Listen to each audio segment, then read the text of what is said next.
Red Bull gives you wings. Red Bull gives you wings.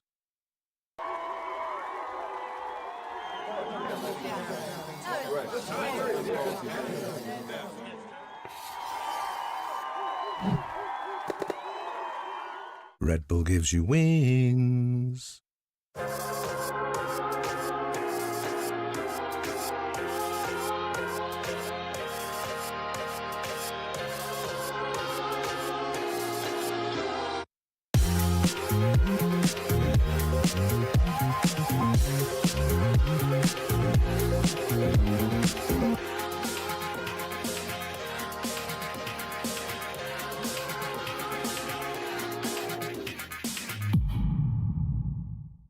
거짓말 탐지기 뭐 거짓말 할 게 있나?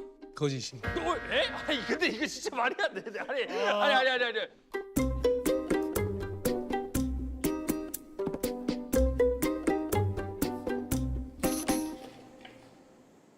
뭐지 여기에? 뭐야? 스산하이. 오늘 거짓말 테스트기. 거짓말 테스트기? 네. 무서워. 팔 좀 잠깐 들어주시오. 네. 너무 무서워하지 마요. 감전은 안 될 거예요. 저 아파요? 상관없어요. 아, 네. 분위기가 너무 무서워. 지조하는데요? 그러니까. 편하게 숨 쉬세요. 당신은 지금 의자에 앉아 있습니까? 네. 네, 진실입니다. 당신은 본 검사 중 내가 묻는 각 질문들에 솔직히 대답하겠습니까? 네. 진실입니다. 자, 이제 물어보십시오. 이 사진 속 본인 잘생겼다 생각하나요? 아니요. 네, 진실입니다. 왜요? 그냥 사람답게 생겼구나, 봐줄만 하다. 그냥 딱 그 정도로만 항상 생각을 했었지 잘생겼다라고 생각을 해본 적이 없습니다. 다음 질문입니다. 젠지에서 최고의 선수는 본인이라고 생각하나요? 예. 빠르네. 네, 진실입니다. 각자의 좀 장단점이 있잖아. 예를 들어서 뭐 먼치킨은 머리가 되게 좋고 원태는 묵직하잖아. 잘 쏘죠. 재성이랑 현철이도 살짝 좀 그런 스타일이고. 근데 나는 되게 중요하게 생각하는 게 어떤 상황이 와도 바로바로 판단을 내려가지고 그걸 최대한 빠르게 이행을 하는 거라고 생각을 한단 말이야. 근데 내가 그걸 제일 잘한다고 생각을 해 그냥. 그래가지고 나는 내가 제일 좋은 선수라고 생각을 하는 거지. 근데 본인도 묵직. 에? 네. 본인도 묵직하다는 게 인게임이 아니라 현실 네, 얘기하는 일단 거니? 다음. 죽여도 되는 코치보다 본인이 더 잘한다고 생각한 적이 있나요? 예. 거짓입니다. 에? 아니 근데 이거 진짜 말이 안 돼. 아니. 에? 이게 거짓이라고? 리스펙을 하시는 거죠? 아니 그러니까 리스펙은 당연히 하는데 인게임에서는 제가 훨씬 더 잘한다고 생각을 하거든요. 이거 지금 왜 빨간색이지? 같이 플레이해 본 적 있나요? 경쟁에서는 있어. 어때요? 못해. 그냥 영감 1인데 어떤 스타일이에요? 그냥 느릿느릿해. 유명한 거 있잖아 왜. 우리 공격을 하고 있어 솔로 형이. 4명을 A 쪽 사이트로 다 보내. 혼자 B를 가.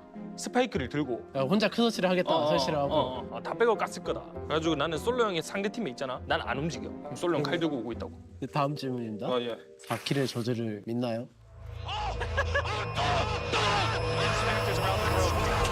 아니요, 저는 믿지 않습니다. 거짓말일 겁니다. 진실입니다. 이게 저주가 아니라 그냥 그 말이 안 되는 거예요. 근데 다 졌는데. 그거는 팀이 못해서 지는 거고 내가 그렇게 해서 지는 게 아니에요. 그거는. 에이스를 막는 팀원들의 잘못이라고 생각하나요? 그게 그거는 있잖아. 그거는 잘못된 행동입니다. 아주 어딨어? 뭐 카메라 어디에요? 아주 잘못된 행동입니다. 에이스 그만 막아라. 에이스 한다고 해서 그런 건 없어요. 그냥 에이스 기회가 생기면은 그냥 내놔. 팔 좀 잠깐 들어주시고. 꽉꽉 조여주세요. 꽉꽉 그냥. 혹시 얘가 거짓말을 하면은 좀 찌릿찌릿해진다거나 좀 그런 건 없나요? 그건 전기통. 벌써 불편하죠? 질문할게요, 담비 씨. 네. 네오는 나보다 너가 더 잘한다고 생각을 하시나요? 네. 거짓이다. 너날 리스펙하지? 리스펙을 하죠. 그래서 그러는 거야, 인마. 리스펙을 하는데 이제 네온 자체로는. 근데 이번 마스터스 보면은 이거 많은 생각이 드는 네. 거지 이제. 숙련도 자체는 저가 더 높다고 생각을 하는데 이번 마스터스를 좀 많이 보니까 잘하시더라고요. 잘하긴 했어요. 네. 아 감사합니다 담비 씨. 또 그렇게 또 리스펙을 해주신다니 또 저야 좋죠 아무래도. 그리고 다음 질문. 농심 RB가 젠지 상대로 압도할 수 있을 거라고 생각하시나요? 네. 거짓이다. 딱 보면 알아.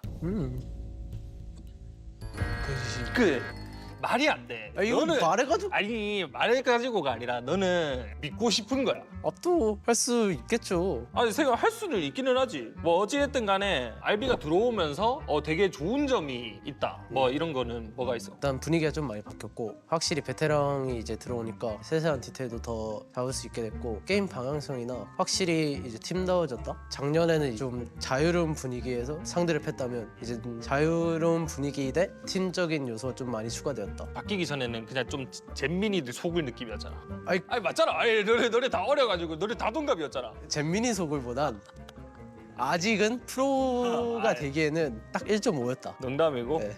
농심이 젠지보다 뭔가 경기 중에 압박감이 좀 더 약한 편이라고 생각하시나요? 약한 편이 약간 네. 진실입니다.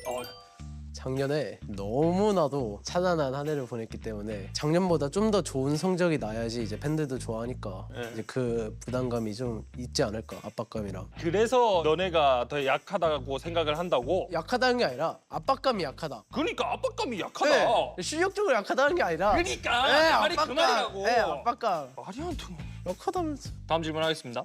농심이 챔피언스 무대를 갈 수 있을 거라고 생각하시나요?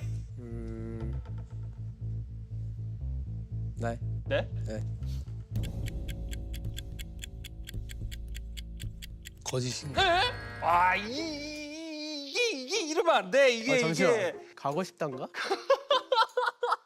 그렇지. 가고 싶다가 더 많을 수도 있어. 아직까지는 마스터즈를 가본 경험도 없고 조금씩 미끄러지다 보니까. 근데 이번에는 뭔가 좀 RB가 들어오면서 그런 밸런스도 맞춰지면서 뭔가 이번에는 진짜 갈 수 있을 것 같은데 하는 그런 느낌이지 않을까? 그것도 있고 폼이 좋아요 일단. 폼이 좋다. 네, 그리고 챔스를 안 가면은 어센션에 또 가야 돼요. 어센션 가기 싫어요. 나는 내가 살다 이런 거짓말 탐지기 같은 거를 나는 거짓말 탐지기도 이거 있잖아. 예, 이거. 저도 이건 줄 알았어요. 나는 이거로 생각했는데 뭔가 막 장비 있고 선생님 계시고 하니까 생각보다 긴장되긴 했어. 생각보다 거짓말을 안 하시. 아니 나는 거짓말 안 한다니까. 나는. 저도 안 해요. 당신이 저보다 거짓말을 훨씬 많이 하셨어요. 앞으로 좀 살아가시면서 거짓말을 하지 마시고 당당하게 있는 그대로 살아가셔야 됩니다. 그러면 이제 한마디만 해도 돼요. 뭘? 잘생겼어요. 이거 다시 채워주시면 진짜 잘생겼어요. 아이. What's up, brother? What's up? Long time no see.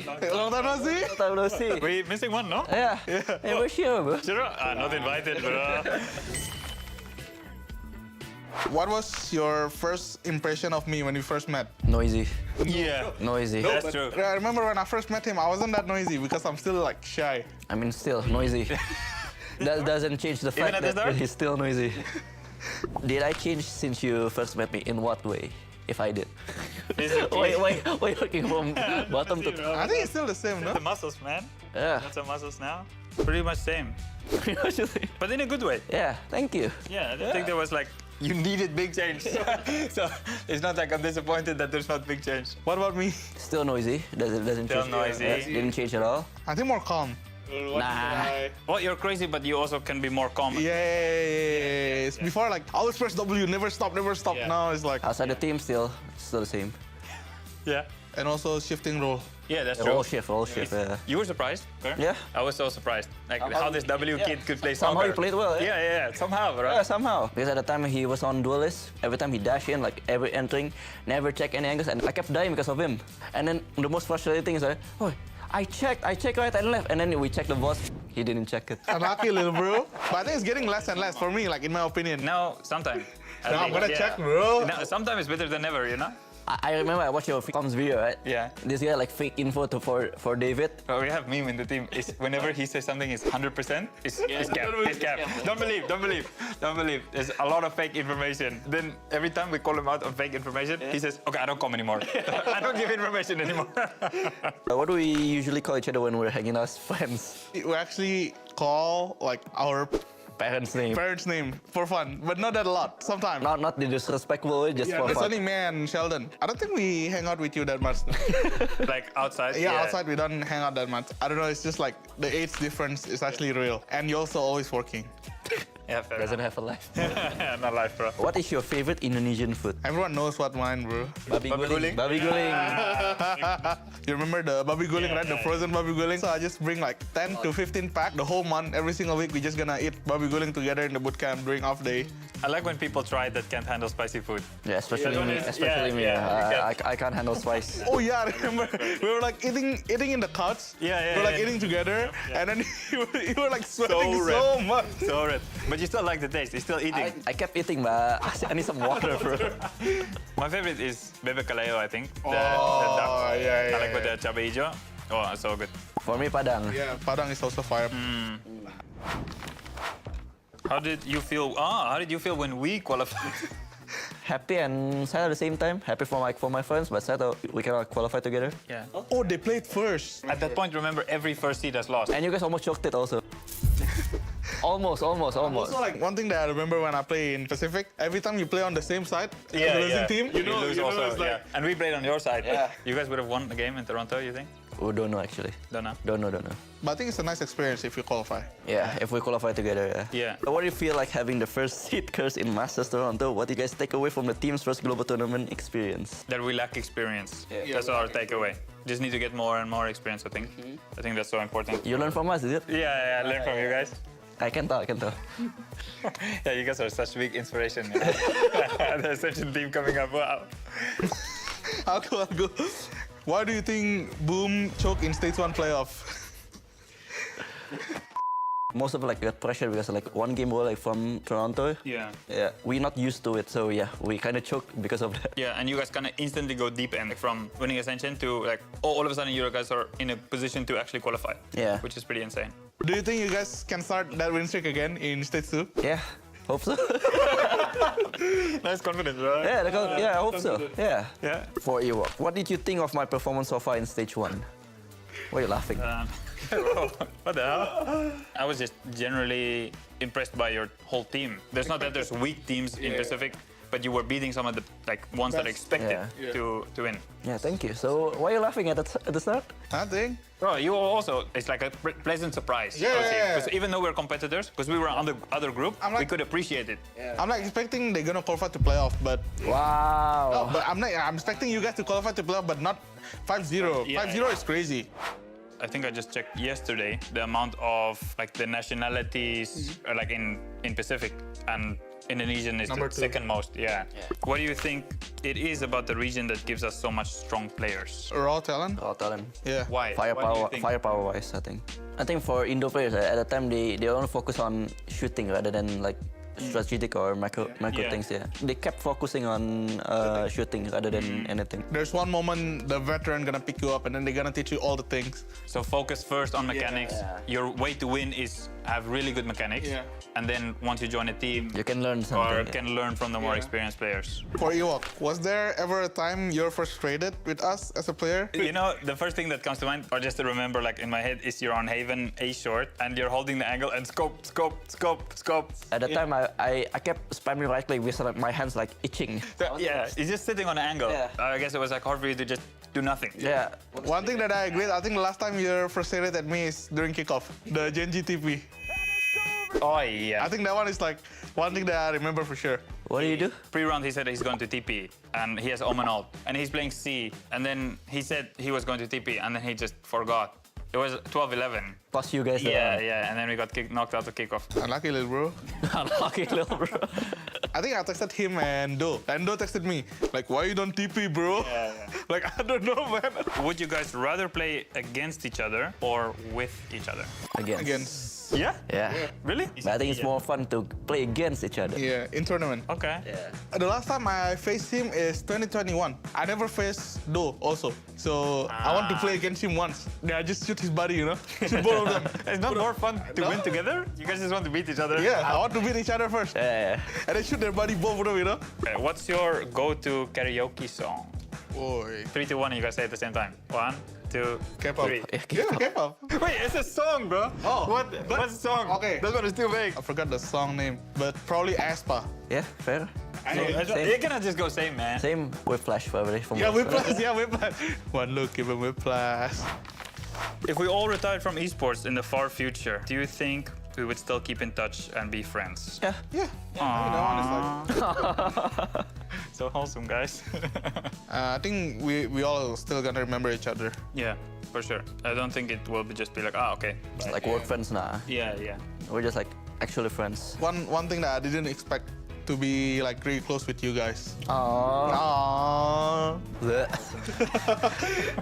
Okay, so we're coming to an end, boys. For the last question is, when is the most recent photo we have taken together? Oh, 2 years ago. 2023, I remember. Yeah? On all of us. Yeah. Yeah, for all of us? All of us, yeah. You look good, bro. 3, 2, 1. Cheese. Who's this guy? So handsome, no? Yeah, real bro. Well, he Wow. never changed though. Yeah, never changed, bro. All right, boys. We have come to an end. Yeah. Yes. Thank you very much for joining me. It's been fun. Yeah? Really fun. Ah, It's been a while. really fun. It's been a Really while. fun, yeah. Let's get out of here. We're gonna go get some food? Yeah, let's go. Okay, wait, group go. hug first. Oh, come around, bro. Come around. What, bro? Oh, yeah. Alright. See ya, Jordan. Yeah, bye. Alright. 오랜만이야 태호 형. 오랜만이야, 대영아. 잘 지냈지 형? 그럼 알면서 뭘 물어. 오늘 질문들 나눠볼 건데 준비됐지 형? 난 준비됐어. 가보자. 이제 우리가 함께한 시간에 대해 얘기를 나눠볼 건데 어릴 때 엄마 아빠가 더 좋아했던 쪽은 누구였던 것 같아? 근데 이건 아무리 봐도 나지. 아무리 내가 동생이기도 하고 또 늦게 태어나고 형보다 내가 어렸을 때 또 애교도 많던 편이기도 하니까 난 나인 것 같은데. 엄마가 이제 나한테 말하기를 태영이는 말을 아주 고분고분 잘 들은 착한 아이였다라고 이제 말을 했었기 때문에 언제? 그거는 비밀이고 엄마랑 나만 해. 그러면은 다음 걸로 넘어갈게요. 그러면 혹시 내가 짜증났던 동생이었던 적이 있어? 사실 다 커서는 없고 이제 내가 성장기 때 내가 키가 커야 되는데 잠을 잘 때 너가 내 머리를 계속 만져서 내가 깼대 계속 엄마 말로는. 난 기억해. 그 시절만 아니었으면 내가 키가 좀 더 커지지 않았을까. 미안하게 됐어요. 너는 그럼 내가 짜증났던 형이었던 적? 나한테 너무 잘해줘서갖고 뭐야? 짜증났던 건 없고 지금 쳐다보는 표정이 좀 짜증나긴 하네. 카메라 좀 꺼주세요. 형 물건 중에 내가 가져가서 형이 약간 싫어했던 물건 같은 거나 뭐 내가 뭐 형 음식을 뺏어 먹었다던가 그랬을 때 약간 싫었다고 느꼈던 적 있어? 그랬던 적은 없는 것 같은데 오히려 내가 너 걸 많이 뺏어서 쓴 것 같은데. 제가 진짜 제일 큰 게 있는데 일생에 처음으로 컴퓨터를 사서 진짜 엄청 기뻐하고 있었는데 그때 이제 형이 프로게이머 하려고 가져갔던 게 기억나는 것 같아. 사실 그때 이제 테스트를 봐야 되는데 아무래도 컴퓨터가 좋아야 되잖아. 컴퓨터 빨 있잖아. 그래서 이제 그때 한번 뺏어 쓴 게 그 덕분에 이렇게 됐잖아? 맞긴 해. 고맙다. 그 엄청 예전에 우리가 차 안에서 한번 싸운 적이 있어. 내가 너랑 막 치고받고 막 주먹질 하다가 너 입술에서 피가 나고 있는 거야. 근데 이제 딱 그걸 보고 내가 지금 잘못하고 있구나를 깨닫고 난 너를 그 이후로 때린 적 없는 것 같아. 근데 그때도 좀 무섭던 게 갑자기 혼자서 막 나를 막 때리다가 갑자기 혼자 내가 피가 나는 걸 보고 막 울면서 미안하다는 거야 갑자기. 그래갖고 어릴 때는 이 형이 사이코패스인가 이 생각도 했었어. 아 덥네. 내 경기 중에 제일 잘한 경기랑 제일 아쉬웠던 경기 하나 꼽자면 뭐야? 제일 잘했던 경기는 젠지 대 FPX 할 때 이제 어센트, 킬조이 그게 진짜 제일 잘했던 것 같고 형이 사이퍼를 했었거든? 근데 진짜 못했어. 그럼 형이 알 거야. 사이퍼를 했는데 그거 경기 끝나고 형한테 카톡도 했어. 뭐라고? 형 근데 진짜 바이퍼나 킬조이는 잘하는데 사이퍼는 진짜 못한다라고 내가 형한테 카톡을 했던 기억도 있어. 형은 내 스테이지 1 경기를 보고 됐어. 경기 수가 적긴 한데 스테이지 1 때 솔직히 좀 난 캐리 있다고 생각하긴 해. 로터스에서 문 열고 3킬 딴 거. 4킬까지 맞아. 4킬인가? 형 보고 배웠잖아. 내가 버즈나 뭐 텍스처 이런 엔트리보다 더 잘할 수 있을 것 같아? 솔직하게 말하면 아직은 아니고 이제 세계대회 트로피 하나 들면 이제 그때는 인정해줄게. 내가 제일 잘 다루는 요원이랑 제일 못 다루는 요원. 스킬 잘 다루는 요원은 일단은 바이퍼 같고, 형이 좋아하는 그런 크랙 내는 플레이할 때 바이퍼는 이제 또 연막 쓰면서 상대팀 타이밍을 뺏을 수 있으니까 그럴 때 형이 자신감 갖고 피킹을 잘하는 것 같고, 나름 논리적이네. 네온 옛날에 했을 때 진짜 못했던 것 같고, 태오까지. 태오인데 태오를 못해. 진짜 못해. 아 근데 이 얘기는 좀 예민해. 여기까지. 여기까지. 꽤 건방지네. 우리 vs 포세이큰 앤 엑스큐레이트. 누가 이길까? 근데 이거는 무조건 우리지. 최근에 이제 토론토에서 우승을 하면서 그 모습을 잘 봤고, 또 MVP도 포세이큰 선수가 받은 것도 봤는데, 그래도 아직 트로피가 한계니까. 나도 엑스큐레이트. 나도 너는 질 것 같은데. 우리가 이겨? 아, 근데 진짜 잘 쏴, 둘 다. 내가 너한테 마지막으로 준 선물 뭔지 알아? 형이 나한테 마지막으로 준 선물은 구찌 지갑. 아, 구찌 구찌 지갑. 지갑 나한테 줬었고. 혹시 그럼 내가 형한테 반대로 마지막으로 준 선물 뭔지 알아? 넘어가죠 그냥. 근데 너 나한테 마지막 준 선물 기억나? 줬던 거 같긴 한데 기억이 안 나? 기억은 좀 안 나긴 해. 매번 용돈만 달라고 하니까 그지? 사랑을 주잖아 동생이. 마지막으로 둘이 같은 게임 같이 했던 거 언제였는지 기억나? 그 엊그제인가 3일 전인가 5연패 했던 거 아니야? 파멸적인 5연패. 근데 난 다 MVP 먹었다. 나도 잘못 없긴 해. 내가 MVP 당했고 형이 꼴찌하긴 했어. 꼴찌를 언제 했어? 내가 전적 가면 다 나온다. 까봐. 우리가 마지막으로 같이 집에 있었던 날 언제지? 진짜 집에 안 오다가 둘 다 내가 농심전 지고 형 진출 못하고. 둘 다 광탈하고. 네. 그지? 그때지. 그때가 마지막인데. 형 만약에 우리가 가족들이랑 있게 된다면은 그러면은 형은 어떤 시간을 보내고 싶어? 난 좀 여행? 여행 갔을 때 좀 좋은 기억들이 많은 것 같아가지고 여행 한번 가고 싶긴 해. 난 여행도 괜찮고 호텔 바캉스 이런 것도 같이 오. 해보면은 좋을 것 같아. 돈은 너가 해? 형이 해야지. 트로피 2개를 올렸는데. 내가 반 너가 반 하면 되겠다. 형이 70. 내가 70? 내가 너가 30. 30? 오케이. 이건 약속이다. 88대 2. 아, 오케이. 9대1. 9대 1. 내가 구할게. 10대 0으로 해 그냥 시원하게. 10대 0. 10대 0. 마지막으로 우리가 같이 사진 찍은 거 언제야? 아까 놀이터에서. 원래 만나면 사진을 잘 안 찍는데 이제 오랜만에 만나가지고 엄마 아빠한테 보내줄 겸 이제 사진 한 장 찍었었는데 한 장 더 찍을까? 하나 둘 셋. 근데 왜 이렇게 높이서 찍어? 형이 작아서. 아니 너가 숙여. 하나 둘 셋. 아무튼 앞으로도 프로게이머 생활 잘하고 가족도 많이 만나고 얘기도 많이 하자. 오랜만에 한번 안아볼까? 대답을 안 해. 왜? 수고하셨습니다.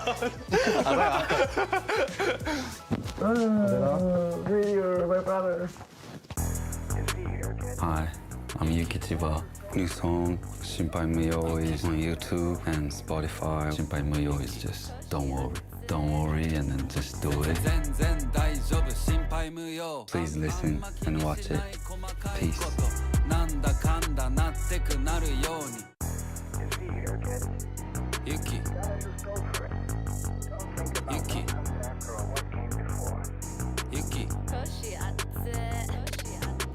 全然大丈夫心配無用あんま気にしない細かいことなんだかんだなってくなるようにどんな苦難も超えて楽勝心配無用心配無用全然大丈夫心配無用あんま気にしない細かいことなんだかんだなってくなるように別に何が起きても大丈夫どう転んでも起きて喜ぶそりゃ走り回ってりゃたまに転ぶこけるのは怖くない先を急ぐビビって何もしないなんて損だしまずは動くそっちの方が得我慢とか溜め込むのは猛毒この気持ちに素直な俺強欲不可抗力どうにもなんないリスクを取りがち取れない安牌リスクある方がうまくいく案外いつまでも平気一生安泰全然大丈夫心配無用あんま気にしない細かいこと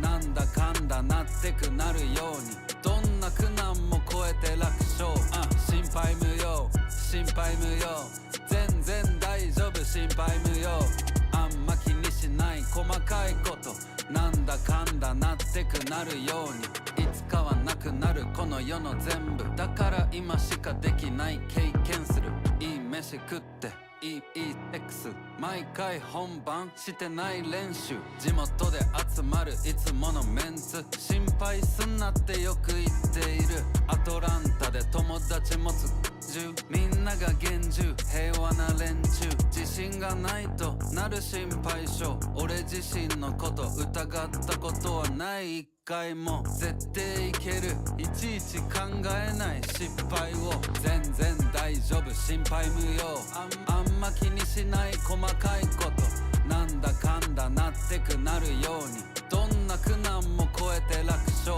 心配無用心配無用全然大丈夫心配無用あんま気にしない細かいことなんだかんだなってくなるように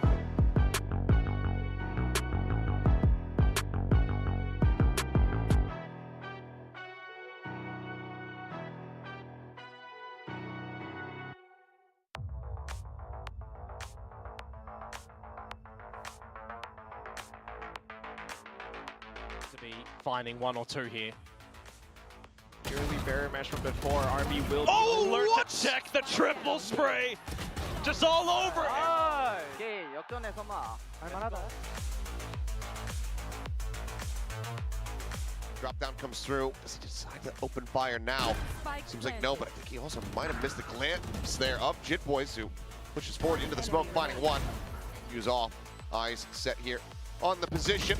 And Cruz does not win that fight. Cruz, he's absolutely crushed them!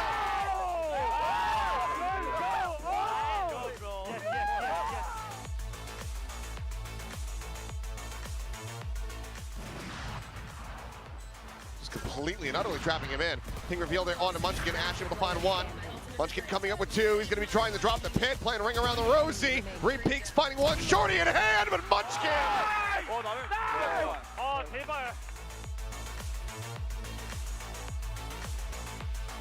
Can win a battle cleanly. Well, it's straight it out, but Poppy does manage to find two quick kills. He's going to commit to this one. Cosby the Vide, but has to just disrespect the bite, the jump out, and Poppy has it!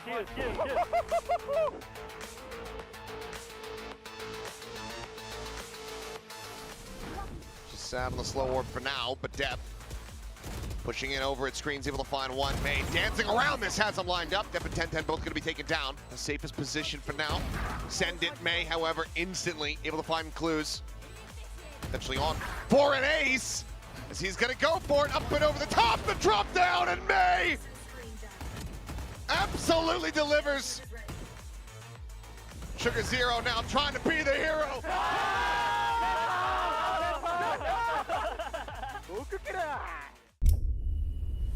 In the story of VCT Pacific 2025, kickoff, that was just the introduction. We got to know all the characters. Stage 1, the opening chapters.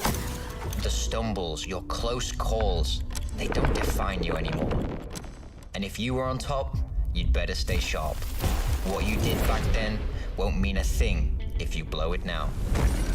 Because stage 2 is where we find out whose story this is. 12 teams, and everyone thinks that they're the main character. Honing their strategies, their aim, their toughness, and plotting their revenge. Anything they can to gain an edge, but there can only be one. Everything before this, that was just prologue. Now, you're playing for the big trophy. Win here and your name is forever written in the history of VCT Pacific. Everyone else is just along for the ride.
welcome back to another day here on VCT Pacific. It's a very special day today because we're coming to you live from two places at once.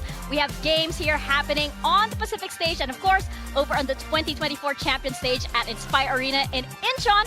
Have you guys ever been in two places at once? Yeah, actually, I'm often in EMEA. He was playing a game against Fnatic last night. How are you coaching Koi and then you're here at the same time? It's usually done. Some of us just move fast, you know? Yeah. You move fast over here. We're going to move really, really fast in between two stages today as well. Going over to Incheon, where T1 and ZETA will be happening. And then all the way back here to Sangam, where RRQ and Nongshim will be happening. Just watch. We can get really, really fast over here. But even faster, actually, were some plays that we saw in previously in our Pulsar Flick of the Week. We have some amazing plays to show here for everybody. And some of these coming from, of course, my kababayans over here at Team Secret. Yeah, a little bit of clip review. Team Secret is my most memorable Pulsar Flick of the Week, which is that classic clip from Jesse Vash where he kisses his Pulsar mouse after it holds it up. That was absolutely goated. So I'm not surprised to see some more clips in there from Team Secret. But look, flashback, pretty nice debut. Bang. If Primi's clip from yesterday isn't in here, then I don't know what Flick of the Week means. They need to get on that. Maybe there is a cut-up of some sort. Perhaps you could. This is the problem with trying to make a good aim montage from Pacific. Is there is too much. Yeah. This would be the whole pre-show. That was a big 3K. It's like every single map has some kind of amazing play. Of course, that's why we're Sideshow's favorite region at the moment. True. Looking at our standings over here, of course, it is as we mentioned yesterday as well. It's gonna get very, very exciting in the days to come as these standings shift around. Oh yeah, I mean, we don't know who's going to end up where. It's still plenty of time for all of these teams. Taking a look at Group Alpha, it's about as close as you could get. Over in Group Omega, PRX now leading that charge with ZETA and Boom still winless. But ZETA Division looking to change that in this opening match. Yeah, definitely. If you get a little bit of an upset from ZETA today, then that group is also going to get quite interesting. There's going to be, T1, ZETA both at 1 and 2 apiece. Over in the side of Group Alpha, though, we got to divvy up some more of these 1-1 score lines and start to shape out that group a little bit more. Yeah, well, don't worry. We're taking requests. We'll do that today. Thank you. Just for you, Pilski, because you're incredibly special to all of us here. So you're absolutely right. Group Alpha is looking very, very, very exciting, very, very dicey in these next few days. Of course, we will be starting with T1 and ZETA, followed by RRQ and Nongshim. And of course, this first match is very special because for all of you watching, maybe you're all the way over there in Incheon at Inspire right now, seeing this game live. They have a lot of special guests in the house as well, bringing over some special guests like Tens. Yeah, my best friends. Right. Yeah. Did he sign your face this morning as well? I wish. I called him, but he didn't pick up. That's rough. I mean, yeah. What a best friend. The thing I was noticing from that T1 game is they got a lot of former players in there, so I think whoever starts playing controller poorly might just get subbed out for extra at this game. might we see? Oh, welcome back T1 Expert. Welcome back T1 Rossi. Rossi's Rossi's looking here. sharp in the show match. He's in. He's looking sharp. Actually, like physically, he was in a suit. Yeah, he arrived with a suit. Yeah, I mean. Dress for the job you want. Looking. Maybe not esports player. Perhaps he's had like, enough. You know what? It's time for Rossi as a manager. But looking at T1 right now, of course, it's looking quite different because they are over in Inspire Arena. And, these stages really do make teams like this. And T1 is one of those teams that is actually built for that spotlight. I mean, T1 is an institution here in Korea. I mean, they have their own brand of everything. You can't escape T1. But that doesn't mean... face everywhere. Yeah, he's everywhere. I went into Olive Young one time and Faker's face was there. Yeah. But that's the kind of pressure these players have to deal with now. Now they're playing not only in this arena, but a bigger arena crowded with their own fans. So they need to put on a big performance today. I think the pressure is really on these 5 sets of shoulders here on your screen. Yeah, I think names on paper, they should be favored in all 3 of these matchups going forward. Although Talon was on a bit of a heater, DFM's on an upward trend. ZETA might be one of the easier games for them to go into, given the fact that they pushed PRX very close and they got a nice and easy 2-0 over Boom already. Yeah, but for sure we've seen better days from Zeta Division, right? But when you talk about OG players, and sure you talk about Stacks, you talk about Buzz, but you also talk about players like Depp and Sugar Zero, who were right alongside them as the first players in our region to get to that global stage. Yeah, I mean, back in the day, they were heavy hitters, big names. They've not quite managed to replicate that success so far this year, but they're looking to turn things around today. They're going to walk into their opponent's home and try to shake things up a little bit. I mean, there's no pressure on them really for this match, which makes me think, you know, they can just play loose. They can have fun with this and maybe take down a Goliath in front of the home crowd. I mean, equally so. I saw Laz was playing some games as well, so got to be careful there. You can sub Laz in for sure. Laz is still pretty good.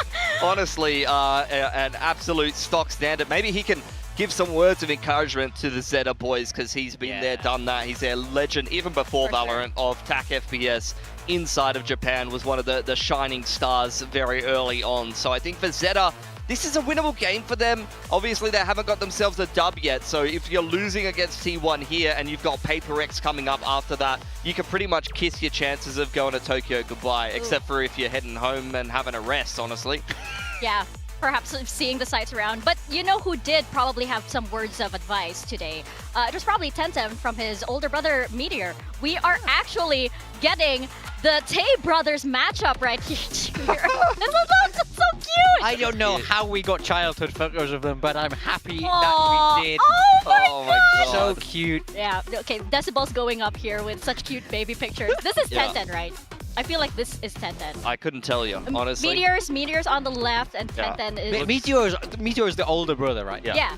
Yeah, that makes sense. That makes sense. I mean, Tenten looking to pull a big upset today. He's looking to beat his brother right where it matters, here in Seoul. But I mean, this has got to be such a fun matchup for the two of them. Oh, absolutely. Look, honestly, very different trajectories for these two players coming into this game as well. Meteor just had one of his best series I've seen in a while from him in the last match, and Tenten had the worst. Obviously, he seemed like he was sick. He had a mask on at the time, but that was a pretty bad performance in that last series. So very different trajectories. Tenten, you want to see him go back to that Pacific debut form and actually put on a bit of a clinic here. And for Meteor, I mean, he's just kind of been okay lately, but that last series has given me a little bit of faith that he's going to be in some better and better form as we go deeper into the season here. Yeah, I could just look at these baby pictures all day.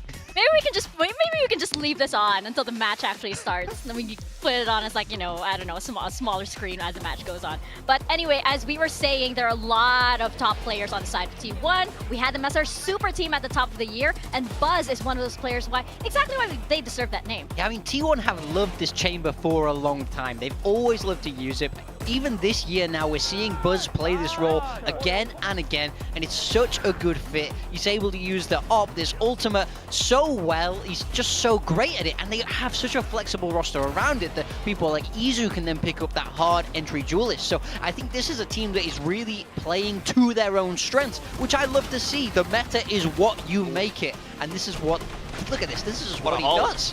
I mean, yeah, it is a Sentinel at the end of the day, so you want to see him holding down the sides, but 100%. Buzz has some of the highest op kills in the competition, if not the highest right now. He's got a lot of outlaw kills as well, so his chamber is a very important part of T1's new style. You saw them go over to Europe for a boot camp. They came back playing comps that look like Fnatic, look like what BBL are running on Ascent, and a very slow, kind of methodical, calculated style as well. So I really think that T1's approach is going over to Europe, maybe taking a few tricks, taking a few stylistic approaches from the teams over there, and bringing them back here to Pacific. And honestly, against teams that don't have as much international experience, I used to playing against some of those styles, you're seeing some of them actually struggle to adapt a little bit. No, for sure. And I feel like T1 is just, they're one of those teams that can just brute force their way into everything just because they have so many good players. But let's not forget that we've yet to see a T1 that's 100% comfortable in their team synergy. Yeah. I mean, DH was just brought in earlier this year, and so those moments that synergy is still very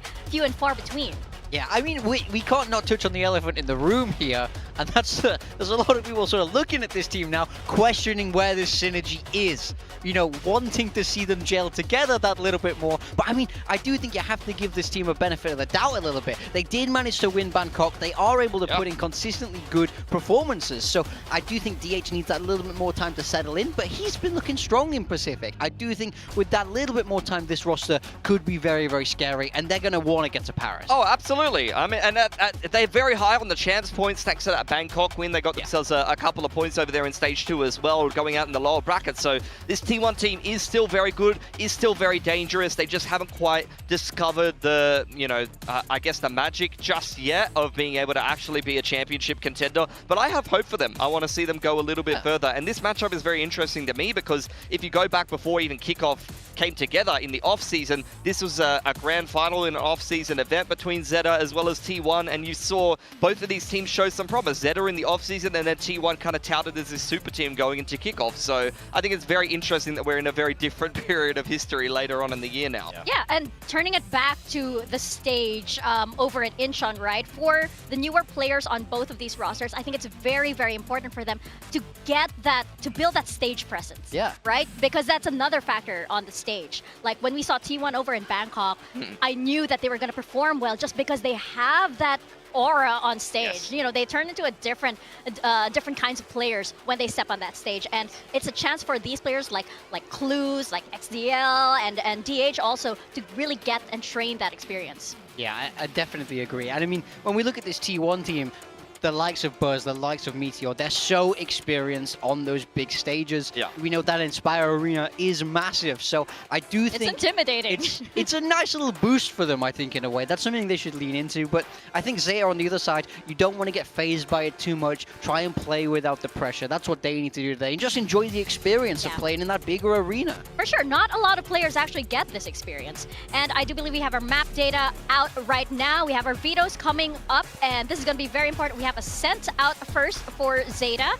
I am expecting, hey. This is kind of reminding me of the DFM series yesterday when you're getting rid of a lot of the more established maps. Yeah. So there you go. ZETA is going to pick Corrode. They listen to you. They actually listened to me. Probably not, but they actually, you know, this is what I wanted to see. I wanted to see these Japanese teams go towards the edges of the map pool and show what they've been preparing. T1 will reply with a sunset. Are we sure we don't have the DFM talent veto yesterday? This is looking very similar. Yeah. No, this is so exciting for ZETA. They've been banning out Corrode, and now they bring it out on this stage too. This is really exciting. I love seeing this braver side of both DFM and ZETA come out. And we have Haven as our decider map. ZETA picking attack, not on defense versus DFM. Well, maybe we'll get to cross that bridge when we get there with how their previous Haven went. Yeah. But we have first Corrode and Sunset. How are we liking this veto? Yeah, I think it really just depends on Corrode and Sunset, because these are the maps that if you haven't been international, obviously Corrode has come into the map pool recently for the first time. Sunset is not something that a lot of these teams have been able to get to reps on, except in qualifiers in between the two stages. So I think these are maps that you're going to have to see a little bit more from these teams. But T1, we've already seen them play it once, and we've already seen them win it once. Yeah, ZETA, we have not seen from them yet, but they do have that information on T1. We know that they're probably going to run this same composition with the Chamber. You know, like we just spoke about, Buzz is very, very strong there. So I'm curious what ZETA have cooked up to answer it. T1 have also opted to pick attack yet again. This is ZETA's pick. They've chosen to start on attack, and a lot of people are feeling like this map is quite defense-sided, but plenty of teams choosing to start on attack, hoping to get their licks in nice and early on and then close out the game in the second half nice and strong on the defense. Right, and of course, you mentioned Buzz Chamber earlier. I'm really excited to see that, especially since, you know, they're playing up against ZETA, and Laz's Chamber is very, very iconic, but that means also this is a big chance for Tenten. And in that video that we saw earlier with the Tenten Meteor interview, Tenten asked, hey, do you think I could beat, like, Buzz? And Meteor says nope. That's unfortunate. You gotta love the brutality here. Yeah. And I mean, I don't know if ZETA's going to be playing Chamber. I remember Shooter playing Chamber last stage. That was a bad Probably Laz not. cosplay. I don't want to see any more bad Laz cosplays out here. It's a nice callback though, especially since he is there as well at Inspire, right? It's like, hey, Sub him hello. in. But hey, Get him in. Sub him in on the Chamber. I want to see Laz Chamber diff Buzz right now. Wouldn't that be fun? And put Xurate on as well, so we get, you know, the Chamber matchup of years past. True. But you know what? I'm prepared for even more fun. It's my favorite time of the day, ladies and gentlemen. It's time for Beldiv. Over here, brought to you by Acer and Intel. We have Victoria's team here, and she has picked Buzz, Cushy, Depp, Francis, and DH. Rookie on the stage picked as the flex. She's gonna bank on a DH performance. DH has been playing well. When we look at him statistically, when you know he passes the eye test for me, as in he's very, very sharp. So I really don't mind this pick.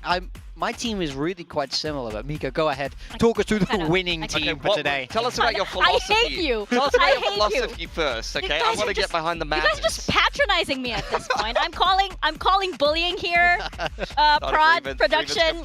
I'm gonna put my team over here. It's actually similar to Victoria's. Buzz, We very have good. Buzz. Hang in there, Solid Buzz. choice. Don't fall off just yet. We have Cushy over here on Initiator. Okay. Yep. I have put Ivy instead on the Sentinel. Ivy was pretty decent last series. I have Depp over here in control. You Depp can is do great. that now. Yep. I have Izu as Izu. my flex. Interesting. I mean, Izu's been playing well, but he has mostly been playing a He's duelist only now. played duelist. So you might get punished for that. You realize I'm going for a different goal now. Your goal is frags at all costs. I am going all the way down to the bottom of the scoreboard, okay? Okay, right. So I'm going to talk through my team. My team is very similar to Victoria's, but there's a couple of Is key that changes. good news or bad news? I think it's good. I Okay. don't have DH. Buzz is actually going to be... Oh, no, wait. Oh? No. So Buzz is your Francis is sentinel. my flex. Okay. Buzz is my sentinel. Yeah. Depp is On the my chamber. controller. Yep. And then my duelist is Ah. Danby. So Nice. I'm banking on Buzz playing a lot of chamber, putting up a lot of those numbers, and it doesn't punish me. I kind of feel like I found a workaround here. Yeah, and you're already getting a chamber map straight away. So that for could me. actually work out beautiful for you. For me, I have Danby as my duelist instead of Buzz. I have a Meteor as my controller, I believe. Depp is my sentinel. Take out Ivy. And Cushy is my initiator. Francis is my flex. You had Depp as your Depp is my sentinel, I believe, and Meteor is my controller. There we go. controller and So this is my team. Ivy over here. Danby, Cushy, Depp, Meteor, Francis. It's good. It's a little safer than yours. Yeah, Meteor is a I bit would of a say risk. so. Meteor's had one bad series, and his last series was quite good. See, this comes from my own personal history. I have two older brothers. They used to bash me up when I was little, and I think Meteor's going to do the same thing today. No, I think it's the exact opposite. I think 10-10's No. coming in for revenge. No, Meteor's getting nothing today. Okay, you know, as an older sibling myself, if I was up against like my younger siblings and it was like, oh, home ground, I'm like, I have to show up. I have to show up Punch it for down? sure. True. I mean, we gotta I'm wait and speaking see. on behalf of all of the eldest siblings I'm here. hoping history will repeat itself. We can take a look at the casters team here too, aiming to beat us today with Izu, Cushy, Depp, Francis, and Buzz. I think it's along a very, very similar line, but they're leaning towards Izu, same as you, Himika. Yeah, Izu on the duelist. That So- could work out well for them. Yeah. I believe there's an interesting case that happened the other day with Quack and Komodo, and did they win the other day? Because Yeah, I don't pay last attention week. to the scores anymore. Yeah, everyone gets lucky sometimes, Yeah. except for you, Mika. I did get lucky that one time. Mika won one day. One time, yeah, that was it. I peaked. I peaked. That's it. That's it. Totally downhill from here. Back to the game. Back to the game, okay? We're gonna go back into the game and check out the predictions for T1 and Zeta. And we have something stands out here. Big 10. Big 10. The production just, they 10-10. keep cooking. They keep coming up with stuff. I don't know how, but yeah, I mean, I have to talk about why I'm going for Zeta. Yeah. In my mind, I think they have the opportunity to do the funniest thing, which is beat T1 at their home ground. I feel like they're playing with no pressure. All of this is, T1 are in a game that they should win in front of home fans. That adds to the mounting pressure. I also think 10-10 is going to come in swinging because he gets to beat his big brother on this stage. I mean, I think they can play looser, they can be more chill, and I just feel like it just makes so much sense to me, you know? Gut feel. You haven't convinced me at all. I think it's a good when story. you get bogged down in statistics and numbers and oh, they won a Masters, that's when things start to get muddy in my mind. Masters, You gotta you know? stop believing in the vibes. You gotta stop thinking about the Masters wins, okay? Like, those don't really matter. Doesn't really It matter if doesn't you've won really. an international title this year. No, but okay. Interesting story. But I do believe funny stuff has been happening here on Pacific, in case you haven't noticed, There's been right? so many upsets. So mad respect for being that one to break the curse. Yeah, not this even thing. not even paper thin is with you. I mean, that's how I know No, it's probably not the best move. there has to be someone. There has to be someone, because there was that time when we all went. I believe it was for GE, and then Team Secret took the win. So see, this space holds power. So T1 fans, I'm actually cursing so you can win. Zeta fans, I'm believing hard. So everybody should like me. So everybody follow me on Twitter. Yeah, everybody follow me. Please follow him at Big Time Val, I Big believe. Time Val 1. Big Time Val 1. Don't forget the 1. Why is there a 1? Big Time Val was taken. Yeah. It's unlucky. Please follow at Big Time Val, whoever that person is. Yeah. Just follow the fake one. We have to do that. But yes, this is going to be a very exciting match indeed on the Incheon Inspire Arena stage. We have a lot of special guests over there. It was very, very cute when we saw Meteor and Izu earlier. I think they got to meet their favorite players, Tens and Xcurate. They went over there and asked for their autographs. It's kind of nice. I like that they're flying everyone in for the show matches though. That's fun. It's a good way to do it. I hope we get more events like this here in Pacific, and I hope other regions get involved, because it's so nice to mix up the venues. You get big crowds. Of course. I just think it's great. Of course. I'm very excited for this game today. Plus, with the globals kind of, going around, making the rotations and everything, these events are kind of few and far between for a lot of the fans, right? So it's really nice to get this opportunity also to meet and greet all of your favorite players. And of course, for T1, you know for sure that they have a lot of fans. They brought in, I believe, their League of Legends team as well. And they got that karaoke by Faker and Guma, I think. We're not getting that today. We are getting a lot of Valorant here on the Inspire Arena stage for T1 and Zeta Division, our first match here today on VCT Pacific.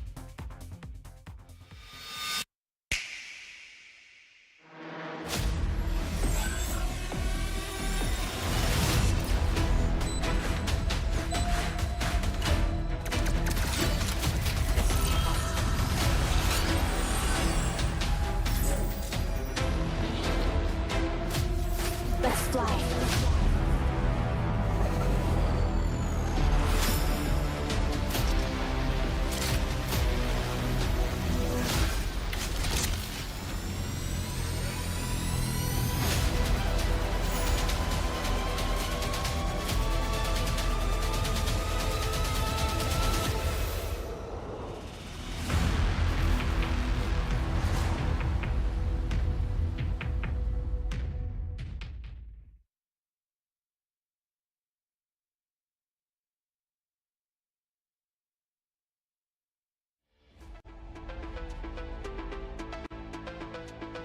It is the biggest match this VCT Pacific Stage 2 live from the Inspire Arena in Incheon. It's T1 versus Zeta Division. Now, of course, for T1, the Masters Bangkok winners, because Masters wins do matter, they are looking to cement their lead in the championship points, as T1 know that they deserve that Pacific trophy too.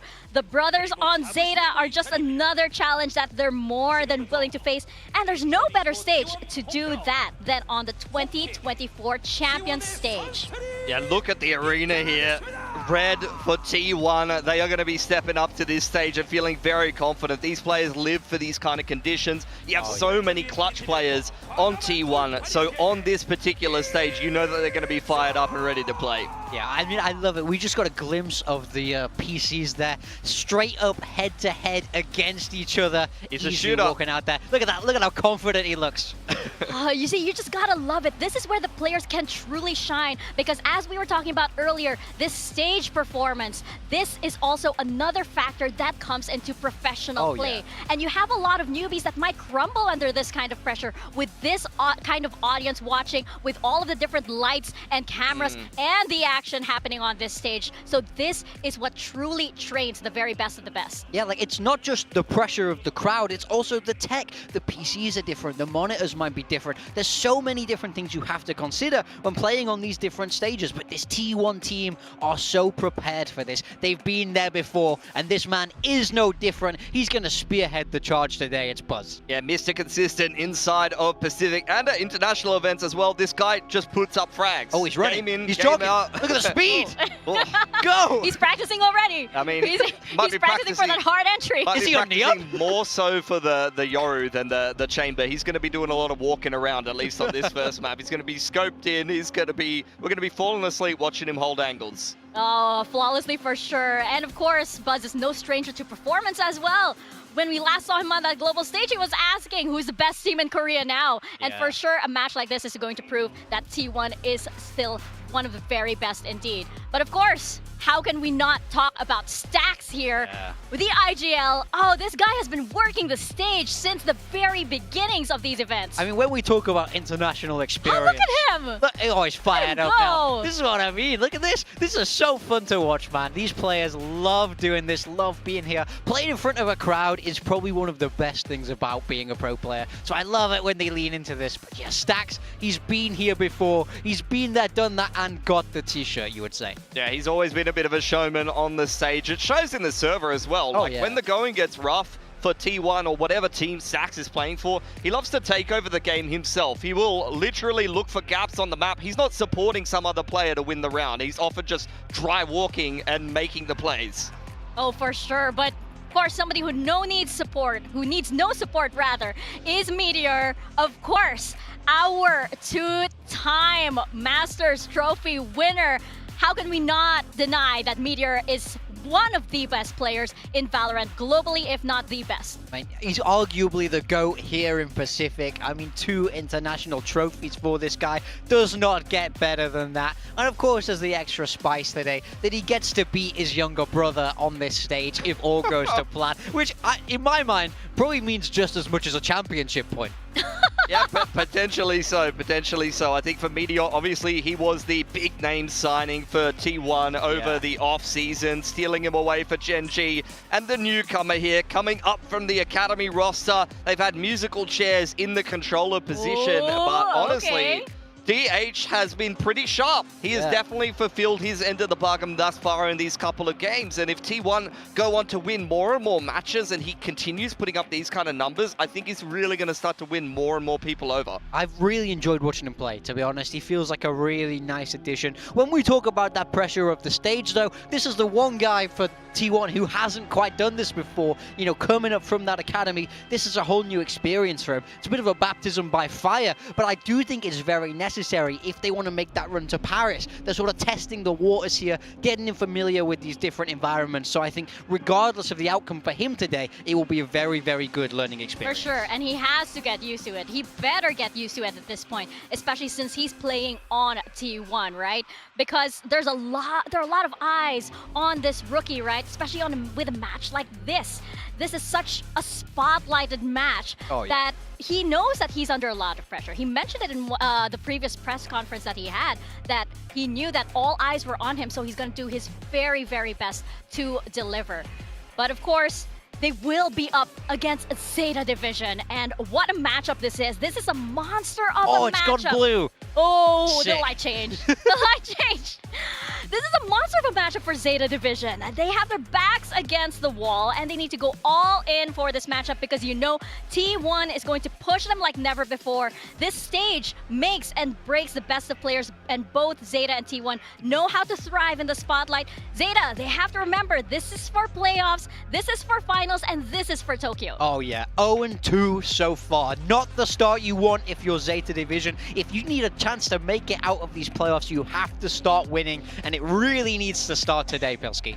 I totally agree. I think this is a rough stage for them to try to turn around their Pacific group stage and potentially get themselves an opportunity to even play for a chance to play on home soil over in Tokyo. They've got to beat first T1 on home ground here. So I think, honestly, for ZETA division, a couple of veterans of the Japanese scene and veterans of Pacific mixed with what was this Fennel core, which the good news for that is a lot of challenger scenes don't have as many lands, don't have as much crowd, but that's not the truth for Japan. Japan does actually have some decent amount of crowd, some decent amount of LAN exposure for these players, which will help bed them in combination with the Pacific experience that they've been able to glean so far this year. Should be good for them on the side of ZETA. It's why all roads lead there for stage 2, right? We are heading to Tokyo. And of course, ZETA want to represent very, very well on that. We're seeing the coaches walk out right now, and I'm very excited. We're starting on Road to see what these coaches have prepared on that map.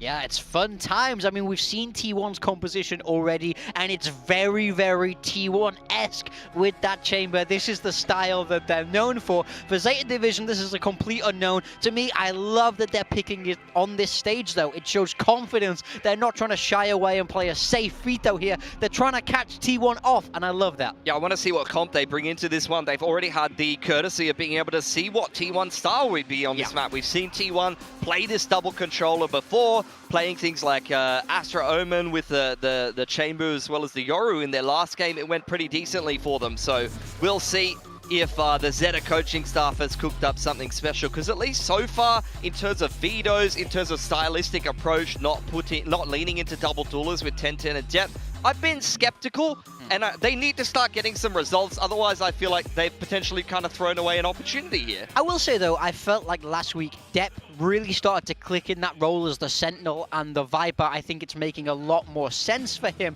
So I really don't mind it, but I would love to see a double duelist at one point, just for the me of previous years to get to see them.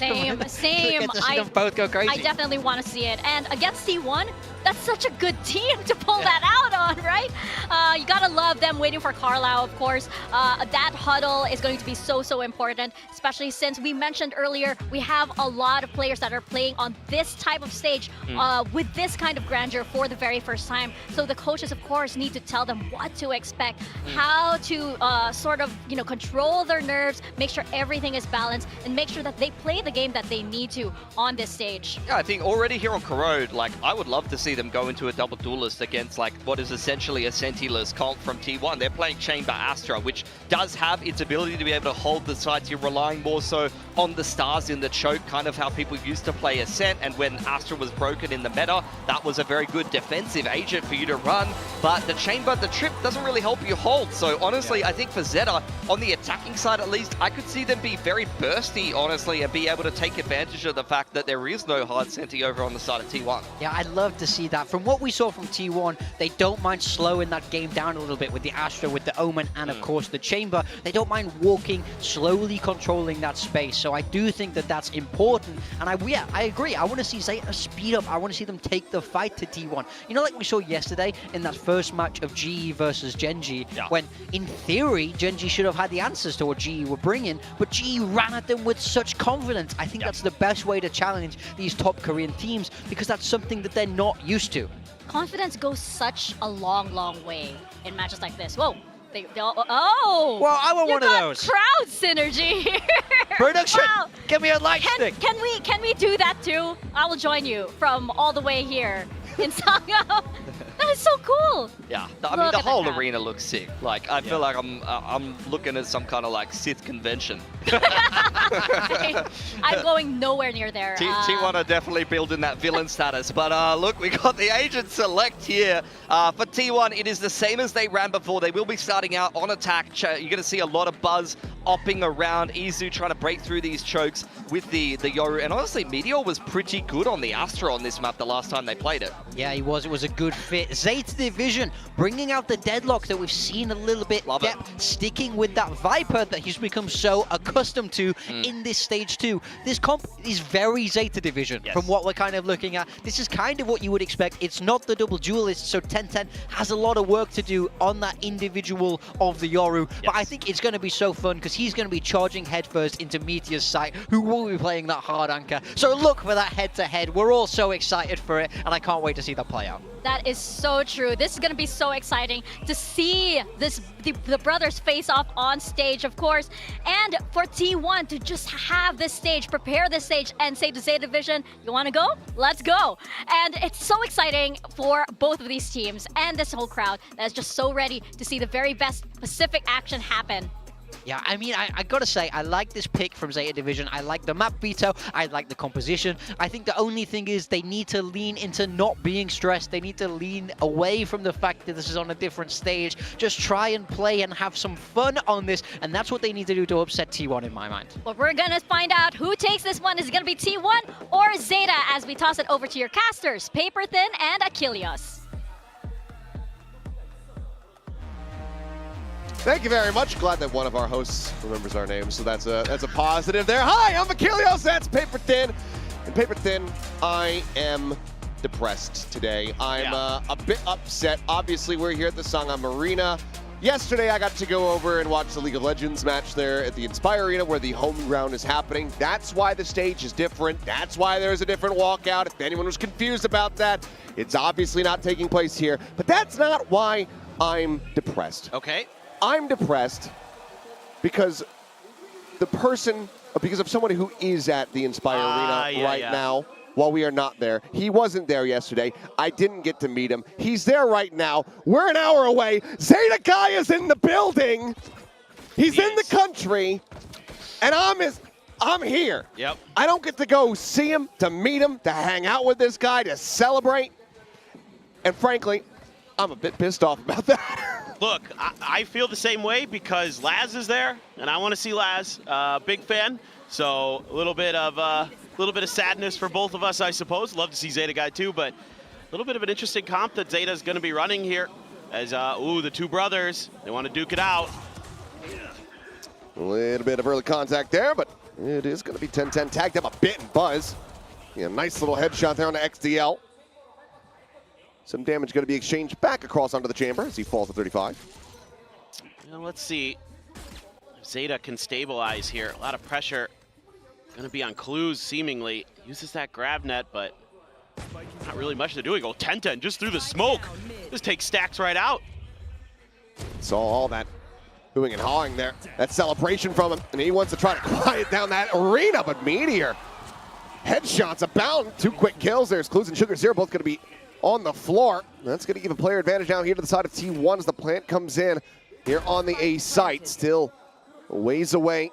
Starting to work their way across. Depp, full HP. Likely needing to do the lion's share of the work here. Still doable. Depp has a real chance, and maybe if you can get a nice angle onto this, but the smoke blooms right in time. Meteor there.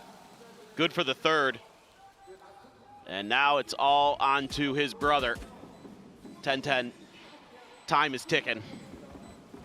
Yeah, at this point in the round, it's already over. It's going to be more about trying to find some damage, get some charges towards that dimensional drift, which will be able to do it. And the time is not there, but can he find an ace? No. Runs out of bullets, but gets damn close. Everybody going to be dead, but T1 collect the pistol round. Yeah, absolutely.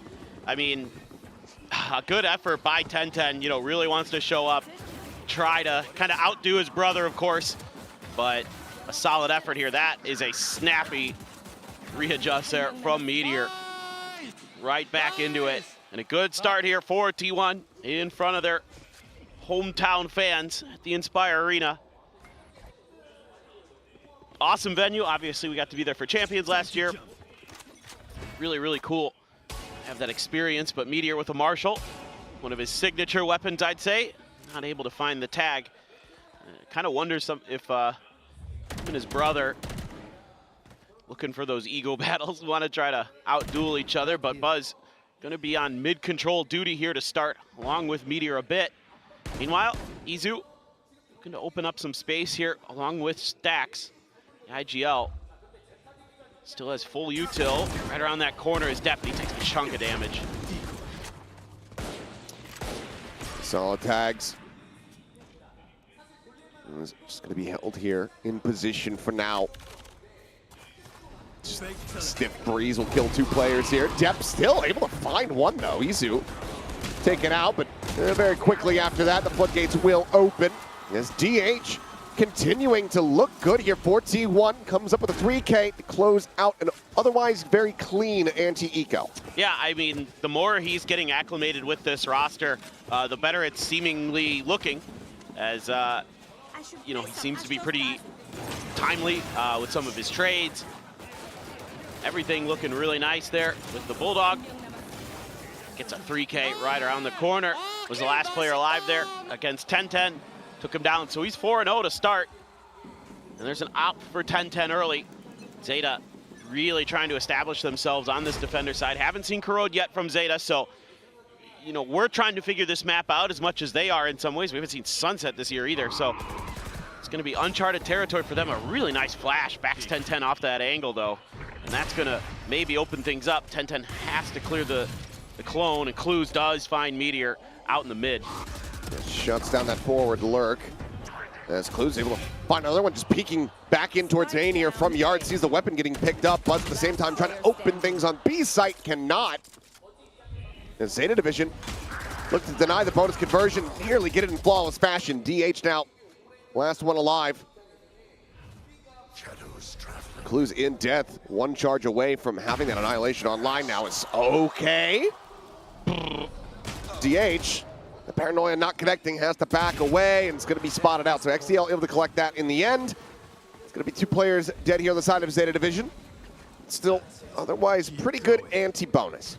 Yeah, you gotta like what you're seeing from Clues early, finding some real big impact in mid, and then swinging right back over to the other side to help out XDL there.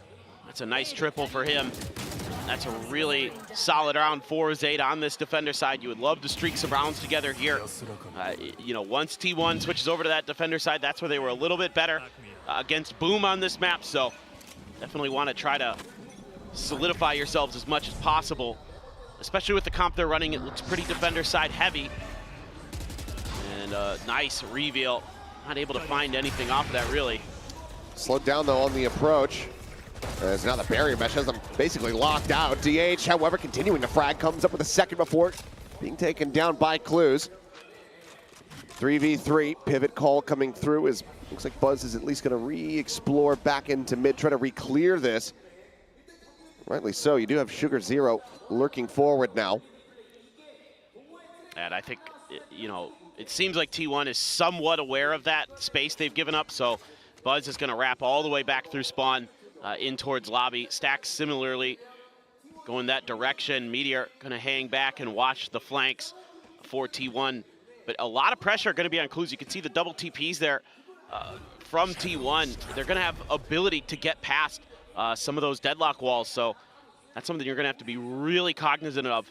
Some of these executes, making sure that you understand that they have the ability to find ways around that wall. 30 seconds. I don't know if they're going to have a read that this approach from behind is coming through. At least not at the pace that it is. This double push up here from Sugar Zero and XTL could absolutely shatter them. They've been spotted. Almost make a little bit of noise, continuing to try to look for more. And there you go, now striking Buzz. Going to be taken down. Just the one weapon that fires out is swinging to the corner. XTL going to be eliminated. And that allows for Sugar Zero to swoop in, catching Stacks off guard. Meteor popping the Nebula. Paranoia to expire. The jump out of the smoke, finding the one. Clues will fall, but Sugar Zero will get the round win. That's going to be 2-2 here on the board. ZETA tie things up.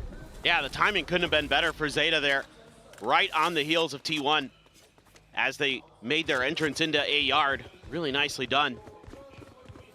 Let's just take a look. Yeah, I mean, so the Yoru TP right can't go through the barrier mesh once it's put down, but if the TP's already through there, then of course the Yoru will be able to do a little TP action to bypass that, so it's going to be an eco here for T1. Ulti did get used there by Clues at the very end of the round to try to secure the kill on the Meteor, so a little bit of a silver lining for T1, so they don't have to worry about that annihilation here.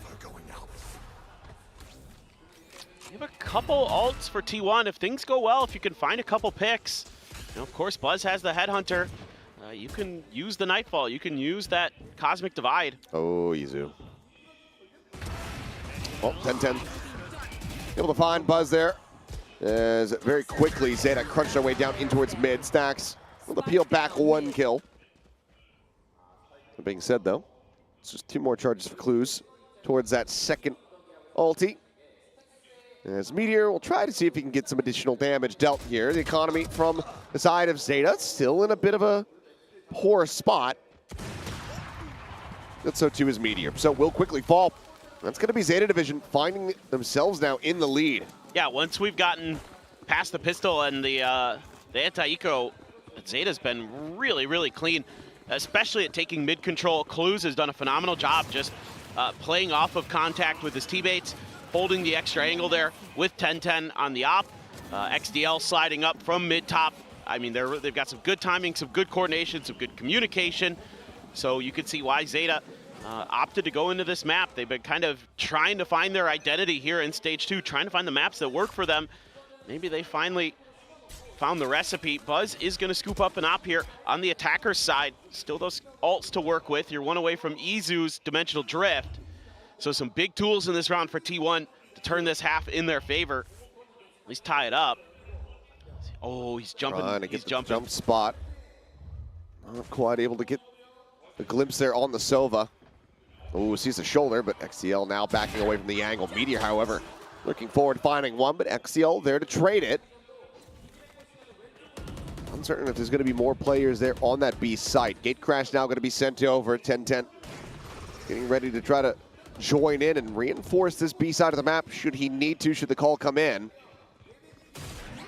Pretty soon is about to. This peek out in towards main. Zeta getting a good amount of information. Should have the read for sure. 10-10's already TP'd over. Izu, though, into that ultimate. I don't know if he even saw XDL there.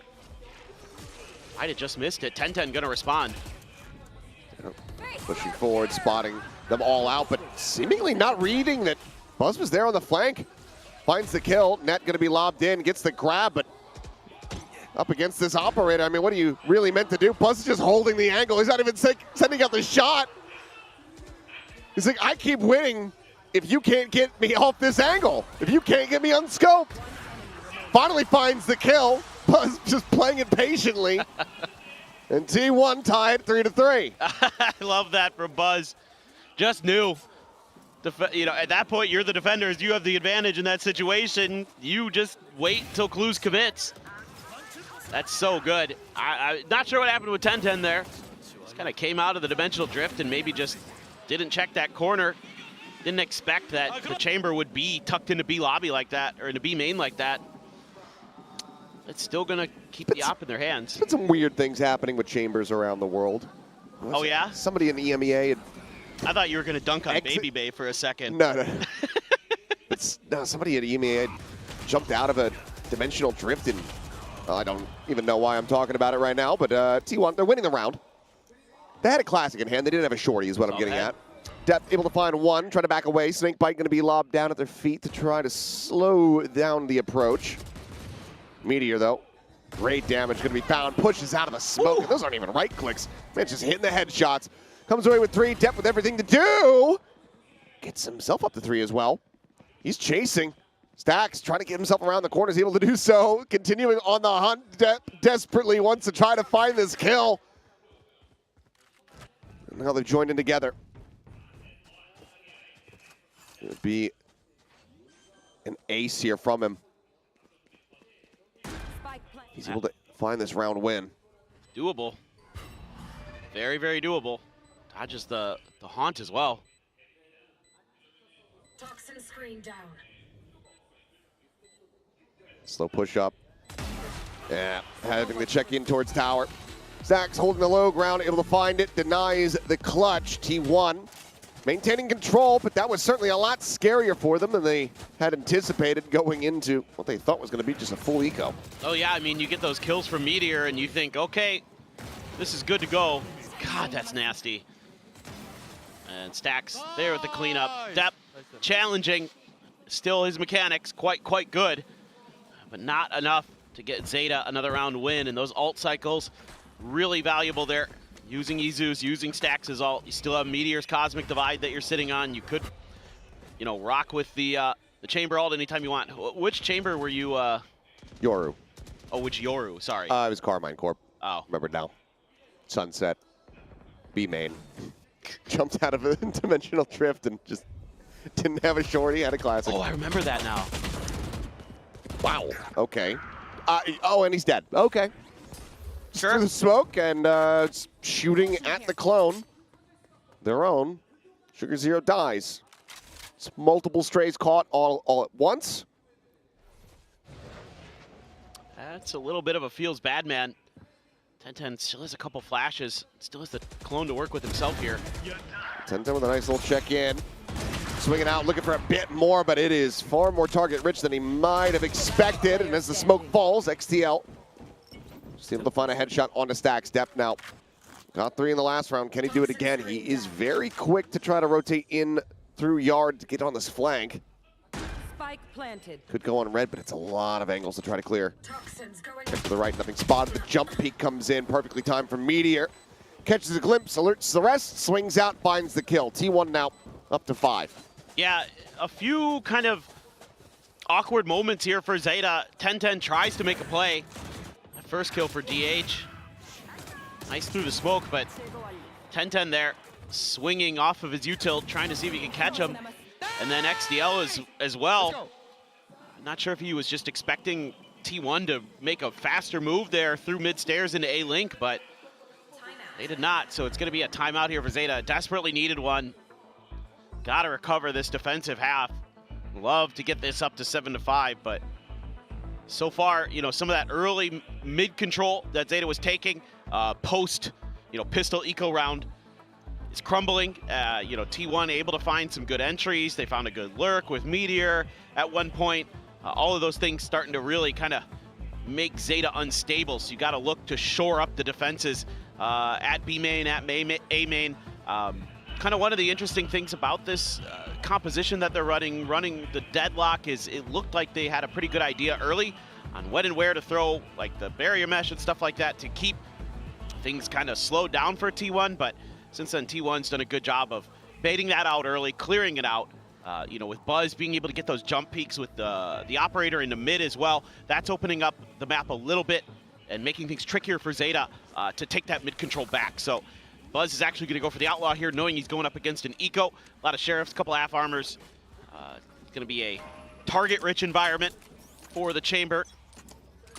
And he's got his ult in the back pocket for a future round. Flash in the corner, the swing coming out. And Izu snappily able to find clues. It's again Annihilation, something that I don't have to be concerned about. It's Buzz once again. Oh, I think he spotted him. They found my trap. Swooping down. 1010 able to just clear out the trademark, backs away. He's seen both the Sova and the Yoru. They're just throwing a couple hundred credits into the nether there. looking to why see. not? Yeah, I mean, yeah, you're got plenty of cash. And yeah, they're gonna try to sneak 1010 up off this. But DH, it's gonna be his job to make sure that any lurks are dealt with. You know, T1 quickly recognizing that after that one round, can't give that up. This is a fake. This is 10 in a good spot to get information. He's going to be hearing those footsteps going through. Now maybe can just even linger around, try to get a jump here on the stacks, but just going to quickly push 30 forward. seconds left. Get himself in front of this Cosmic Divide. Stacks, smoke comes in. Ping coming down. He's expecting this pressure here in mid. 10-10 now striking though, catching DH off guard. Finds the kill, but cannot collect the weapon. Buzz quickly swings out with the Outlaw. that might catch stacks here. He does. That's going to be a weapon recovered. Starting to get a little bit closer, but oh, the dink through the corner. Spray down from Izu, finding Sugar Zero. The swing out from Buzz will take out Depth. 2 casualties. Look like maybe they're going to make a go of it, but T1 not allowing for a Thrifty to come through off the back of the timeout. Some really neat timings from ZETA in this round on this Eco. Able to get 10-10 in between the main force of T1 and where Stax was trying to help sell the fake over on B main. The Cosmic Divide looks like it's set up for B site, but the whole time, you know, Meteor's already near the front door of A, so the whole time that was a fake, and then, you know, Depth there finding a nice timing onto Stax. They knew he had rotated down there. Let's play. They were at least able to get a couple out of that, but now you got to get this round to go here at ZETA. And you have the Tour de Force to contend with. He's got a Judge behind it too. Op again for 10-10. But he's not in a position currently where he's going to be dueling with the Chamber. Has to clear the drone though. XDL just gonna spray down a little, relying on that deadlock util, kind of cover that mid control. Cycle of smoke, keep that barrier mesh a little bit safer, a little bit longer. Now T1 wants to start to clear it. Should be able to do so pretty quickly. Buzz anticipating that maybe Clues was going to try to peek that angle. We saw Clues looking at it. He knew there was a little gap there. Seeing if he could get a punish. There's a sonic sensor right around the corner. Who's something here? And there behind it, but has the back pedal now as the dimensional drift comes in from Izu, pushing forward. Buzz about to get timing, cannot hit the flick. Nearly there, but just not enough of an adjustment. Meteor hanging back, continuing to watch that main approach. Quickly trades it out. Once again, it's going to be another round where Clue starts things off, finds that kill. Looks like maybe can find some value off the annihilation, but then gets caught. Ulti again having to be held. Izu holding close, finds the first, finds the second.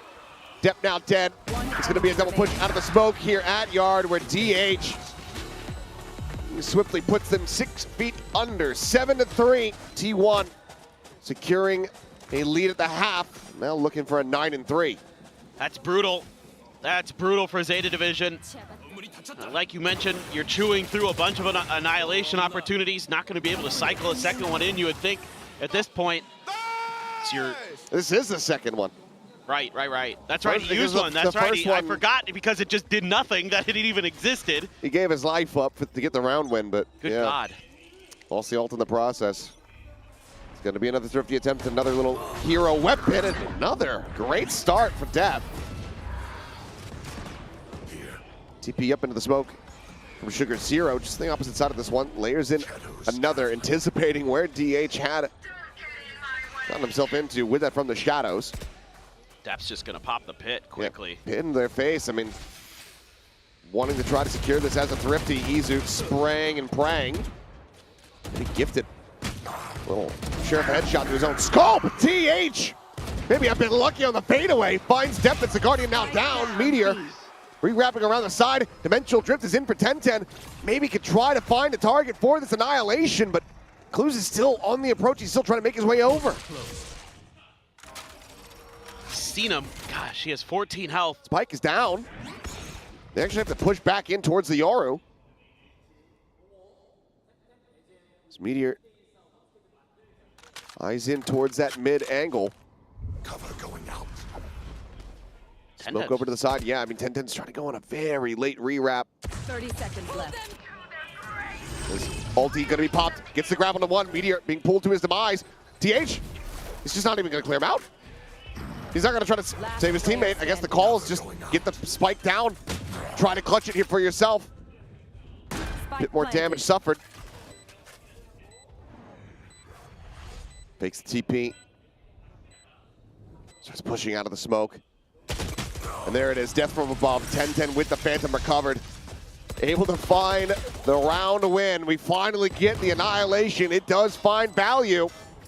And Zeta will find a 4th round victory here in the first half. Yeah, I mean, the confidence flowing for T1, and rightly so. You've already got 7 on your attacker side here to try to contest that Viper's pit, and it almost works.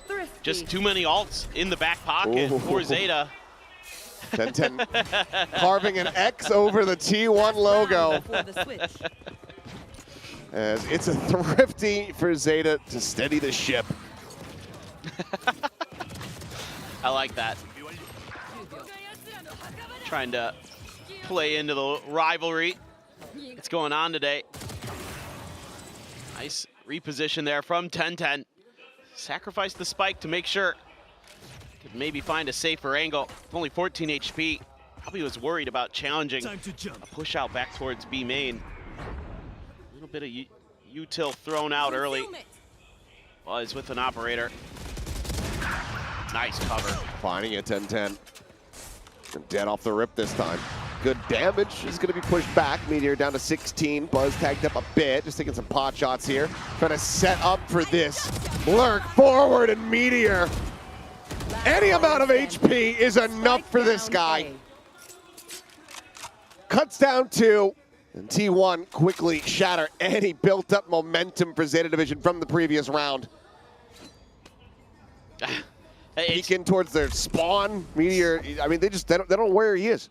Yeah, it was just so unexpected. I mean, you would think, you know, with how lit up he got, that most players would just try to fall back to mid-bottom, especially with the way that Buzz is just sending in blind op shots towards mid-top and just not read at all by XDL. Well, not going to stick around for the third. We'll rewrap and then maybe try to find it. Spike now planted. Meteor actually out into the spawn, and there it is. A 3K from 16 health, 8-4 at the half. T1 looking solid here on ZETA's map pick of Corrode. Yeah, it looked like ZETA might have a pretty good read on the map early, at least on their defender side. 3 rounds in a row, and then after that, it was mostly T1. Meteor, another great lurk. He really seems to understand how to maneuver with the Astra. Use some of those smokes to keep your opponents guessing. And that was just a crazy aggressive play. Again, you wouldn't expect him, when he gets lit up that much, that he's gonna just waltz his way forward. And ZETA just can't quite figure things out in time. On their map pick of Corrode, wanted to lean into something, well, they're leaning into something new a couple different times today, unless we get to Haven. The T1 fans have to like what they're seeing. They're giving a little chant to let them know. And I'm sure that this was, you know, something mentioned when T1 had kind of debuted on Corrode when they played against Boom. This is the only time, this is the only map in history where Meteor has actually been playing Astra. Yeah, which fairly complicated agent to pick up. Clearly the prep has been going well. But when you have a guy that can just aim the way that he does, lurk the way that he does, very well suited to it.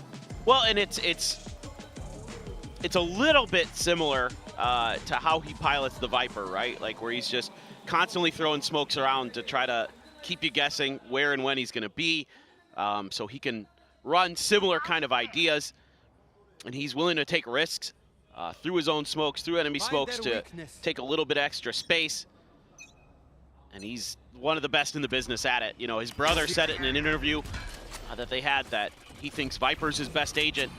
He's making a case that Astra might be just as good. Well, there you go, brothers colliding here in mid, and Meteor comes out on top. Just barely. It's the 10 health, but I mean, at the last round, who knows? That's all he needs. Here comes 2 more kills. Headhunter from Buzz, ready to commence battle over outside of A, but ZETA going to be repositioning. The toxic screen should give this away a little bit if it goes back up. There it is. Especially with the Haunt finding nothing outside of A. Exactly. Have to assume this is mid at this point. Ball's about to fall, and the elbow spotted. That tells all. Doesn't necessarily give him the numbers, but Meteor grabbed here by the net. Recon quickly cleared out. DH forward into the smoke, finding one. Both players here on this B site, dangerously low for T1, but they're quickly rewrapping, rejoining, and reinforcing. To go pushing their way forward. Depp includes some very nice shots. Fine stacks and DH. Buzz and Izu. Now just Buzz. Last one standing. 3 bullets in the Headhunter. Can put none of them to use. A 4K from Depp. Get ZETA Division their first pistol win here in the series. And they shorten the gap now to 3. A couple of T1 players just kind of get caught off guard with the positioning of ZETA. They read the macro pretty well here. Depp just reacting really nicely there to DH, tucked into his own smoke. Working around some of that Viper util as well. Depp, no doubt about it, he's still got it no matter what agent he's on. That puts him back into positive territory in the KD department. Standing ahead. And ZETA use some of that Sova util to get a read on the aggressive positioning. I think you're looking for the chamber a little bit there as well. Spot the Omen. Certainly DH no slouch as we've seen. Sugar Zero does find Meteor. trying to lurk. Smoke falling, Izu trying to swing around into the cubby, but Sugar Zero's right there waiting for him. It's the classic at hand. It's barely able to find any damage. Overall, things looking very well poised here for ZETA Division as Buzz, I was going to say, only one that can realistically get some solid damage across. Then again. Well, he's got the Koi Classic. I mean, that's fine. Just feels a little bit random. It is. 3K at the end of that one. ZETA Division, very clean.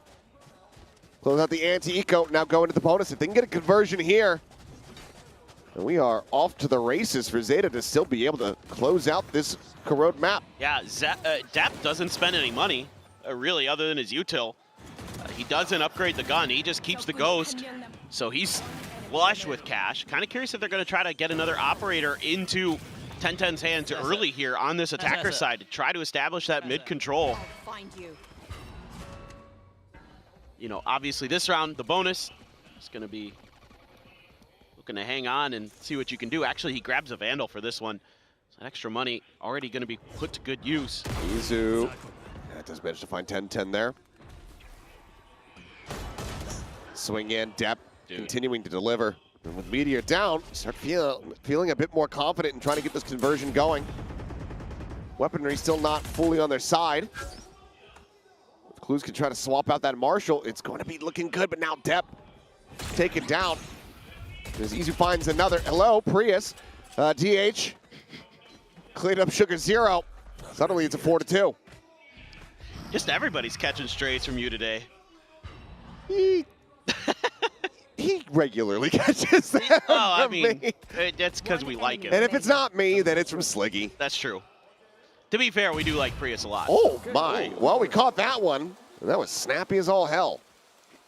Great kill from Buzz. Bonus conversion going to be denied. T1 adding another round here to the counter in the second half. Yeah, relatively clean there from T1. Some good awareness.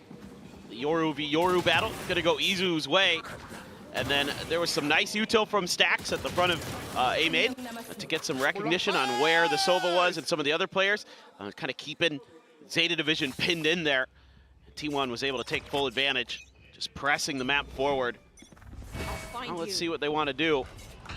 Full Vandals here for ZETA. Spot on to, I assume that's a clone. Yeah, indeed. Yep. And, well, once again, this is just tucked in position here in mid. Widely goes unread. And now they're just scaling forward. Full scatter here. ZETA Division not knowing what was hitting them from any angle. Never got a read, never got an understanding. T1 saw flood into mid so quickly and just take them down one by one. Yeah, just a great little flash there from Izu to set things up. You know, Buzz finds the first, and then an Izu immediately flashes. And Buzz is pressing behind that, and then it's just, you know, piggybacking off each other there, taking turns, stepping up. Buzz, Izu, Buzz, Izu, Buzz. They play that very, very well. That's phenomenal coordination. Yeah. Yeah. Yeah. Great little chance. Yeah. I mean, put me in the, you know, put me down there. Give me the mic. I'll get the T1 fans fired up. They do have cheerleaders. They do. Yeah. And Chobra. And Chobra. I assume that he is probably wearing his RRQ jersey, given that they play later. No, they got to play Nongshim, though. Yeah, but it's Chobra. Anyway, TP forward here from DH. Buzz killing two. As now striking, finding the quick little pivot. Cleans up the remainder. T1 up to 11. Yeah, the woes just continue for ZETA Division.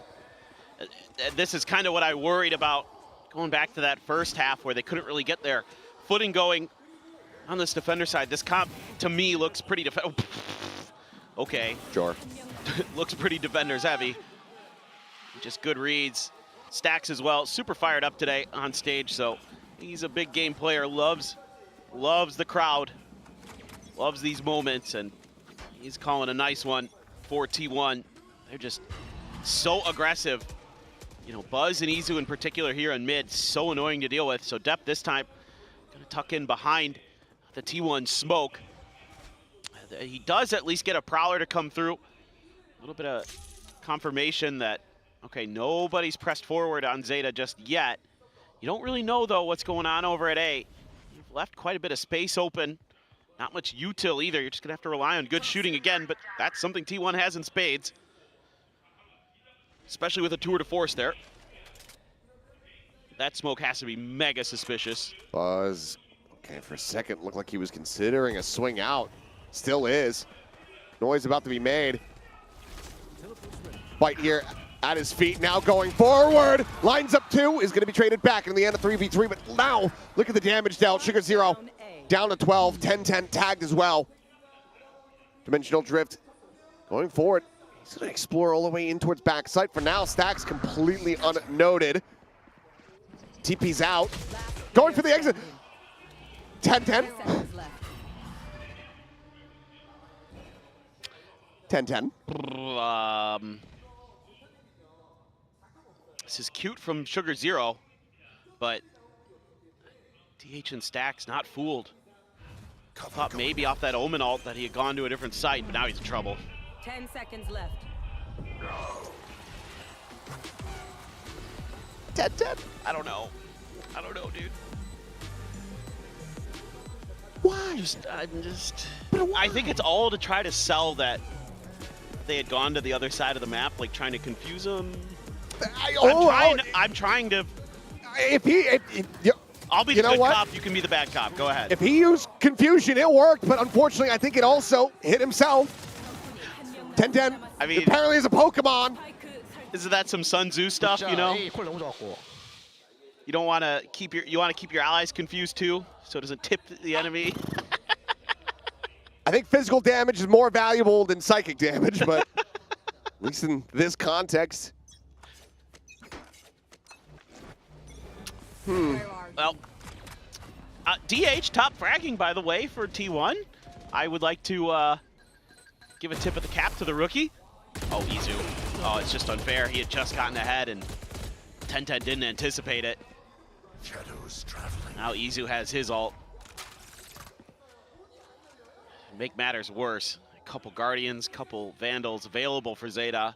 Try to turn something around, but Buzz just holding with this op. A little bit of noise being made there by Clues, but this should allow T1. He's not really hearing or seeing much else off the back of that.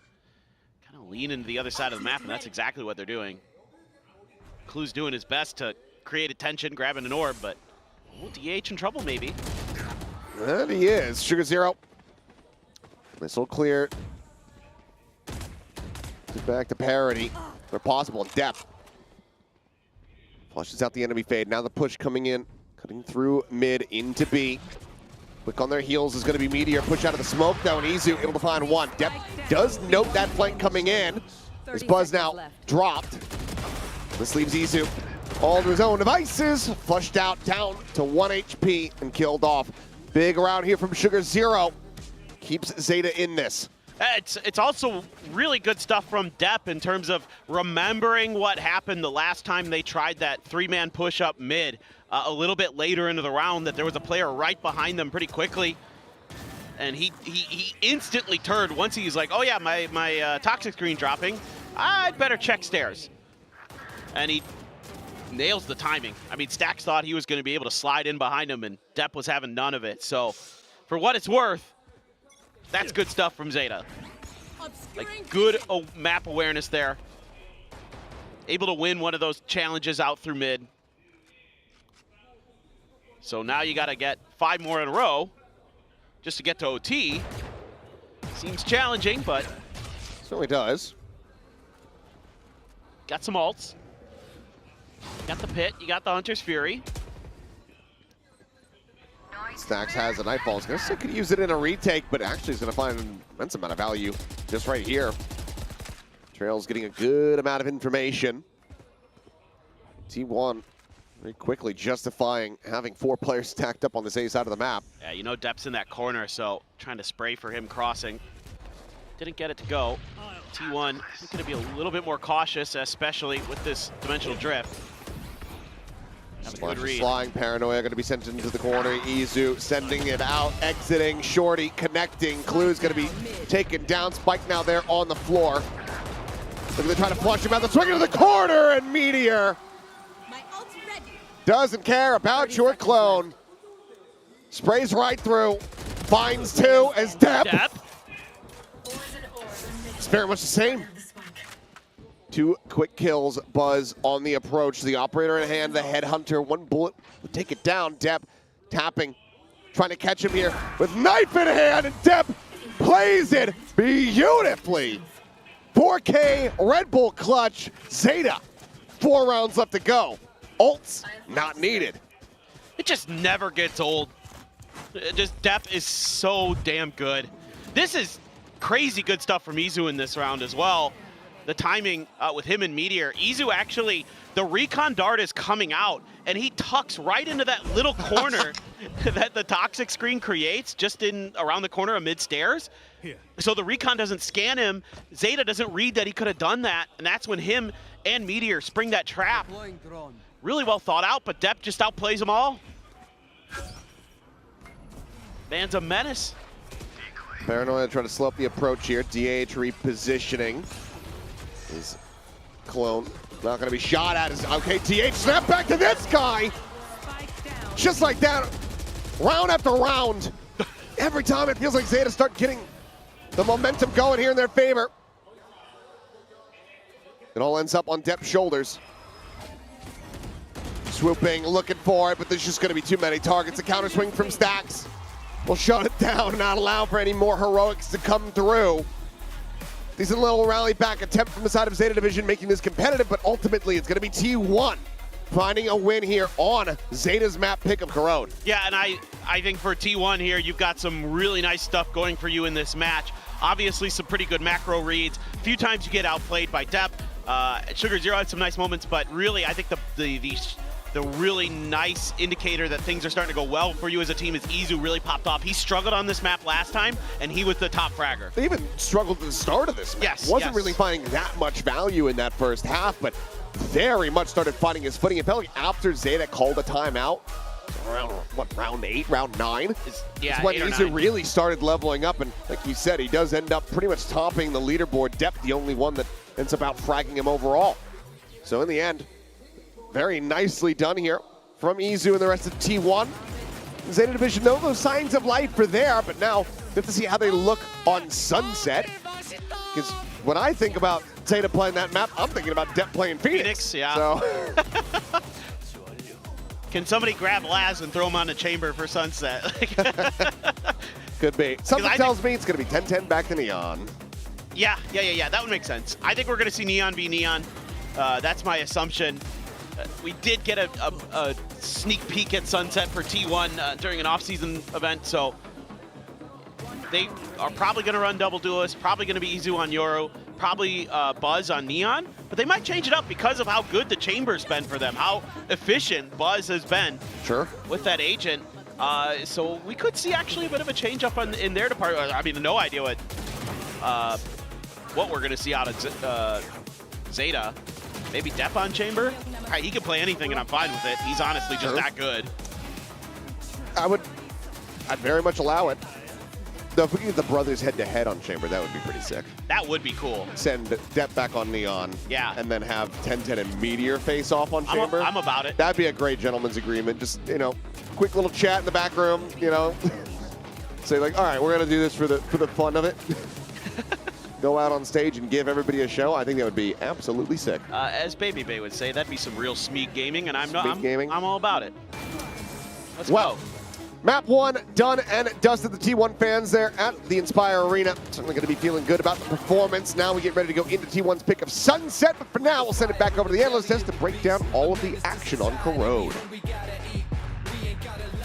Hey, we're Pacific. We have been smeeking since the very beginning. You know, Baby Bay just put a name on it, okay? True. That is our style since the very beginning. But while the casters put in the requests for what is going to be the next map, we look at Corrode here, and I'd say for ZETA Division, this was quite an impressive showing. But of course, T1, we mentioned earlier about them being able to just brute force their way through everything, and we saw that through some stellar plays from each and every one of the players on the squad. Yeah, there were signs of life for ZETA Division, but T1 clearly much more composed on this map. Everybody apart from Stacks there really throwing up the numbers. I mean, Izu is the one topping that scoreboard, but got to shout out DH. He put in a rock-solid performance. Meteor, rock-solid, and Buzz got the ball rolling a little bit late, but he did show up. On the side of ZETA Division, it's only really Depth that we can talk about as, you know, being present. That clutch was clean. That was clean. You know That was what? I'm like, oh man. Dep on DFM though, that would be gas. Wow, you could never take this guy off ZETA. I swear to God, they will never sell. They Dep. won't sell this the guy DFM. is way too good. T1 though, I mean, very well-rounded performance. Totally agree. I think another impressive game from DH on the Omen. He seems to have a very good grasp of how to play this agent. Positionally, he's quite solid. He had a couple of interesting TPs as well. On the entry into one of the sites, he was TPing past the Deadlock utility in combination with the Yoru clone. He was TPing up on the mid box as well, kind of Ascent-esque, to be able to get like a bit of a height advantage and maybe try to get a pick down into middle. That was quite a nice move, and he had a lot of really good site lockdowns where he's either TPing into the close corners or just being able to positionally play quite well. A couple of nice multi-frags there, which is not surprising because he's got two bloody coaches who can tell him how to play this role and have already played Omen on this team. One on each shoulder, right? You Yeah. have Carpe over here, you have Silva on the other, which we did see them join in for the huddle, right? They are still there and lending their support to the team. But I love this for him because he's able to stand up to all of the pressure that was on his shoulders, right? He was enjoying himself. Some of the reactions, he was like, he was loving it. For sure. We're seeing some highlights here from the side of T1, and I think you guys really want to highlight this composition really working for the team. I love this. Honestly, Fade Yoru, it's already a favorite combo of mine, but look at the way that they brute force map control here. Every time that ZETA is trying to cut down the numbers or contest some of these mains, it's Prowlers, it's Yoru flashes. It's really good at breaking through these chokes with both the clone, the Prowlers, and the Yoru flash. You can see in this particular round, the Op gets pushed off the line multiple times, but even if you need to break out of some of these chokes or there's a disruptive smoke down in one of these chokes, you can just Prowler and flash through it, and it's impossible to defend. Yeah, not to mention it's really solid against that deadlock. You send the clone forward and it can trigger all of those sensors there. I mean, I just think there's a lot to like. I think this is kind of the way these compositions will trend moving forward. Yeah, 100%. Another Prowler as well as the Yoru flash and able to get your hands on the orb there. Meteor, though, another fantastic performance on that Astra for the most part. And 10-10 had a couple of moments as well this game. Yeah, they both came to play today. They both know what's at stake here. And, you know, I think 10-10 in particular did start really quite strong. I was feeling really optimistic for him. This duel was my favorite between him and Meteor. Both whipping a little bit, but hey, you know, that's all good. It's all good. Do you think there was a little bit of the hesitation because like, oh, no, it's you, my brother. Yeah, you really You saw the Astra outline and you were immediately like, I can't no, do it. No, Hyung, I can't. whiffed subconsciously.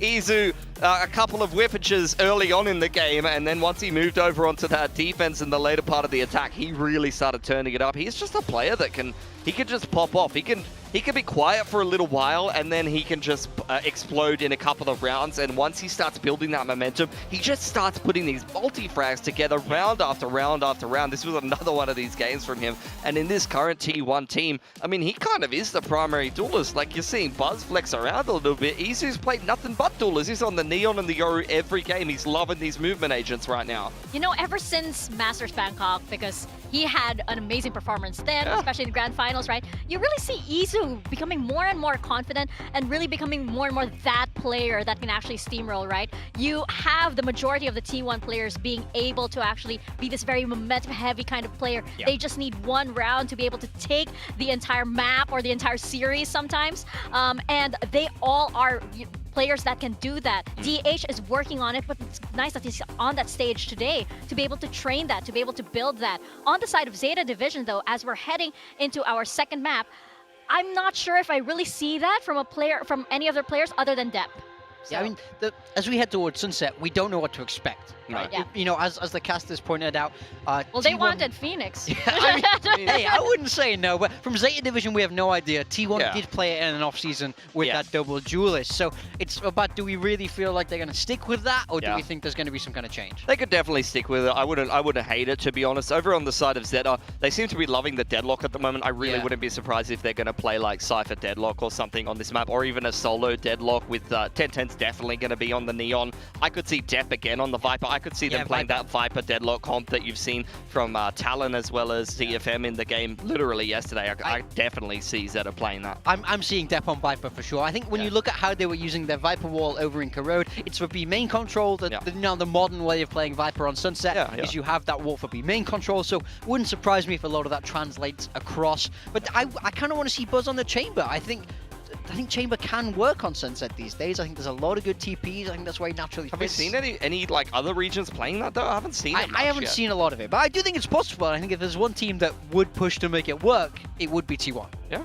Yeah, it could happen. It's quite poetic that then they use that against Zeta for, especially since Zeta, you know, making that main part of their composition for so long, especially on an iconic player like Laz. I just know Laz is sat in the crowd going, no, that's a bad TP spot. I wouldn't put that there. This Buzz guy is just staring at a Viper wall all of the time. Like, this guy's got no idea what he's doing. But Laz has said that, like, you know, even I wouldn't recommend the Chamber. And that's from Laz himself. But hey, I'm pretty sure he is enjoying what he's seeing right now. Again, it wasn't a bad showing from Zeta Division on Corrode. It was quite impressive, and this is still T1 that they're up against, and they were still able to bring the scoreline quite close. We are going over to Sunset. I'm feeling like 1010 might feel a little bit more comfortable on this, but we'll have to see. Again, as his brother said, he's no Buzz. I mean, Sunset is T1's pick here, and we know that this was floated as map 3 in both of their series before this, so clearly they've had this prepared for some time. They feel comfortable here. I think it gets a little bit harder for Zeta Division here. Yeah, for sure. We'll see what T1 are going to be bringing into this one. As mentioned before, they have previously played this where they've had a really good attacking side in between stages on Sunset, where they went up 9-3 playing Talon on that map. So we'll see what T1 do put together here if they are going to stick with this double duelist. And over on the side of Zeta, I mean, yeah, like I said, 1010 is what I expect on the Neon. I expect them to play something pretty standard. I don't think anything crazy is going to be coming out here from Zeta Division. I mean, they seem to be following a very similar formula for a lot of their compositions, right? They're getting that Viper in everywhere. They play clues on this Sova a lot. I mean, I think the composition does kind of make itself. I would really love to see them bring a change, though. I mean, I feel like we keep saying this for Zeta Division. Are you saying we'll probably never get that double duel? I want Depp on the Phoenix.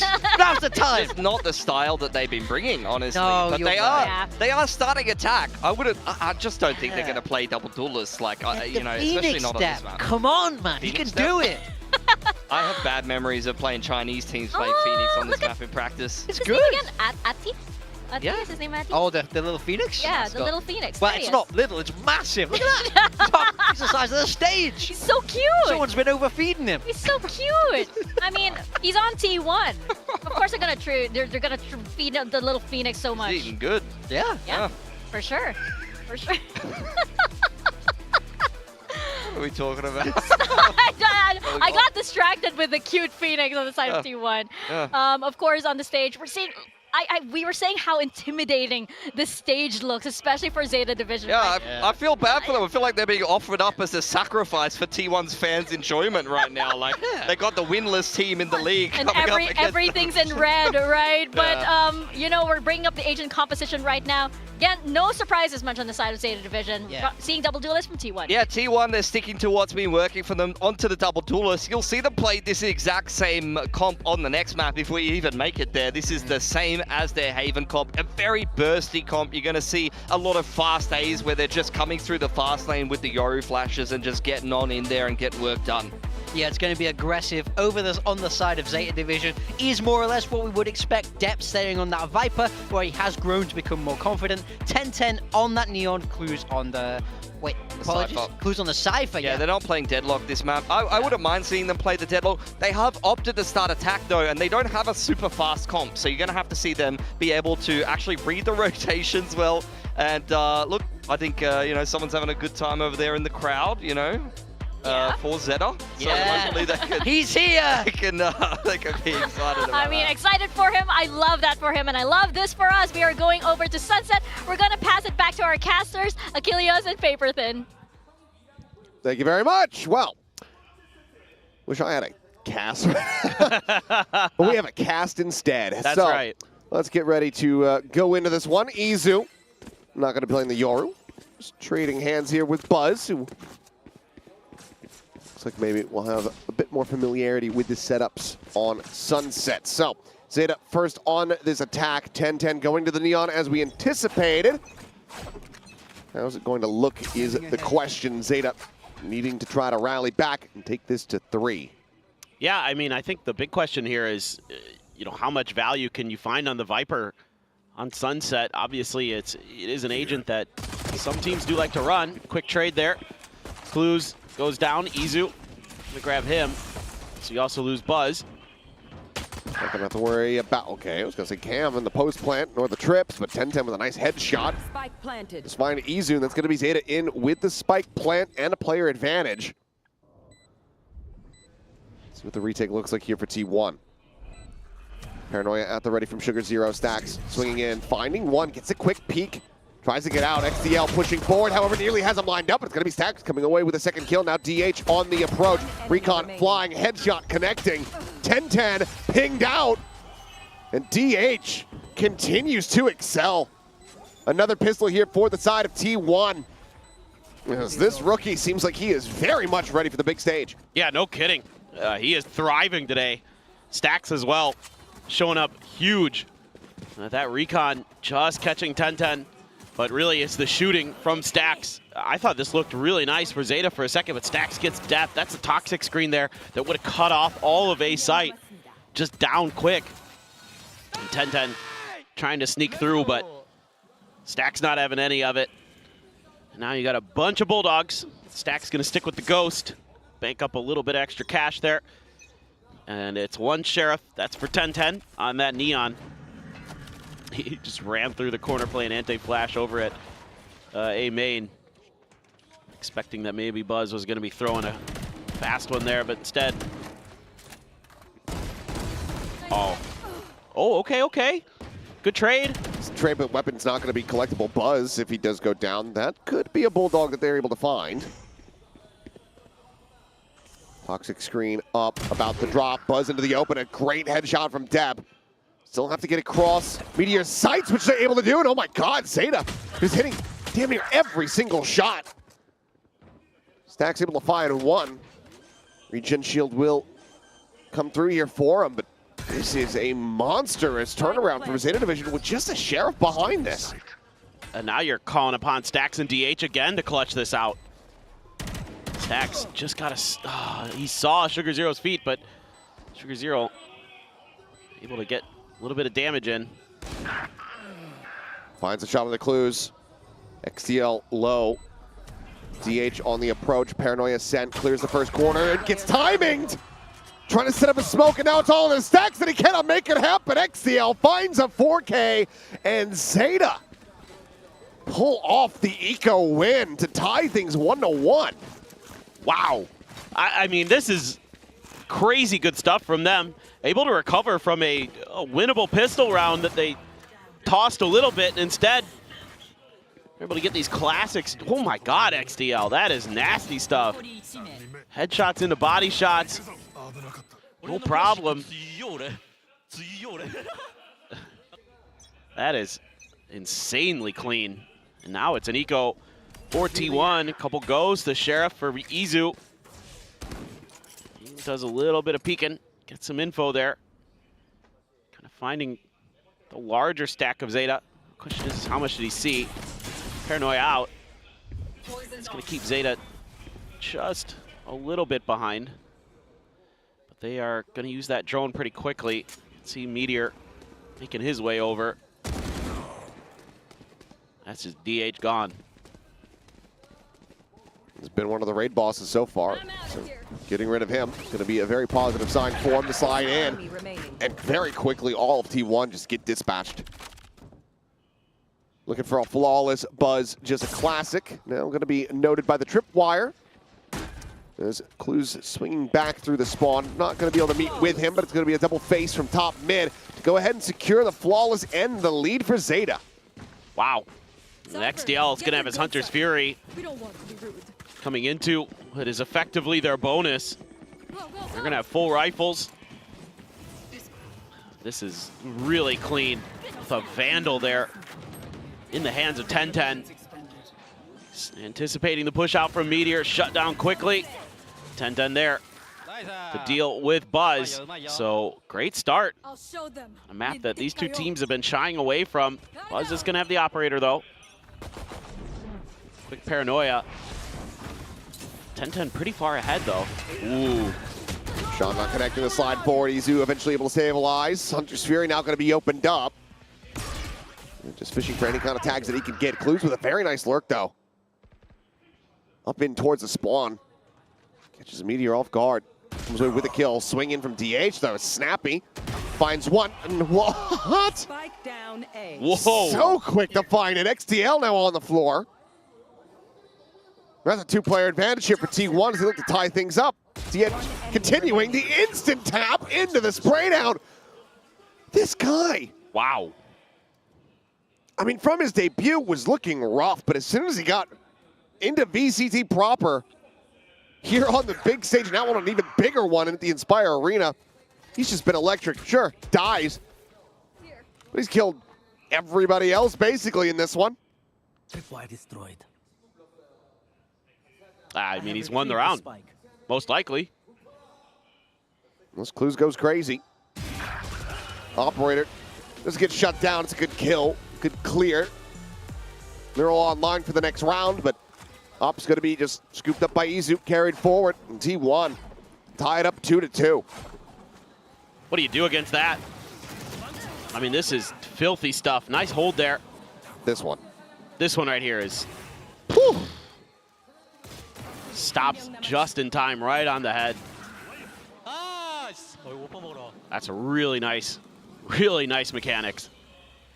So Stack's gonna have a Guardian, does have a Hunter's Fury. It's all those kills, dies, and then tells his teammate, great job, now get the op. It's everything you could possibly want. When did XDL use his Hunter's Fury? Just in that previous round. Okay. He was sending it, trying to escort 1010 in, he dies, and then couldn't find any further tags.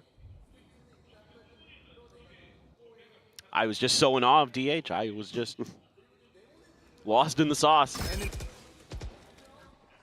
Reveal into the Cypher, not necessarily going to be telling the full story, but now you start hearing, I believe, a bit of movement in the spot out, DH. Up and over the top, playing the 10 spot. Comes away with the kill. Let's get traded out. Clues continuing to fire. Now all alone. Will just eventually get hounded down as Izu slides in for a third. Dep with everything to do. Stacks on the opposite side, about to find a timing. And it's damn near flawless from them. T1 regain the lead. Yeah, that's really good zone control by T1. You give up just a little bit of space at the front of B site to make ZETA think that they're going to be able to at least get through and get the plant.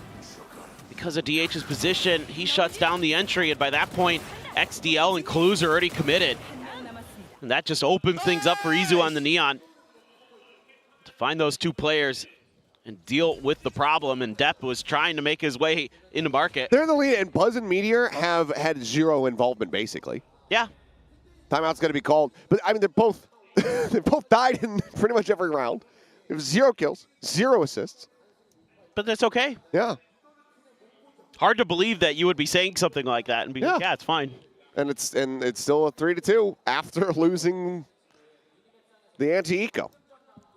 Odd situation to find ourselves in.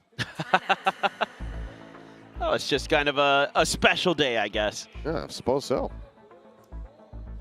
There's another early timeout here, much earlier than the last one for ZETA. You know, it looked so good there, able to get that eco win. Yeah, they were doing a great job of creating a lot of pressure through mid, up towards mid top, breaking through the back lines of T1. And now you try a couple more brute force attacks, and that's where T1's been thriving. So I think probably talking about maybe trying to create a little bit more map control.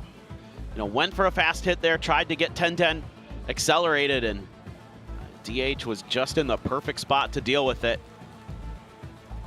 So let's see what they want to do coming into this. Stax will be there to greet this with his recon. I would imagine you're going to either have a plan for DH's spot, try something a little bit different. So it's the fast lane to make sure that 10-10 can get by. Oh, well, Raid Ball's down.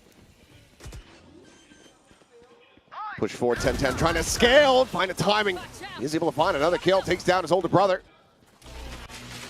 Meteor once again not being allowed to play the game.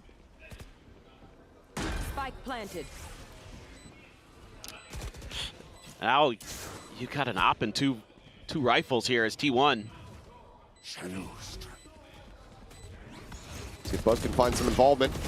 Try to clear the way, but no, he's just going to be struck down. Stax dead. Well, that's going to be ZETA with a very nice timeout call this time around. Keep us tied at 3-3.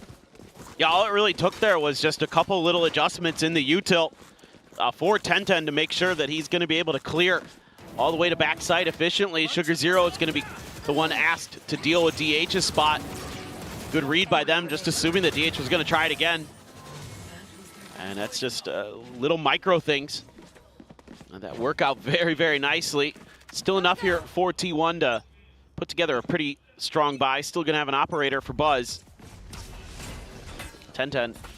Yeah, How has it mattered? Yeah. There's this operator. I mean, they've just been either playing away from him, and the rest of the team has just been killing everybody before he can really get involved. A lot of info there, though, for Stax. And it is. Good spot out. ZETA looking to rotate or at least cut some noise. A little bit of a late linger there from XDL. I think the adjustment here for T1 was to try to force this over towards that operator. Now you're going to put the gate crash through for Buzz, so see if you can find the one and done. Okay, finds the first. And it gets the done aspect as well. Now looks to re-peek. In towards alley. Clues around the corner, the jump peek. Spot, and know that he's going to be on this. Cam. Ooh, it actually hits him right there into the elbow. Dimensional drift going to go through. Buzz just looking to escape. TP across. DH arriving here. As Izu trying to hound down this enemy Neon, but 10-10 sliding forward with the overdrive is able to find it. Buzz now in around the back. Peeks. Spike left on the floor. Clues having to try to push back into this one. Joins it alongside XDL. Able to take down the enemy Yor, but Meteor now as well, getting himself involved and on the board. Finds 2 quick kills. XDL. Last one standing. Then Stax arrives here from Street. Go ahead and put him down to re-secure the lead for T1. Yeah, this went very well according to plan here for Stax and T1. A nice adjustment round to round. Throw out that util a little bit later. Make it a lot harder to get that quick hit on towards B. Force them over to Buzz's side, and he has some great reactions prepared. You know, overdrive gets ripped. He's got the dimensional drift in the back pocket to keep himself safe a little bit longer. Catches the spike in the back, then Meteor arrives. Get some value out of the Cypher util. And able to get 2 with the Bulldog. Him and Stax combined for that final one. Oh, this is cute. Yeah, Izu just scaling forward, off angle compared to where he has been playing, and he's going to re-aggress for even more. Just find XDL.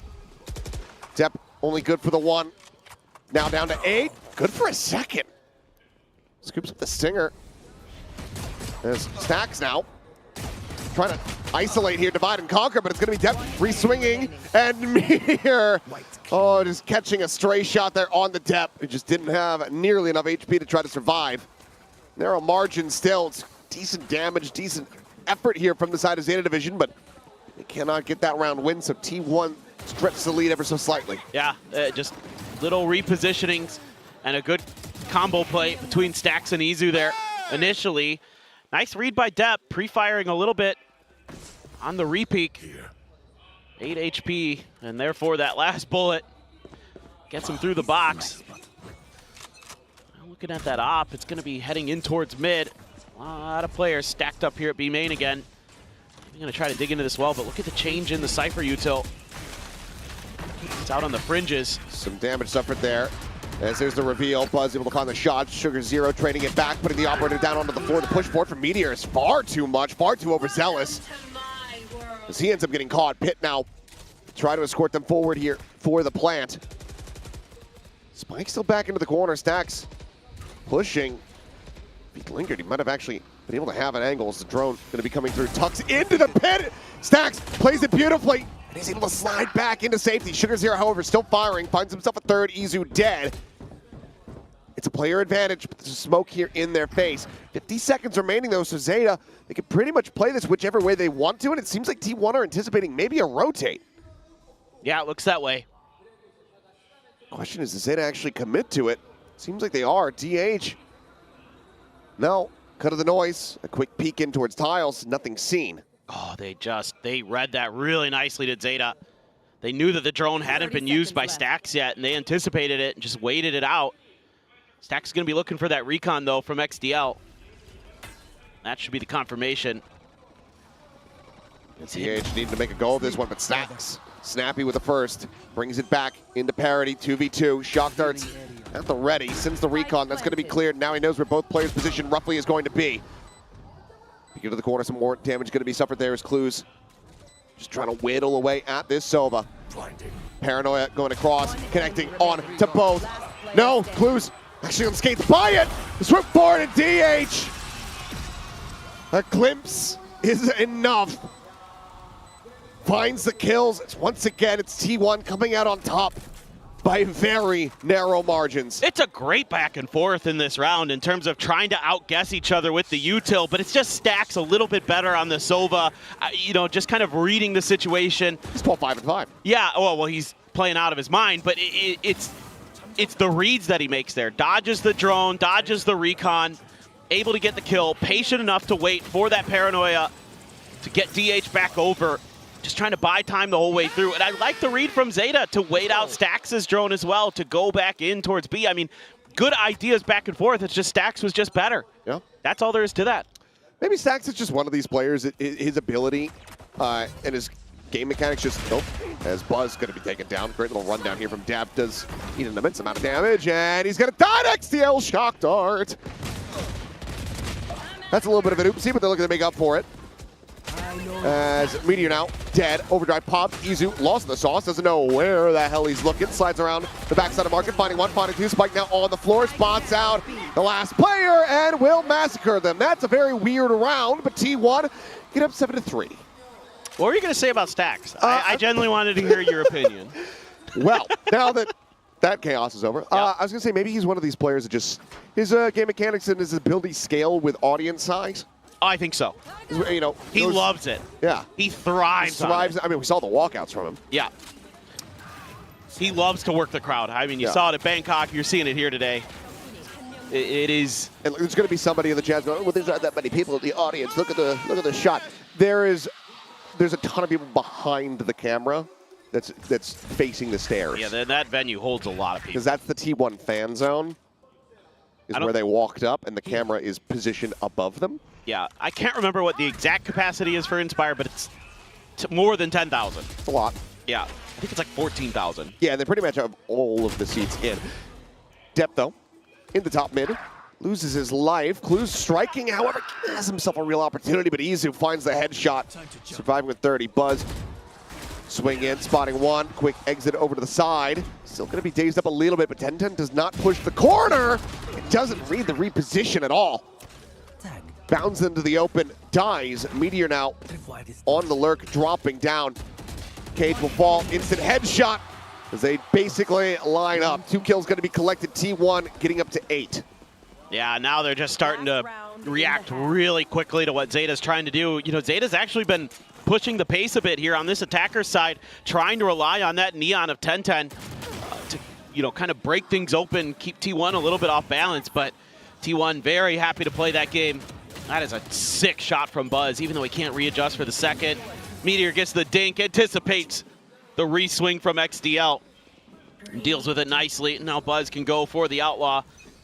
Looking at the economy of his opponents here going into the last round of the half. Only one full armor actually going to be bought. And that's 10-10 with a Stinger. He's not anywhere close to an overdrive, so You wouldn't expect that that's going to come into play. Usually, that being said, there are ways, there are worlds where you can get 3, grab a couple orbs, put the spike down. You never know. But Buzz is going to be using that Outlaw over at A. And they're going to rely on him in the Cypher util. Kind of lock all this down. Sends out Gate Crash on a timing. Like the patience here from Buzz. Oh no. Once again, this time not able to escape. It's a good kill from Deb. 10-10 down, 2-10. Slide forward, Izu. Finding aforementioned Deb. Dude. It's starting to get a little chaotic. It's a great call in the economy. It's getting a little bit muddy, but Stacks in around the back here at Tiles, finding one. 10-10 realizing I just can't really try to go for this swing. Oh, TH hitting a transfer. Once again, a glimpse is more than enough for this guy. I don't think he's going to be ready for this one, though. 10-10 does strike. So 10-10 at 10, needing to recover the spike, will fall to Stacks' hands. 9-3, T1 finding a hell of a lot of stability here in this first half. ZETA call timeout, win a round, and then T1 goes in a 6-round win streak. I mean, I've seen decent macro ideas from ZETA, which is something that they've been lacking at times in this stage, if I'm being honest. So, I mean, again, the full buy armor onto 10-10, like they're anticipating that there's going to be that Outlaw there. They're going to throw him out there. Buzz actually hits the shot. Meteor gets, or excuse me, 10-10, he's his brother. 10-10 gets down to 10 HP, so that gives them at least hope, gives them an opportunity to get into that site. But again, this is the crowd that I was talking. These are the ones behind the, you know, where the camera's situated. There'd be some fans there. It's a lot more filled in than you guys might think. And obviously, people are just going to troll no matter what. Well, and yeah, this is just why I don't read much chat or comments. You don't even have to. You just know what they're going to do. Well, that's fair. You know that they're going to say it. You know that it's like, you know, I know that Slicky's going to write like, okay, there's many chances, chat. This is going to be a thing that he writes down on the screen. You get to read eventually. I know that Chopra's got an RRQ jersey. Fair. What about the lights? Do you want one of the lights? Are you these ones? Like the fan ones? Yeah. I had it. Oh yeah, you went yesterday. That's right. Yeah, so I was there yesterday. So I did get a goodie bag, but whatever. I'm not encouraging it. I went in. There's a casino there. I went to the casino, and one of the women that was working there is a huge T1 fan. So I actually said like, "Oh, do you want this?" Oh, that's nice. Because she said she couldn't actually go to the event because she was working. Yeah. So couldn't make it there during the weekend. So I was like, well, I can kind of get this stuff whenever. Yeah. So here you go. That's good guy, Achilleos. Don't gamble. I think that's the first time I've ever said that in my life. Cheers. You're welcome. Clues. Exploration off this toxic screen. I think DH has got the read, maybe. Whoa! Oh my God, the transfer. Clues to be able to find the 2. Meteor now trying to tuck back. Relay bolt not going to connect. So here we go. Brother v brother once again. 10-10. Trying to stand, but there's a little bit of help here from his friend. Sugar Zero beats up the older brother of his teammate. Really good bait and switch, too. Stacks swinging, trying to go for the wide swing. They'll find a headshot, but nothing more. ZETA Division, they keep it tied on pistols 2-2. Well, the last time it was an eco win for ZETA. Can T1 replicate? I don't know. This is nasty stuff from Clues. I mean, DH, I think, had a pretty good idea that was going to be the play, and Clues was just better. And had a crazy good swing. I mean, the pistol's looking pretty solid overall today for ZETA. Like, they've either been, it's been really close in every single one. Yeah. Or they win them. So, credit where credit's due. The work there looking good, but they got so much more they have to accomplish, and that does not bode well. I was going to say, it's the same setup. It's just 4 classics with a Sheriff in hand, and Meteor finds his little brother, Izu. He got lit up. Slowed up, yeah, he is. An immense amount of damage, includes eventually able to trade this one back. Depth with a nice scale forward through the cage.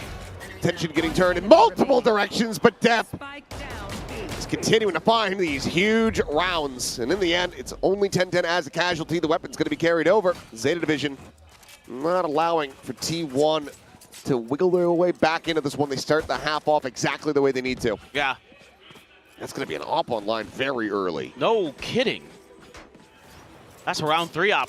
That's some Paper X something stuff. Need to be confident and need to be hitting these shots. Sorry, fares though, but Def, god damn, that was very clean from him. He is. He always delivers, it feels like, no matter what. I mean, he has a few bad, maps here and there and had to change roles this year. Had a little bit of a struggle, but doesn't take him long.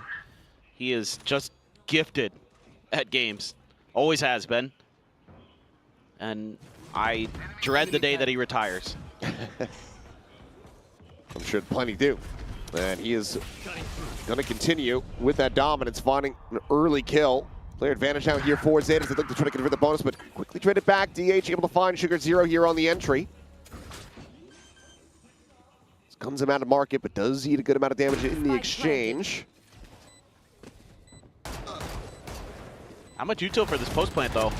Well, there's not. With Clues falling, XCL dead, and this operator eventually you're going to have to consider the save, the peak. The kill onto 1, but now up on the floor. Depp will join 10-5. T1 not going to allow for that bonus to get converted. Yeah. Still a fair amount of money, though, for Zeta, so even with that op being bought up, they're going to have enough to mostly get what they need other than 10-10, it looks like. He's going to have to rely on, I don't know what. He had a Sheriff, but then changed back, so maybe thinking about a Stinger or something. Kind of curious what he wants to go for. A nice first kill there for DH again. Outdueling Sugar Zero. Stacks Izu 16 kills apiece. Clues having a nice map on the Cypher. Spot there. That's going to be a little bit of a backpedal for XDL. Stacks doesn't see much, so you feel like you could get this plant pretty quickly, and that's a nice play off the trip. Yeah, can't be walking into that. 10-10 traded out. Buzz quickly bounding forward, but Spike's still going to be dropped. That tripwire's still there. T1, it's an odd situation where they're in the site. They don't have the spike in hand, and now the flank has been red. Meteor dead, and T1 have to fight their way back out of A. Because Izu now collects the spike, but everybody else is dead. Smoke drops. He'll fall, finds one more. And things get very chaotic very quickly. And Zeta are able to profit off of that. Yeah, it's just a great round where you lure T1 into a false sense of security, where you think that you're going to be able to get through A successfully, but there's all this Cypher util. It gets you that first kill, and they're so quick to scale off of that. Our Zeta, where they're just, oh, Spike's down. Okay, go, go, go. Get into A-Link, get into A-Main. Let's shut this out. Depp again, so good on the flanks. Saw it a little bit on Corrode. That's another nice one. Paranoia slowing T1 down here. 10-10, though. Gets pinged out. Chase forward. Free fire on the angle. DH dead now. I was going to say, takes plenty of damage. Meteor able to find one. Buzz with another. 3v3. Hero theft coming through. Getting the ping reveal onto everybody on Zeta. Holds them at bay for now as the spike is able to get planted. Buzz now forward. Dimensional drift spots all three on the approach. Just a shock dart here as far as the util is concerned. So trying to get past this fast lane, and Buzz is going to be run down. 10-10 sliding forward, able to find it. Stacks with one. Brings it to a 2v2. Meteor trying to find his little brother once again. He's held back. Both players so damn low. 65 health between the two of them. 10-10 looking for the kill. The timing, however, Stacks plays it gorgeously on the site. Picks up a 3K and another round win. T1 2 away from getting a 2-0. Yeah, this is really good stuff for T1 in terms of just getting those trades quickly. It looked like maybe the round was going to crumble. But you're able to break things open in elbow. Stacks again. Really having a phenomenal sunset. Finds the timing. 10-10 has to try to figure things out one way or another, but the coordination good between him and Meteor. Stacks is going to have the Hunter's Fury. Wide assortment of weapons for ZETA. Shotgun, a couple rifles, a stinger, Sheriff for XDL. Oh my god. Okay, well, good little aggro crunch here. And 2 corpses outside of A main. Saw a little scoop up here for the side of ZETA Division. Bit more firepower now to try to work with. Drone in the mid, able to get the spot on the DH, but Izu continues to scale forward. Smoke falling, XDL there on the opposite side, just the Sheriff in hand. Is able to take a little bit of damage, but widely survive and get away. More important, you just get the read. Give Clues a little bit of help. It's a great relay bolt, though. Should know that he's got a decent catch, but I don't think he was anticipating a rifle there in hand. So Izu trying to up the ante, up the pace, ends up falling to the wayside. DH fighting back for 1. Swing out depth just with the classic, finds a headshot to put Stacks down to 72. Gives his remaining teammates a real chance to try to make a go of this, but DH able to find 1. Stacks versus Sugar Zero. Deploying drone. Quick cancel on the drone, pushing forward, finding the kill. Stacks gets T1 up to match point. ZETA now leading 6 in a row. I mean, it's just the mechanics on display for T1. It'll be DH or Stacks. Both having incredible rounds for themselves. Clues stuck in the corner, even invested the neural theft on this round to just try to make sure, and they still can't get it done. I mean, Depp in a weird spot where he has a Bucky or a Classic, has to choose one or the other. Hard to guess which one's going to be more impactful in that situation. Now T1 on match point. Immediate rip of the Viper's Pit from Depp, throws it in towards B main. Last time he threw a Viper's Pit, Stacks used XDL's util against him. He's looking to try to outplay ZETA's Viper once again, but gonna be a little bit more tricky this time, at least to start. A little bit of space gained, some false information given over early by T1 in terms of which direction on the map they might be thinking. But ZETA not really considering it too much. A lot of pressure here on Depp's shoulders. Playing into a pit with just the Guardian in hand. He's trying to go on a similar timing to the one that caught him the last time out. Swoop forward, play off that drone, but multiple layers in place for T1, getting it protected. And 10-10 pushing forward, finds his brother, but DH cleans up 2. And now it's just XDL and Sugar Zero to try to keep things going. I mean, DH has just been so damn clean today. Oh, that's going to be a 3K. He's going to TP. Does he cancel it? No. Holds it right back into main. Paranoia considered. Smoke cycled, time dwindling. DH will find it. What a huge performance. His first time on a stage like this. DH looking electric to close out the map. And T1 will take this series 2-0. Some hugs there for DH. You gotta love what you're seeing. In general, just the mechanics looking really sharp here for T1 today. The confidence sky high. And they dispatch ZETA. The homestand goes according to plan. Man, oh man, that last round from DH was woohoo! That was good. Well, hugs, of course, between the family members there. As unfortunate here for the side of ZETA Division, but I think ultimately it was a little bit cooked. After T1 got the victory yesterday in the league match, they broke the homestand curse, the home ground curse of losing at their own event. And they broke Genji's win streak. Yeah, and kind of sealed the deal for him. Stacks immediately running down here to celebrate with the fans. But a very nice showing here from this squad. DH, I mean, continuing to look excellent. T1 looking like overall bouncing back. Got some concerns after, not being able to best paper Rex off the back of all of their travel that they had been doing. But it seems like they're stabilizing, leaning back into running a lot more of this double duelist, using that chamber at times to kind of, simulate it, I suppose. Yeah. Well, I mean, I think it's looking very solid for them. I think the thing you have to be really encouraged for here, if you're a T1 fan, is that it's getting better, right? Like, it's not regressing. It's not like you got that loss against Paper X and things look shaky. It's like every week I'm seeing improvements in individual play. If somebody has a bad week one week, they're stepping up. Yeah, who's that guy? Chobra. He's got the right colors, at least. Yeah, he's there to chauffeur the players. I assume maybe have a bit of an interview with him. But look, if DH keeps picking up the pace like he has, not only is T1 going to champs, they're in a great spot in terms of the points and all that, but they're going to be a threat again. Yeah, it's with DH, after every round you can ask, did you shoot 3, 4, 5 of them? How many? Because guy was just putting up the multi-frags round over round.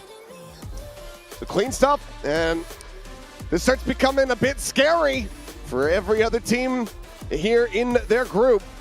Is if T1 are going to rally back, if Paper X are going to continue looking excellent, if RRQ are going to refine their form, if Gen G is going to be consistent, if DRX can figure out everything, if Talon can find stability. There are so many teams that are going to be vying for those few playoff spots, those fewer spots. Right. To go to Champs Paris as well. It's the championship points that are really difficult in Pacific because you've had 2 different Masters winners. So that's kind of just made it top heavy. So, for a lot of these teams, just trying to get to champs basically means you've got to get first or second, right? Like that's about your only hope. Teams like Talon, teams like DFM, who I don't even know, but somehow they're getting wins again. And, RRQ, who knows? It's hard to say, but that championship point situation is so tight at the top. Alrighty, well, we're going to go ahead and send it down and hear from the players.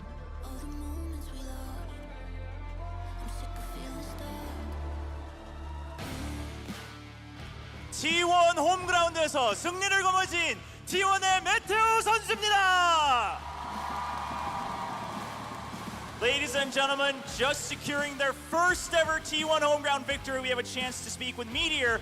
And I first just want to hear, what is it like to play in this arena in front of this crowd?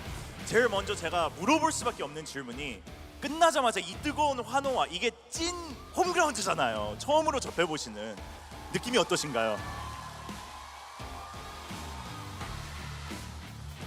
우선 수많은 T1 팬분들 앞에서 경기를 하게 되어 정말 뜻깊은 것 같고, 그리고 항상 늘 뒤에서 응원해 주시는 팬분들이 있기에 또 선수들이 힘을 얻고 또 프로게이머를 하는 이유인 것 같습니다.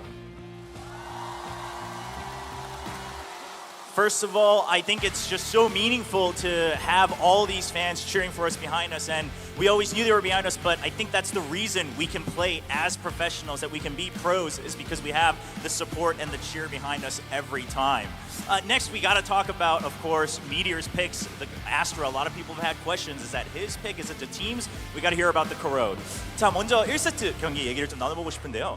사실 많은 분들이 많이 궁금했어요. 이 아스트라 픽이 뭐 이론상은 알겠지만 메테오 선수가 좀 원해서 픽한 요원인지 아니면 팀적으로 논의가 된 부분인지 좀 궁금합니다. 사실 코로드에서 사이퍼를 해봤는데 세팅을 다 하고 나니까 5초 정도 남더라고요.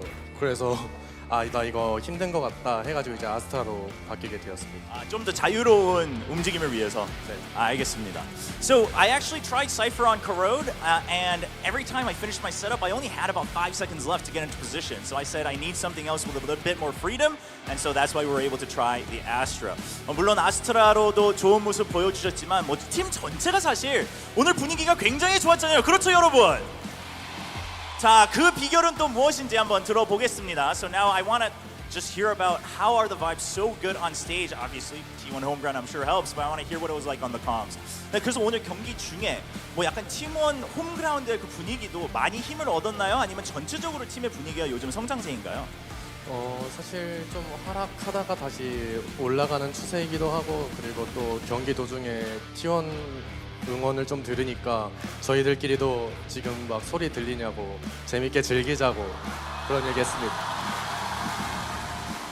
So, of course, we were a bit shaky. We've been in a little bit of a valley, and we're trying to get back up. But honestly, once we heard these cheers in between, we actually told each other, can you guys hear that? Like, this is going to be fun. We should enjoy this arena a bit more, and we were able to continue to ride the momentum. Of course, I mean, VCT Pacific still has some ways to go. Let's hear from Meteor what he's looking forward to for the rest of the year. 자, 그럼 이제 이 분위기를 다시 타서 아직 갈 길이 그래도 많이 남았습니다, 올해. 좀 앞으로 어떤 부분을 기대하고 계신가요? 일단 저희가 세계 대회에서도 우승을 했었던 만큼 다시 그 폼을 찾는 게 가장 중요한 것 같고, 그리고 이대로만 할 수 있다면 다음 챔피언스도 저희가 충분히 우승할 수 있다고 생각합니다. Oh!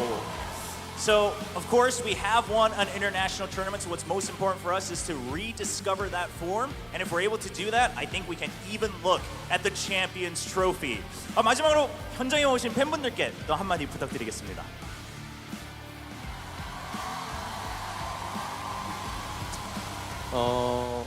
사실 이제 발로란트라는 게임이 익숙하지 않으신 분들이 좀 많다고 생각을 합니다. 개인적으로. 그래도 이제 같은 T1이라는 구단을 같이 좋아해 주시고, 그리고 뭐 발로란트 팬분들뿐만 아니라 리그 오브 레전드 팬분들도 정말 감사하다고 생각하고 있고요. 그리고 또 동생이랑 처음 경기를 했는데 부모님이 와주셨거든요. 그래서 부모님이 좀 걱정을 하시더라고요. 한 명은 이기는데 한 명은 지니까. 그래서 그 부분이 좀 마음이 아프다고 하셔가지고 그냥 뭐 해줄 말은 와줘서 고맙고 둘 다 잘 할 거니까 그냥 응원만 해줬으면 좋겠다. 저기 계신 분들이 가족들, 아유, 너무나 감사합니다. So first of all, thank you so much. Meteor says, you know, I'm pretty sure there's actually probably quite a few of you who aren't very familiar with Valorant either, but it's such an honor to be part of the T1 squad and to get the support for the T1 team and organization. So we really appreciate all the cheers and the support. And last but not least, of course, first time he's playing against his brother on this stage. And Meteor's parents were here. Meteor and Tenten's parents are here, and they were a bit worried because one wins, one loses. And Meteor says, all I can say is thank you so much. We'll continue to both do well, so please continue to support us.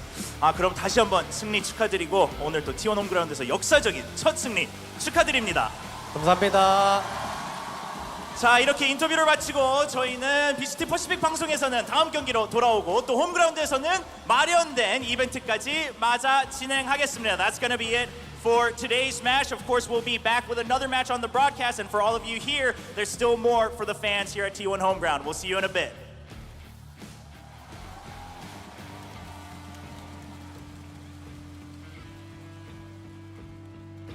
So much more for the fans over at Inspire, but also more for us here on Pacific. We have to talk about that match because, of course, you see all of the fans here that were lending their support to T1. That definitely showed, as Meteor said in the interview, just listening to the fans made them perform so well. Go for it, Izu. I mean, it's got to help to have so many people there cheering for you, willing you on and wanting to do well. But ultimately, that was a very dominant performance from T1. Really what we would expect from a team of this caliber. Absolutely, they are now starting to move up a little bit further in the group, so looking more and more promising that T1 will be making it into playoffs, and they have very lofty goals, as you heard from Meteor in the interview, but very promising game overall from T1 today. Saw them, again, play some of the less played maps, some of the newer maps in the pool, another good outing on Corrode from them, and then honestly, a pretty solid looking Sunset. They did pick Sunset there, and they looked quite solid on it, so I think that they can be happy with that performance. Their map pool is starting to look a little bit more well-rounded after a nice boot camp abroad, and you got to be happy with that. Yeah, definitely. And I think for ZETA, there were a lot of good moments, especially from players like Depp. You had those pop-up moments from him, but I think that for the rest of the team, they can hold their heads high because this was still T1. This was still an underdog matchup, so to say, and they still were able to, you know, deliver quite a match for them. Yeah, for sure. I mean, I don't think they can be too disappointed, but I mean, it's not the outcome that they want at the end of the day. Of course. It does mean making playoffs gets a little bit tougher. They are 0-3 in their group with Paper X on the horizon, so that is not a position that anyone wants to be in. Yeah, chances are that ZETA are going to be out before they even, you know, have a chance, have a sniff into the playoffs and a chance to go to Tokyo. So, yeah, it's not looking good for ZETA. that window is closing for a lot of teams actually today. We'll probably get a better look at it as we head into the day's end. But for now, T1 can rejoice, sit a little bit more comfortably in their T1 gaming chairs that we saw on the stage over there. A little bit more as comfy as they are. And of course, Izu definitely taking that match MVP. Yeah, we had to give it to him. I felt like rock solid both games, now in this kind of perma-duelist role, doing a really great job. He's an incredibly flexible player, can play anything. You saw him on Cypher and Viper early in the year, previously on the Recon Inits as well, and sometimes flexing into the duelist. Now he is mostly a duelist, and he's putting up some duelist-worthy numbers. Definitely. We saw a lot of those numbers coming from T1. I'm eager to see a lot more numbers coming from our second match of the day. We're going to take a very quick break, but when you come back, we have RRQ versus Nongshim.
Red Bull gives you wings.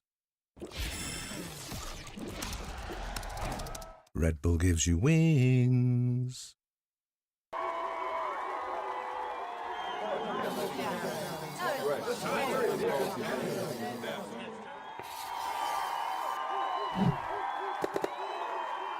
Red Bull gives you wings.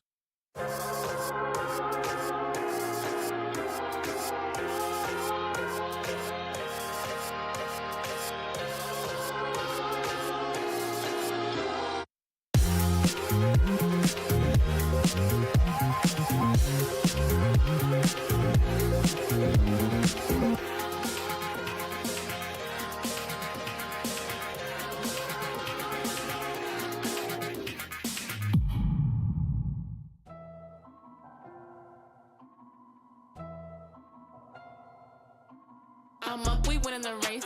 I'm up, I'm pushing the pace. If you ain't first, you last. And I'm allergic to that place. Not them, they ain't knocking me back. Not them, they ain't knocking me back. Now go and write this down. We only after that stacks. I'm only after that bag. That's racks on racks on racks. This isn't competition. This isn't a closable gap. I'm up, I'm up, I'm up. Rocket speed ahead. The naysayers keep chirping. Let's put that all to bed. You are back watching VCT Pacific, and ladies, gents, and everybody watching. Oops, careful. Watch yourself. Watch yourself, Monyan. We don't want that happening. But I have a question for you guys. Are you ready for 100 rounds of Valorant? Because we have RRQ versus Nongshim. Woo! I don't want to go home. We're gonna go straight into tomorrow's matches. We got everything set up here. We're prepared for a long night, because as you can see, Oh my god. Oh, they got dancing. Yeah, Okay. no, I taught them that. Oh, really? You're Yeah, I did. I did. You are the That's choreographer. As usual, I mean, RRQ were perfectly in sync in their last match. You can see the stats right there, and the win against Gen G. A very tight series. I honestly think that that could really change the trajectory of RRQ's run. They were on such a downward trend in form after the lackluster international results, and then an L handed to them by Global Esports in week 1 of stage 2 here. But I think that win against Genji is going to be transformative for them. Yeah, that was it was a tricky first week, of course, but this will also be RQ's first time facing Nongshim with RB, right? So it might be slightly different this time around because third time's a charm, I guess, for this matchup. But hey, kind of different rosters. RB seeing RQ with this roster, and RQ rather now facing Nongshim with RB. Yeah, a little bit of a change with having RB in this roster, but we know this Nongshim team to have a lot of potential. It's just about managing to execute. When we take a look at their previous games, they did manage to beat Team Secret, but of course fell to DRX. Yeah, I think for Nongshim, this is historically a matchup that's gone quite well for them. You know, this is usually a very close matchup, even though RRQ is this team that can top Pacific, that can win Pacific, the current reigning Pacific champions, and Nongshim isn't necessarily a team that has even really made it that deep in the tournament. I think that these two teams do play each other quite closely usually, and what is going on? They've got the Scoville units of Shimran over time.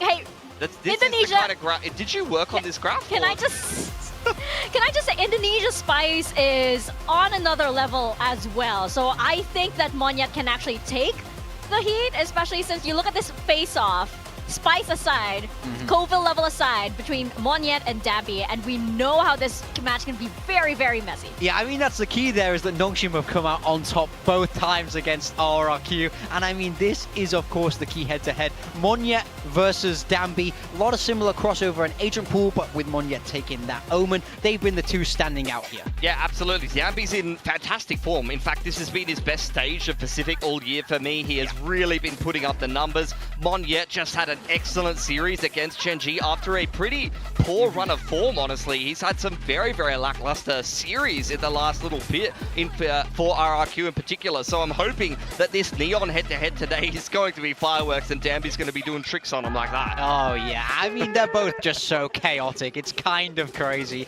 But as you say, Monyet, I mean, he had been slow this year. There's no two ways around it. He had looked like one of the weaker players on the RRQ side, but then he really got them across the line in this Genji game. Just came alive when it mattered the most. Do you think that him dropping his mouse was a little bit of an omen, or do you think he needs that for like some good vibes? He needs to laugh it off? He's just the clumsiest man I've ever met.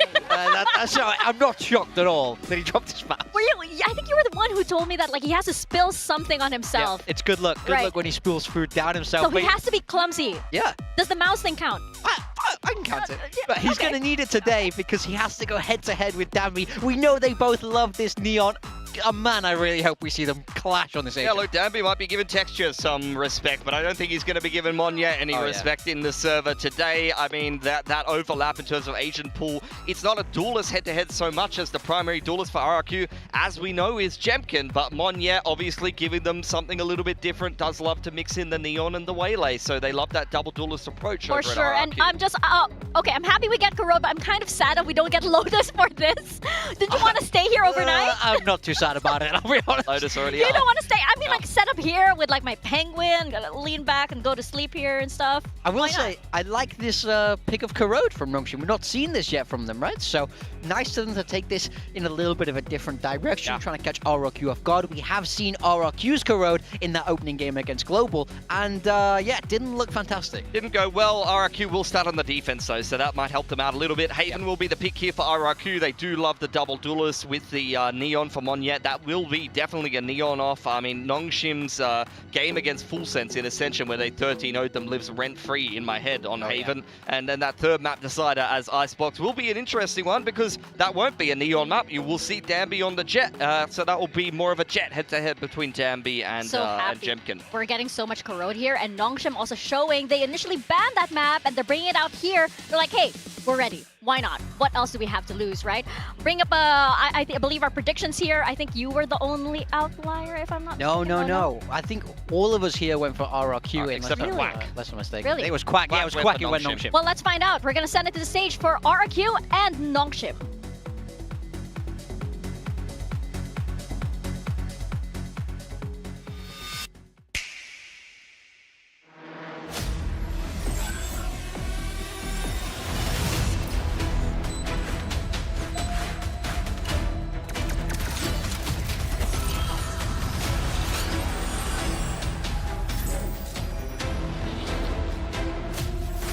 fly.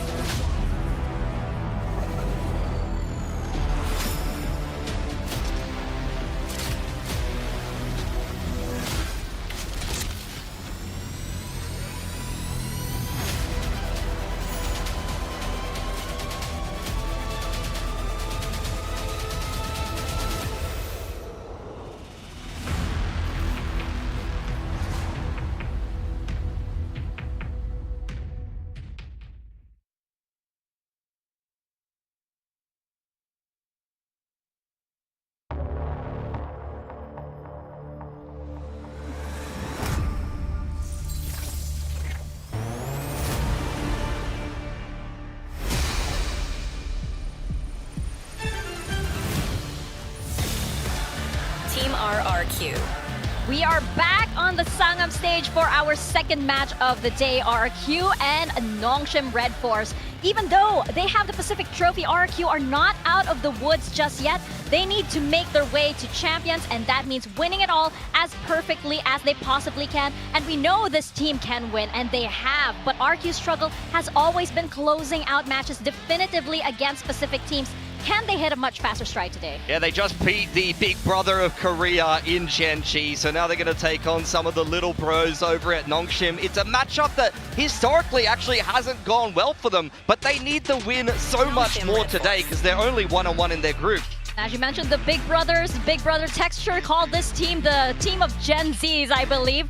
It's Nongshim Red Force, and this team is determined to stand their ground and make Pacific their home. They started off earlier this year as a team without much experience, and Stage 2 is where Nongshim proved that they are built for Tier 1 play and meant to stay on the stage. Oh yeah, these are a fan favorite here in Korea, known for their explosive play style, and of course they have had RRQ's number in the past. I feel like this is a matchup that they do enjoy playing, that they feel good about, so I don't think they're going to be too fazed by the fact RRQ have already defeated Genji, because I think they're going to trust their own read here and trust their own style. Third time's a charm, right? Could be. I mean, it's gone that way in the past. It could go this way again, especially since RRQ now, they did show that, just a little on and off, and sure, they won against Genji, they lost against Global.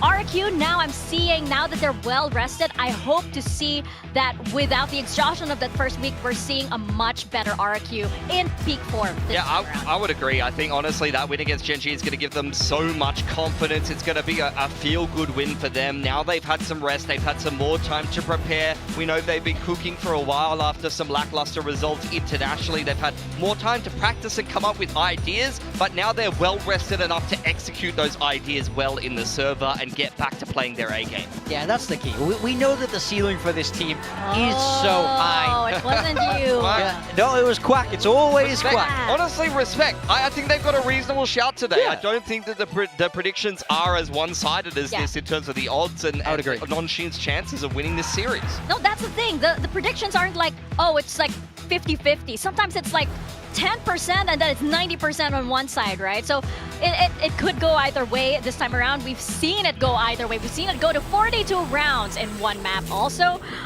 We're not having that particular map in this rotation, but we're heading into Corrode first. Yeah, RRQ starting out on the defense here, and there have been some changes. Jemkin is going to be on the Neon, going off of the Yoru. The first time you're not seeing Monyet be the primary Neon here for RRQ. Monyet onto the Omen, which is going to free up Crazy Guy to allow him to play that solo init Fade. Over on Nongshim, they are running with that deadlock that we know that they love so much. Dambi on his signature Neon. Francis sticking to that Viper that we've seen a lot more from him. Like this composition from Nongshim seems to suit all of their players very, very well. They're optimizing for comfort here. Well, it's not the Neon face-off that we were hyping up in the beginning, but it is a Neon face-off nonetheless.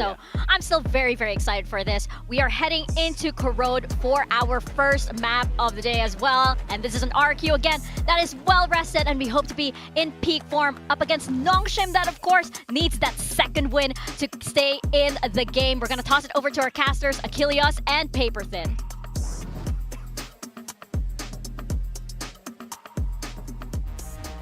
Alrighty, here we go. Second series of the day. And I mean, just talking about it, the Neon here for Jemkin. Not something that he has played much of at all in his career. This is going to be the fourth ever outing. Yeah, it is pretty surprising, especially with how good Monyet's Neon usually is. I mean, we saw on Haven the last time they played Gen G, it was a very, very strong. So kind of interesting to see this change up. Maybe they just didn't feel like the Yoru was able to get the rotations as quickly as they would like for the duelist role on this particular map.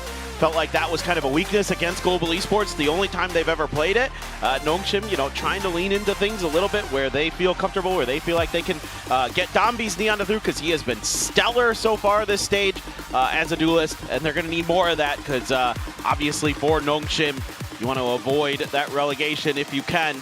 Want to at least try to get into playoffs, and of course go a little bit further, but tons of work to do for Nongshim. This is a huge match for them. RRQ, you know, bounced back, got that big win against Gen G, and they look right as rain. So a tough matchup here for both teams in terms of, you know, what's on the line potentially. RRQ so much to prove after a disappointing run of things globally after their stage 2 win, or excuse me, stage 1 win. Dombi getting a little bit of info, and this is a complete mid-hold from RRQ. And Nongshim is wary of how much space they were given there. They're like, this feels like a trap. Actually isn't in that direction in A. Not initially, at least. On goes past. Kushi just going to be tucking in behind this defender's Viper wall, which now gets lowered. Looking to clear the corner, and Kushi guns down 3 with the classic. Catastrophic way for things to start off. Is now push forward. Don't have to worry about the thorns at the very least, but there's so much more to concern Nongshim here. There's a spike plant, at least to get some cash behind. Going into the next round would be good for them. We've got a couple sheriffs. Could do some damage pretty quick, so RRQ has to be pretty diligent on this retake, even with the numbers advantage. No util though. He's gonna have to get it done with the guns. Paranoid cross hits onto RB. Haunt getting the reveal. Tucking into the one corner, looking to try to get some damage in. Cannot do so. Kills not to be found. Monyet just down at 15. That's going to be the opening pistol going the way of RRQ. Well, just a great read from Gushy and even better shooting. I mean, yeah, they lined up for him a bit, but, you know, the classic there, you think maybe 1 or 2, but he finds the 3rd. And that's just basically GG there. Love the way they're playing the retake as well for RRQ. Not giving those sheriffs much chance to do any serious damage. That is ridiculous. Yep, that is a buy the bundle play right there. As it even took a second peek from RB to be able to finish him off. A pretty devastating way to get into this one here. There's plenty of firepower now in the hands of RRQ. A Bucky here for Dombi, not going to be surprising anybody. 3 sheriffs as well, so it's a decent amount of firepower for themselves. Fight going to be considered, can hold that as the thorns get popped.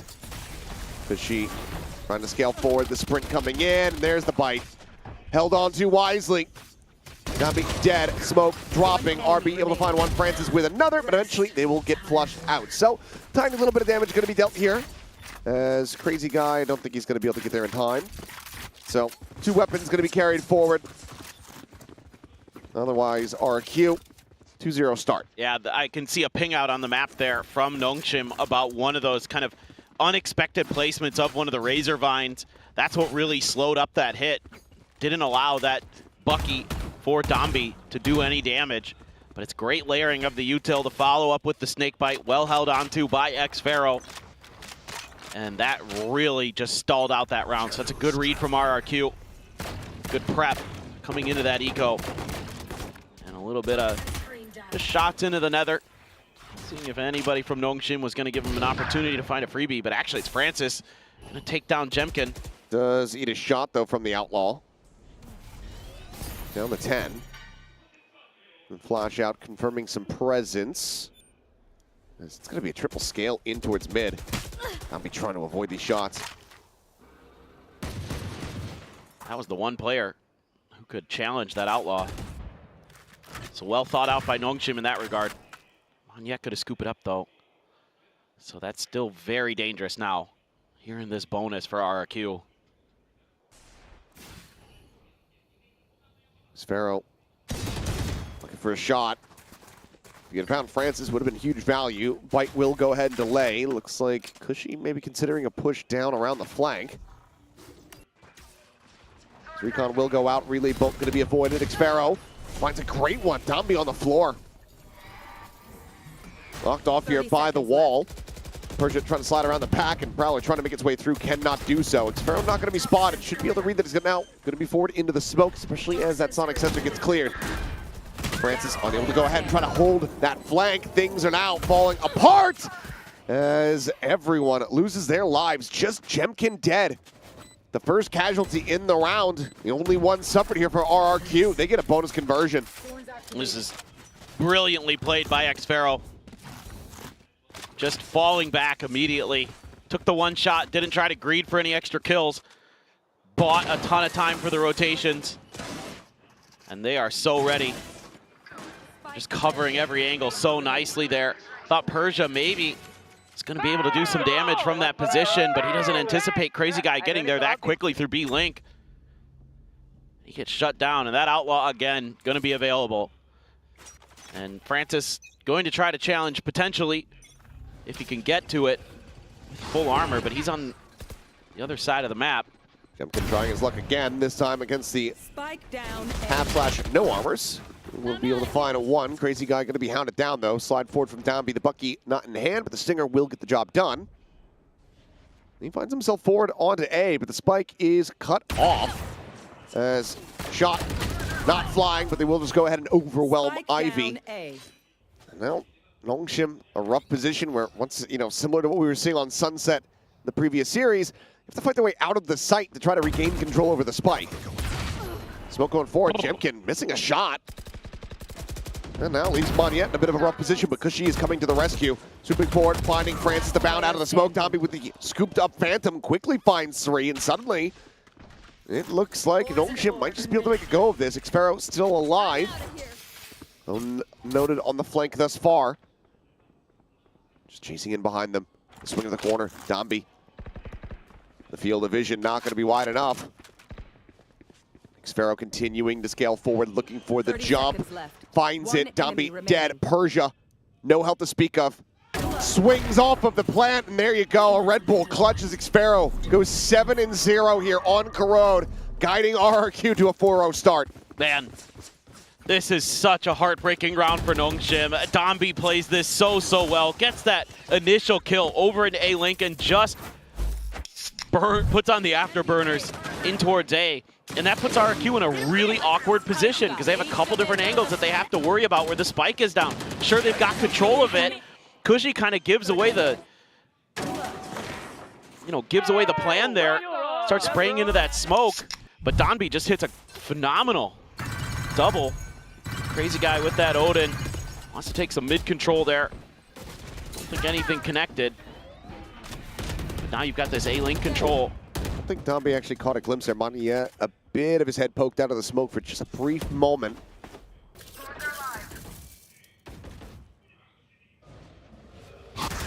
Able to back away. Jump peek, looking for the relay bolt set up at Jemkin. They whipped with the Outlaw in the previous, now has an operator. And it's one hell of a shot. Gets a bit of damage. Persia watching the flank in through yard, but Xfero continues to deliver. 8-0 now. See if he's got some more here. Snakebite at Francis's feet. Wanting to try to challenge it, and Xfero will still be able to find that kill before Ivy re-swings out of elbow. Barrier mesh going to be taken down. Sonic sensor still set up there on the wall to try to get the catch. Jemkin dialed in on the angle as the C's gets dodged. Sensor tripped. Throwing net. Net lobbed in, catches on the 2. Trying to bait for the peek, nothing going to be spotted there. The tap, Jemkin watching for it, finding it, swings back, but they know that there's not enough time to try to get this one done. Nongshim will get themselves on the board, but they suffer heavy losses to make it happen. The Crazy Guy does get taken down. Can't run as fast as the Neon, so a little bit of a added little bonus for them. Crucially, they find the round win. Actually, Crazy Guy, I think, had enough time to get out of there. He tucked into that back corner. I wasn't sure if he just misread the distance that the spike was going to go off at. He also held at the edge of A, looking to see if there was going to be a chase by Ivy. He just kind of misjudged that a little bit, I suspect. But getting the op out of there is definitely nice. Having that Odin available, though, to clear some of that deadlock stuff. And, oh. There's the pixel shown, and shot not going to connect. Pit now going to be thrown down here. It's Sparrow looking to maintain control of B main. Trying to route them forward through mid-connector if they want to strike this site, where they have to also contend with the Thorns. Well, this is an interesting spot that Francis has chosen to hide himself in, though. That might catch Xfero a bit off guard. He's right on the other edge. Wants to try to catch him going on a little bit of an exploration. And then he does just that. Downbeat forward now. Site relatively open for the taken. Slowed up for a little bit. They wait out the Thorns. As you similarly have this tuck in here from Persia. Drop down, strikes, doesn't play it quietly, doesn't play it slow. Jemkin does manage to peek up over the top of stairs, finds the kill. But a 3v4 to try to get the retake, and now a pit. Nongshim realizing how important every single one of these rounds is going to be, but Cushy catches a glimpse, finds RB, and that might encourage RRQ to continue to try to go for this retake. As Jemkin does have an overdrive behind this. No escape. Time is starting to get away from them once again, though. Push forward the tap, the kill on the Cushy. As the Annihilation will find the grab. Jemkin just going to have to try to back away. We'll go ahead and sprint to the opposite side of the map. It's going to be Nongshim now finding a second round win. Yeah, and that's going to give them a nice advantage in the economy as the money is run dry a bit for RRQ. Yeah, you're going to be able to keep the op. Crazy Guy has some, but outside of that, Monyet down to 0 creds. It's going to have to be some sheriffs and other various weapons. So nicely read there by Francis. He immediately pushed through the outer edge of that Viper's pit to get to the other side and catch Xfero completely off guard. Nice annihilation there from Ivy, just to make sure. And really well thought out by Nongshim. No timeouts yet for RRQ. But they're starting to find their moments, starting to get a little bit of mid control. They're doing a great job at the links. It's a lot of Dombi, but he gets hit by the paranoia. Has to use the relay bolt. He is still in there like swimwear, though, sprinting forward. Persia, some very nice shots. And takes down 2. Any hope of a Thrifty, any hope of this operator being able to carry them forward. Very quickly gets silenced. Francis will fall. But Jemkin now, his position's been given up. So he's just going to have to get settled on a line and try to keep his life intact. We'll find the one on the Dombi. Repositions up towards the heaven window. Just going to hold the angle. I think now for Nongshim, it looks like they're content to just hold on to the rest of their guns. Just for now. Just checking in case. Yeah. There was a world where he just sprinted. Dot the I's, cross the T's, make sure that everything's going to be good here. Oh, absolutely. And don't want to let that ninja defuse go through. You never know.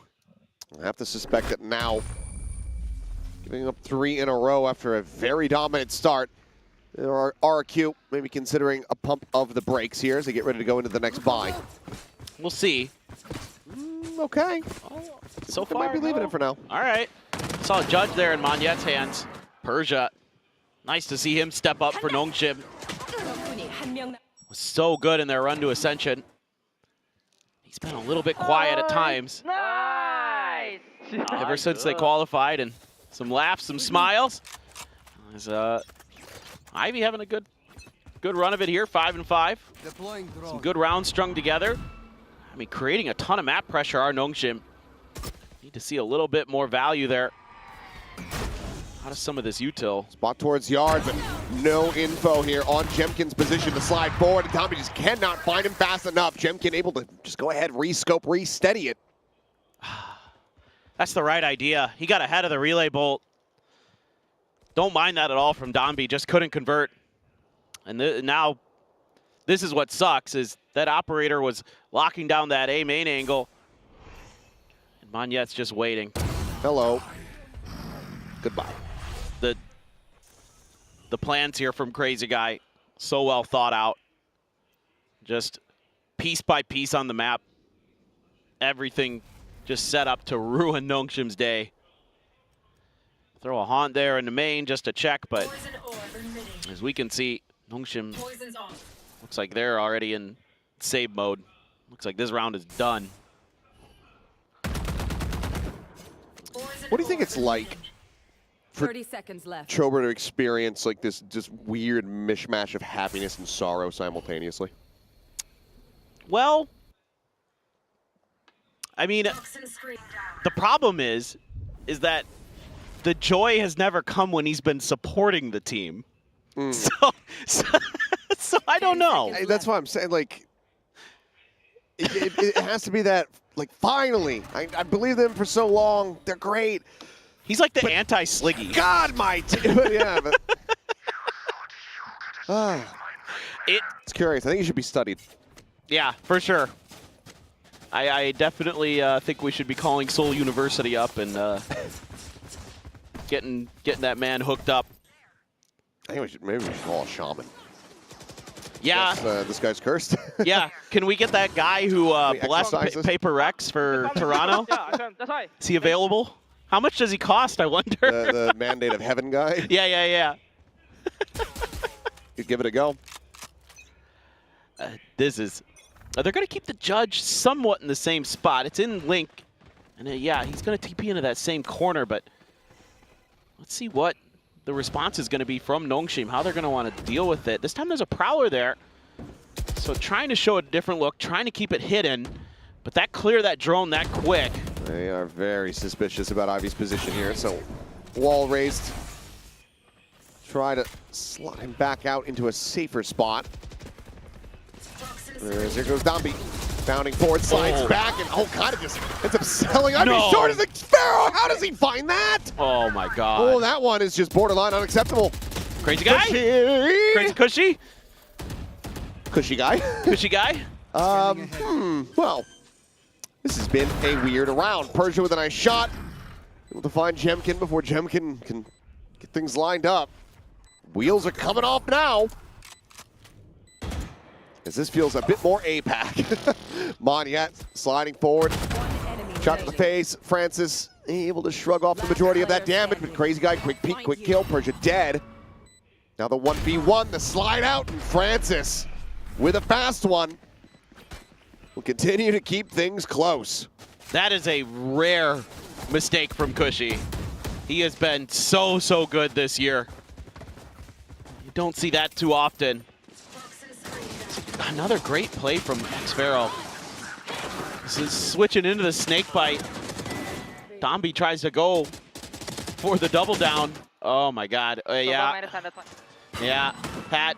That honestly probably lost the round for RRQ too. If he gets that kill, they're able to maintain a lot more control of that space. That's brutal.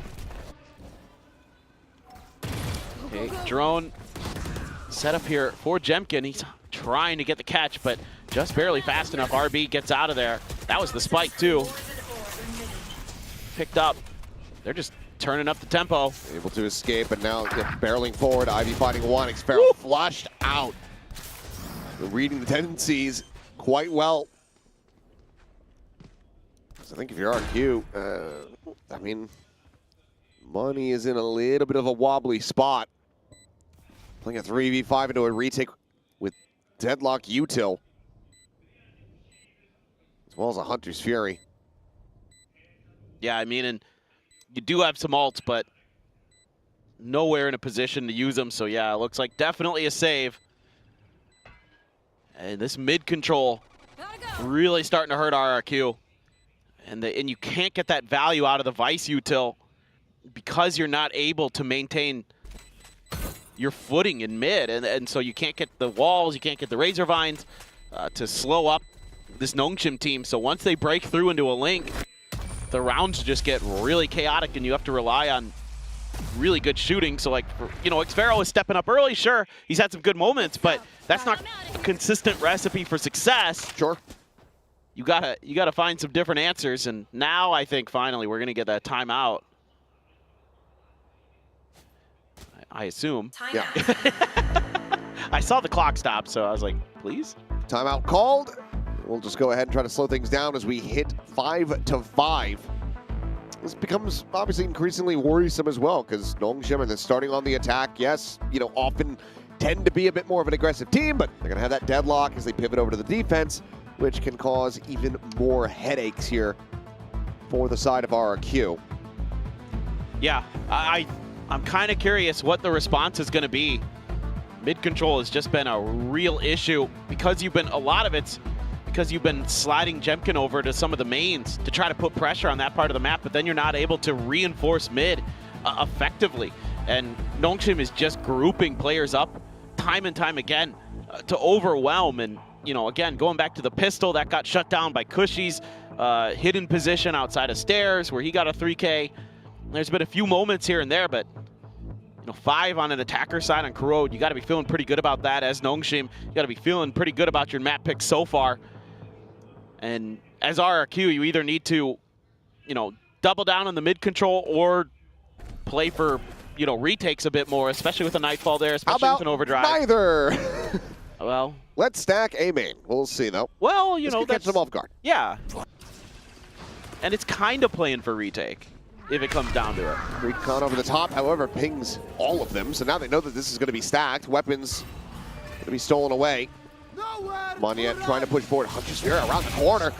And this is just handed to Monyet on a silver platter. Counter swing in from Ivy. Is able to find one, but slide shot out. Jemkin takes his head off. He's chasing forward. And with the overdrive, was able to find Francis. This now leaves Persia. His own device is quickly dealt with. A good call at the end of the day here from RRQ. They get aggro. Last round. They get themselves up to 6. Yeah, as soon as there's contact, they let loose with the Steel Garden. And then Monyet just full steam ahead. That Hunter's Fury comes out and he's like, ooh, thank you very much. I am so ready for that. Yeah. I think this call ends up coming through because RB's like, well, okay, I don't have my gun. Let's try to slow down this approach. But they're already so far out in front of it. And you can see the RRQ fans watching from back home, feeling pretty damn good about that one. Do have an annihilation for Ivy. It's going to be the big ult here for Nongshim. Nobody else really close to any of theirs. Monyet has his from the shadows. Nice flash. Oh, hopping. I mean, he was walled in, but elimination still going to be able to be found there. Is annihilation to be sent if he bounces it here? I think he might be able to find him. Yes, he does. Xfero going to be pulled through. The swing coming in. Monyet desperately trying to break his teammate out, but cannot. Dragged away to his demise. Player advantage now here in hand for Nongshim in the post plant. They're just going to have to try to face out of this one, but now they know. Found the first, and Jemkin firing back. We know that they have him pinned in. This is a beautiful post plant setup. Absolutely incredible from Nongshim. Fast lane going to be sent, and Jemkin just not allowed to even try to start going, to try to scale forward. Monyet, I mean, he's backing away. He's going to try to, okay. Had the stats a little bit, comes up with 2. But it's going to be 6 and 6. Nicely balanced here at the half. I love this from Nongshim. I mean, no fear. Go right back in. Get a good A hit here. A nice turn of the flash from Donby. Even though everything's slowed up, Ivy pops his ult, gets the catch, set up the sonic sensors up towards A Crane. That's locked down. Then everybody else could turn their attention towards Link. Use that extra gun advantage. Start just spraying through smokes. Really smart stuff. So that's a hell of a way to close out that half, 6 to 6. And you got to be feeling good about Nongshim's chances. Like you said, you got that deadlock for this defender side. You're going to have some creative stuff as RRQ, I think, to come back into this map and have a good run of it. Definitely doable. Look, I said that about RRQ when we were on Haven, when they were playing Gen G. I was like, oh boy, this isn't looking good. Because Gen G went 8-4 on their defender side, and then RRQ just stormed back. Oh! Breaking through the sign. That's sick. That's maybe one of the more creative signs I've ever seen. A punch, Nongshim punch. Well, wanted to take a glimpse back at this one, and here's the concerning fact. Okay. versus Global Esports. Granted, there's some caveats to this. Sure. Just off the plane, just got back to Korea, immediately have to dive in. Global, we're looking really hot on that first day. Only able to find 3 rounds on the attack. Yep. Here on Corrode. Yep. So that's where I'm a little bit worried. Granted, very different setups they're playing into. Global, they run the Sage, they run a double duelist. And here, this is they're going to be playing in towards a little bit more defender-centric composition, because I think that deadlock kind of replaces the Sage decently. Yeah, and a different duelist for RRQ. So yeah, that could change the dynamic a little bit. We saw how good Domby was on this Neon and how he just is always creating problems. Now you need Jemkin to do something similar. Ahead of that shock dart though, is Nongshim going to be quite ready? Persia trying to play off this trap here, but Ivy now going to be pinched as Crazy Guy. Maybe his turn to try to find 3. No, Francis will be able to shut it down. It's the spike, but it's still a numbers advantage. As Francis trying to jump shot, some blind right clicks through the smoke, but will eat a blind headshot out from Xfero. RRQ 2-2 in pistols. Closing out both here on Corrode, and it's the right round that they need, the right way to start off this half. Trying to find a victory on Nongshim's map pick. For sure. Got a little bit worried there. There was going to be an opportunity. The backstab. Oh, Crazy Guy. Just tucked into that corner the whole time while the rest of the team is barreling their way through Link. Nicely thought. Nicely set up. Now you're going to have an outlaw again. There's no buy-up to speak of this time for Nongshim. No Bucky, no nothing. Jemkin just going to scale forward. Gonna go for a crunch here. Bounce out. Jemkin gonna be taken down. Monyet able to trade it. Cushy trying to maintain this control. Things continuing to spiral though, and it's already an immense amount of damage. 4 bullets left here in the Bulldog. 1 in the Outlaw, I believe. Spike collected.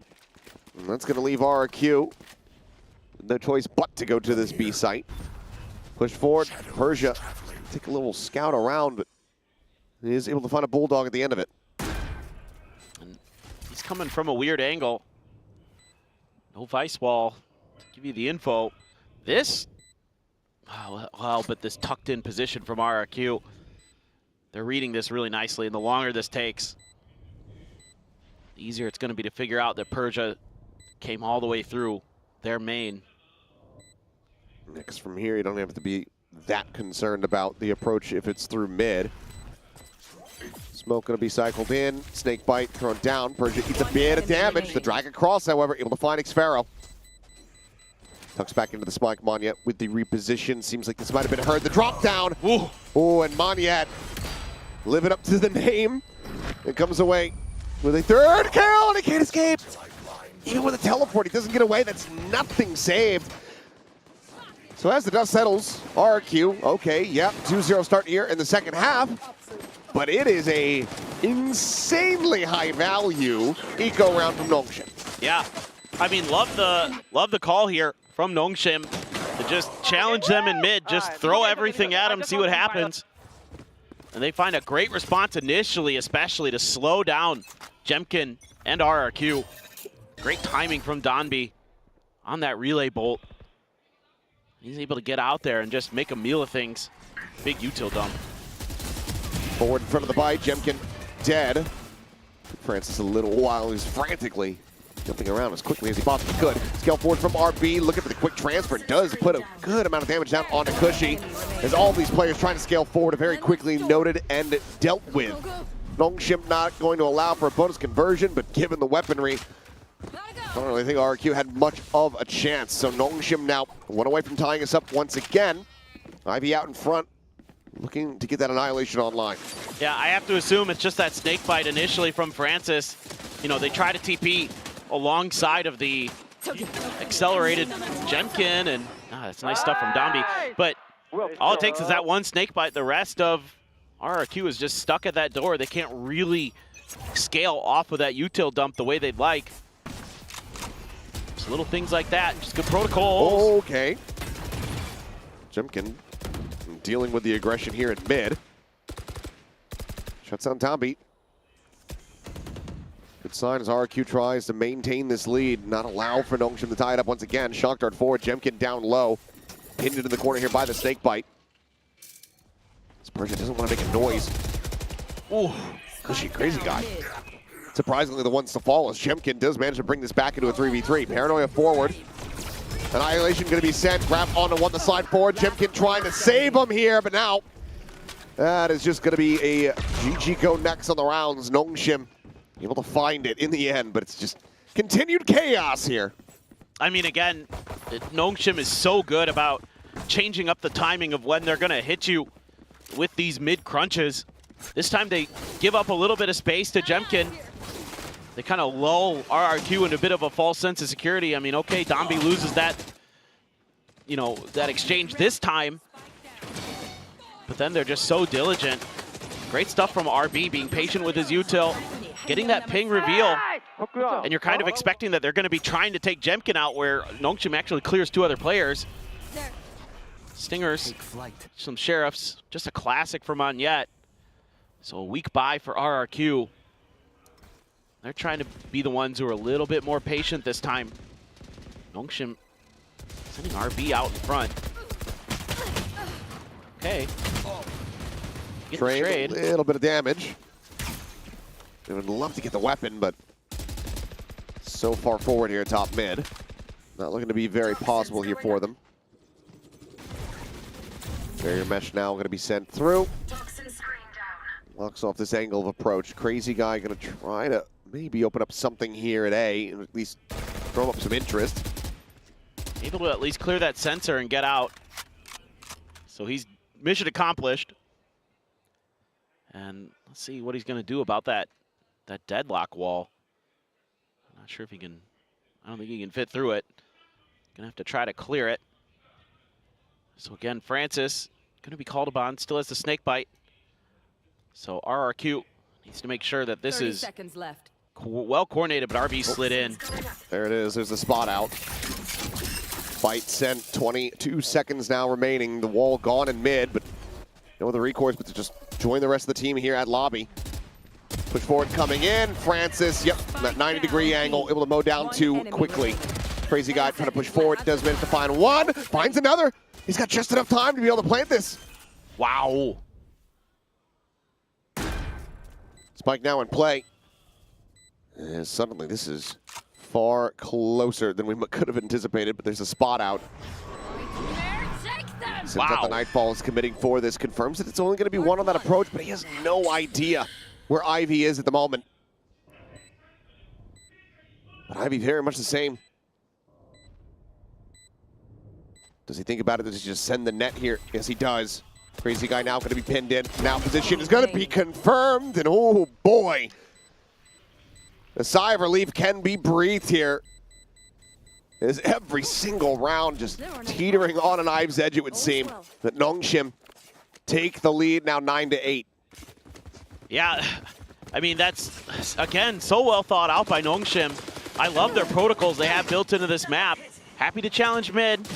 Doesn't go amazing, just a trade, but you know, Francis plays this about as well as he can. It's just, Crazy guy gets the reveal and instantly just goes for it, knowing that the time is gonna run out on him anyway, might as well. And he's just able to catch them sleeping just enough. Jemkin's gonna have his ult. You have a steel garden for Cushy. There comes the rush again. Side forward this time, Dombi winning the fight versus Jemkin. Crazy guy dropped. Monyet fighting back for 1. Stems the tide a bit, but cannot really stop the bleeding. Find themselves a player down.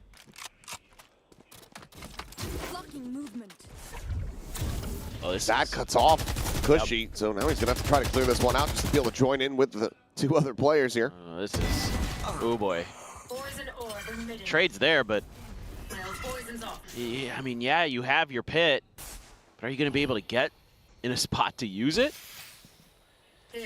Take some good shooting, especially look at this crossfire. Nongshim's got set up. You've got the sonic sensors, kind of give you a little bit of a heads up on the B site. Got Francis jiggling, spotting, finding the kill, looking for the other. Ivy around the corner. Swinging out just a little bit wider, but I don't think he's read that Xfero's gotten this far forward. Well, there it is.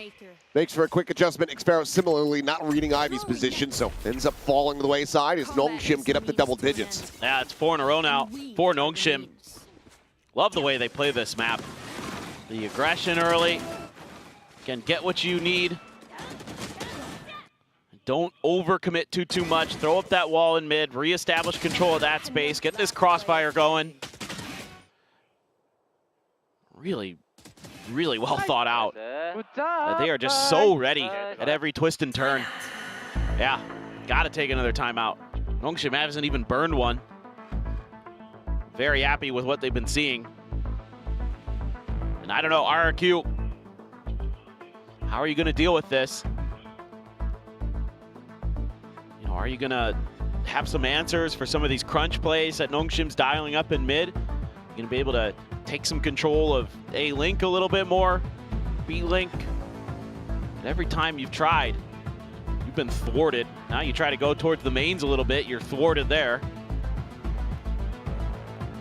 So maybe looking for a little more patience at the beginning of the rounds for RRQ.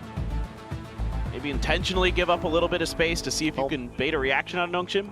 Yeah? I didn't really glimpse at that second sign. I think it said that they came from Egypt, maybe. I saw something about Egypt. Really? Yeah, well, the other saying that they came from Canada. Wow. Welcome. Yeah. Sorry about the weather. I mean, I imagine, in Canada, I'm not sure. Yeah. In Egypt, it's probably just as hot. Probably just as hot. That's a good point. I'm more just trying to make the Canadians feel welcome, you know? Apologize. Well, okay, so this is the A-Link kind of play I was curious about, but Nongshim is just giving up this space. They're going to be the ones trying to play for retake. There the Prowler. Overdrive is delivering. Overdone as Nongshim get cooked. Huge round as Ivy now. This managed to get the turn to take down Cushy. Will stop it from being a flawless. Francis now needing to do absolutely everything and cannot make it happen. It's a decent little go of it, but in the end, RRQ, little half by, ends up working a treat for them. One away from trying to tie this up. Yeah. I really like the timeout here from RRQ. Obviously, you have the ult from Jemkin. You're going to rely on him to be effective with it, and he is, as usual. And a little bit of help from some util. They try to swing off of their own. And he's just there with the lightning fingers. Francis, for a moment, makes you concerned. But Jemkin good for the fourth, but it's more about the link control there. More about pressuring different parts of the map. I'd like to see them try to bait a reaction out of Francis here. See if you can get that snake bite out of the round early. Then you could pivot towards the other sides of the map and then have a little bit more comfort to re-wrap back over to B if you need to. Let's see if they can get something. That's exactly what I think they're doing. I love this. I love this. I mean, it's still a lot. Whoa, the TP. Okay, TP into the back. Monyan arriving. Persia gonna hold down main. Finds one, traded. Sun coming through. Xfero. Trapped Ivy, however, doesn't really want to push the wall, but he finds it great timing right as Xfero tries to go for the net removal.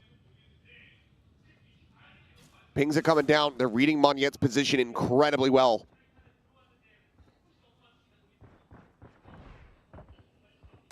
You can hear the audio bait trying to make it work, and I think Ivy might have had his eyes up on the minimap there. As Monyan finds one, but Tomby counter swinging forward.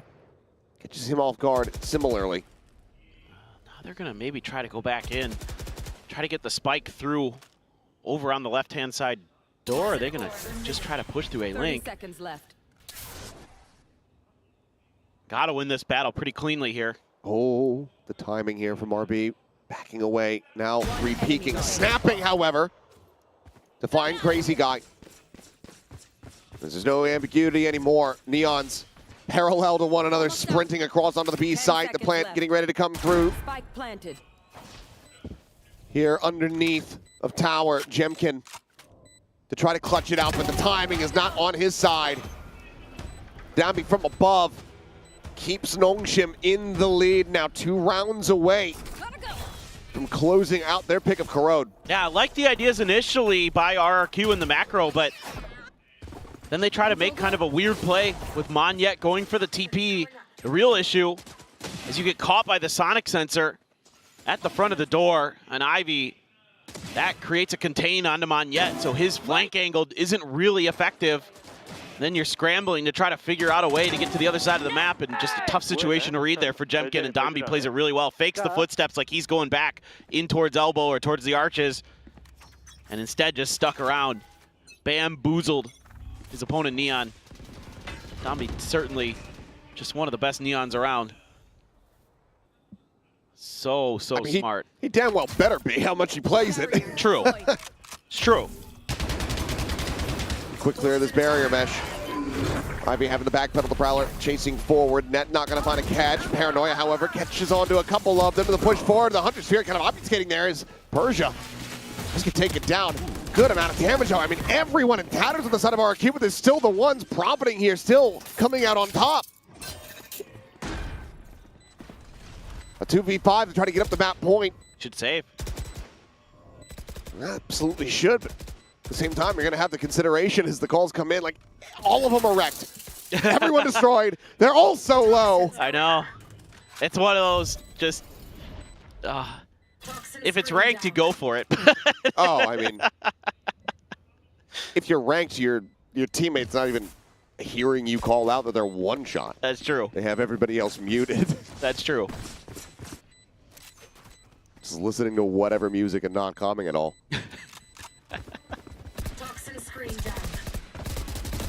That was...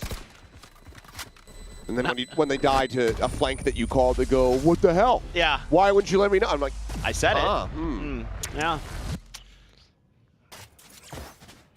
How's that K-pop Demon Hunter soundtrack treating you that you're listening to instead of your teammates, huh?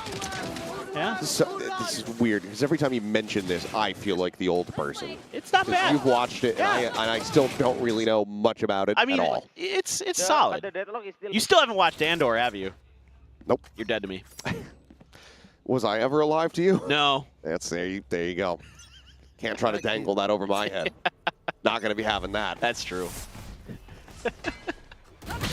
Oh no. my God. What? Hello, Monyet? Oh, he has just bailed him out. What a TP. I think Jemkin was out that 2 because of the decay. He's Oh, the still going to timing. good him out, but my goodness, Monyet just goes for the crazy play. Oh my God. What anticipation. Expecting that there was going to be that crunch from Nongshim, and they had an answer this time. Awesome stuff. Toxin screen down. Spike planted. This is starting to look scary for Nongshim. Oh God. Francis can't even try to find that opener. Even if he had, counter swing out from tower could have come through. What a play from Monyet. Need to see it back on the replay. Absolutely saves this round from the outset. I mean, my assumption is that Jemkin's just bait the whole time. He's just running out there, and it's all to set up that TP. Ivy. Whoa, I thought for a second he was going to get it, but X-Row turns and gets it. Yeah, that should be the save here for Persia. Yeah, some of these rounds just, it all comes down to just who can out-execute who's going to guess a little bit better. Oh no. Not being able to find that at all. I mean, Jemkin's 36 health taking that fight. And in flawless fashion, RRQ tie it up 11-11. Nongshim, do they pump the brakes here? They still have 2 timeouts. I think they should. You know, look back at this. I mean, he's just out there. Just really just an unexpected, maneuver that Monyet pulls off. You've never seen anything like that. Probably, I don't think they ever did it against GE that I remember. So timeout. Oh boy. Well, they didn't really get the opportunity to try to do it against GE. Well, that's fair.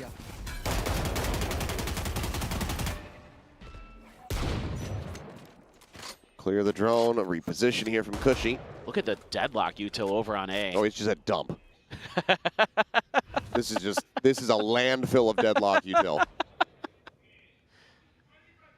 Let's see what they want to do around this. They clear it and maybe just look for a reaction. Still have the sonic sensors to worry about, and Ivy's done a great job playing off of those. Okay. It has the annihilation too. But trying to go for it in this position, you're likely to just have somebody get spammed out. Right. So you might grab him for a second, but unless you can counter spam somebody, I'm not sure if it's going to be as valuable as you want. Nightfall is going to be annoying.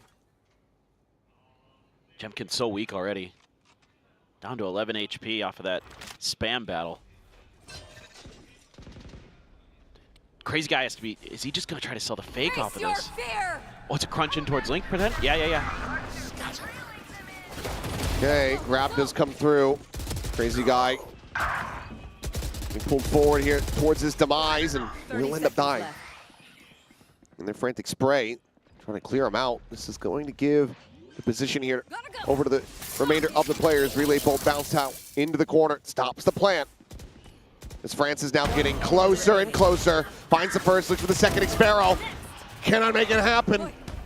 Dambi just getting on top of him there a bit faster than he could anticipate. Nongshim get themselves up to map point.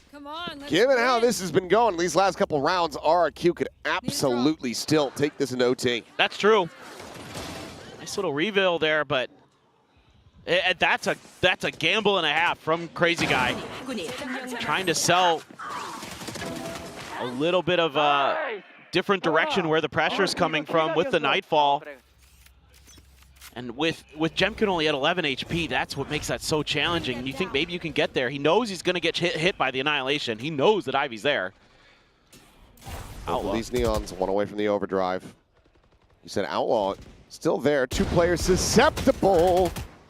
There's Cushy. Ooh. Shot's not going to be found, but they don't find too much damage back onto him. He does have a Phantom in behind this as well. Swaps over to that. And that's going to get a late wall out. Nothing going on over at A main, and Nongshim wants to shore up the defenses here again. Do you have a plan to deal with Ivy? He's repositioned the Sonic sensors this time too. Playing overall the same spot though. So they're not going to be spamming the box for now, so not going to find that early chip damage that they had gotten in the previous round. I'll find you. Haunt goes into the mid, but nothing going to be spotted there. Thing is if Jemkin just goes right up the gut. Spot up from Persia.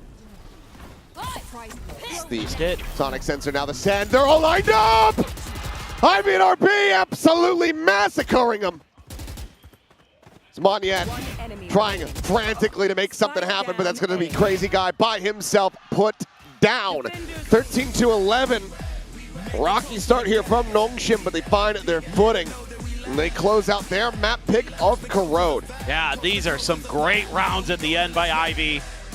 Love these setups and just reads how they're going to want to get this overdrive into play so nicely, and him and RB just slaughter RRQ. God, I love the way they play this map sometimes. RRQ, some good punches, some good ideas, but that deadlock util becomes such a nuisance, and Francis did a great job early on Viper shutting some things down. When it's so stacked up like that. Yeah. I mean, it looks like Ivy's just playing Orcs Must Die. Like, he's just got all these traps set up, and as they just come through, they're just getting absolutely chewed to pieces by all the different util. Oh, don't show me this again. I mean, yeah, that was... It was bad. Yeah. That was a...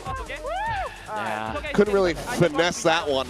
No. But this was a lot of back and forth, and honestly, I'm very shocked that Nongshim just didn't call a timeout. I would have thought that the coaching staff was going to get so worried, you know, as that run back was coming through, but they kind of just trusted in the team, and they were able to get it done. Yeah, no, that is crazy, right? Like, you know, sometimes, though, as a coach, you might hear the comms from your team and think, well, they're saying what I'm going to say anyway, so. True. Could be the case. Don't have the insights that they do. Either way, the trust, it ended up paying off. So we're going to go ahead and send this back to the analyst desk because that was a chaotic map, and there's plenty to talk about. Well, we knew this was going to be chaotic. It's RRQ and Nongshim after all, and this first map definitely delivered. It was so back and forth, especially in those last few rounds, but eventually Nongshim takes the dub here in Corrode. Yeah, absolutely. I mean, you had both teams playing Viper, both teams playing the Neon. Things can get a little bit chaotic there. Yeah. You know, you got your Viper walls, you're popping through them, the Neons are running around everywhere. honestly, this game could have gone either way, but you got to give credit to Nongshim. A couple of beautiful util combos closed out the game at the end of things, and it's great to see a deadlock meta coming to fruition. Ivy's been playing this agent for ages. Like, even going back to last year before it was meta, they kind of turned a lot of people's heads playing that on Bind. Yeah, I mean, he's so comfortable on that agent. That's why it's such a good fit. He was getting reps in before it was good, like you say, so it's very, very natural for him. Now it's even stronger having those multiple grab nets around. You can tell he's really managing to maximize the value of his utility. Ivy, of course, at the top there on Nongshim. Jemkin on that Neon, he was there on the other side. 6 first kills from him. He was putting in a shift, trying his best there. Yeah, I mean, it's one of the only times he's played Neon. He hasn't played it very much at all. He hasn't played it at all this year. 6 first kills. Honestly, I thought it was a good accounting of himself. And I have to say as well, Monyet continues to have good form. He's had some absolute stinkers on the Omen lately, but this game, he was also quite good. They were definitely... I don't feel like anybody's individual performance is the reason why RRQ lost this game. In fact, for both teams, I think everybody performed about how I expected, outside of maybe Damby. I could have seen Damby get some more multi-frags. He had a couple of pretty uncharacteristic whiffs, as did Kushi, unfortunately, which we had to relive that one in the highlights. So, look, I'm pretty sure he's reliving that as well, but he has to put it aside. So, another map to play. Yeah. But it's good you pointed that out, because like performance-wise, RRQ, it looks like they should have won this, but yet it still goes over to Nongshim, and I feel like there was still a lot of that hesitation from RRQ. You know, you could hear them here in the on stage, right? Yeah. When they were taking way too much time. Yeah. You know, they had that window to push in, but they were still discussing on what to do, who's going to rotate and what not. You can't do that against a team like Nongshim. Yeah, I mean, this seems to be the duality of Nongshim at the moment, where we know that their potential is sky high, but then equally, things just don't necessarily go their way. So we do have a replay we want to look at as well, but this is about how both these teams are playing Viper, right, and how that kind of changes the game. Yeah, 100%. There's a lot of maps in Valorant where with both teams play Viper, it really changes how you approach the map control. And you can see mid here is just an absolute mess, but also these double orbs make a pretty big difference on AEC. Attacking into this A site against Ivy was very difficult in general, but you can see the Prowler Paranoia pushes him back. You get the counter Paranoia from Persia, and it's just a wall of orbs. You know, it really changes how the map plays when you do have double controllers for both teams, because things just become a mess, and also you really have to play around the gas cycle of either team's Viper and then kind of try to call around that depending on whether you're attacking into it and then you want to put your own wall up after a little while, or you're defending and you want to try to, you know, conduct your retake, or, you know, various different scenarios that can really actually come in pretty clutch. But there were a lot of good plays from RRQ. Jemkin actually, like you mentioned, did really, really well on this agent, despite it being like a very rare agent for him to play. But Ivy here on this deadlock, especially in those last few rounds, especially in that last round. Yeah, I mean, he just finds so much value all the time. I feel like he understands this utility so well, and as well as his individual fragging power. I feel like he's a scary person to go up against. When he's holding down this A site, it's troublesome to go. Painful. This layer after layer of the utility. I mean, it's just so hard for him to get in. Yep, he will be given the MVP as a result. He was great moving his sonic sensors around, and honestly, it's quite hard to play the Neon into deadlock sometimes. I think the Yoru is a lot easier. We saw it earlier with the clone in that previous game for T1, actually really kind of making the deadlock a little bit less effective, but particularly playing the Neon into the deadlock, it can be a nightmare, because all it takes is one good deadlock trap that you overlook and your entry is completely crushed. Yeah, not to mention that you're often kind of giving away a Q with your fast lane, right, before you want to go in. So as soon as that fast lane goes up, he can grab net the ground. He's got those sensors ready, or he can even Annihilation if that is up. So yeah, I just don't love the composition into a deadlock there. But Ivy played the game really well, did exactly what you're supposed to do in that matchup. Plus, adapting so much. When he knew that RQ was going to do that again, you saw him creeping closer and closer, and he knew which fights to take. So smart, so smart. I have him on my team, but I don't want to get my hopes up. He's done well for you that game. She says very quietly, it's like, no, we're not going to talk about it. I'm not going to hope. We're going to head instead into Haven here. This should be more positive for RRQ, but then again, Nongshim just took that first map without even a timeout, which, you know, as former coaches, I want to ask, what does that mean? I mean, it means they have a lot of confidence in their players. It means the players are finding the right answers in the moment. I mean, for me, it is still still kind of surprising, but you know, hey, they got it over the line in the end. So I mean, at the same time, sometimes you don't need to call a timeout because the reason you lost the round wasn't something that you can adjust. You could get unlucky. You know, you can see various rounds play out in a certain fashion, and then your player says after the round is lost, they go, oh, I screwed this up, or I need to make this adjustment, and that's what you thought. So it just becomes unnecessary because you're basically giving, it's a double-edged sword. You're giving your opponent more time to prepare when they've already used their own timeouts. Yeah. Right, and maybe it's sometimes you don't want to disturb what the players are getting into, their certain flow state, because that can also be an interruption, right? Yeah. But we are going to Haven, as we said, and RRQ has played this very recently. Yes.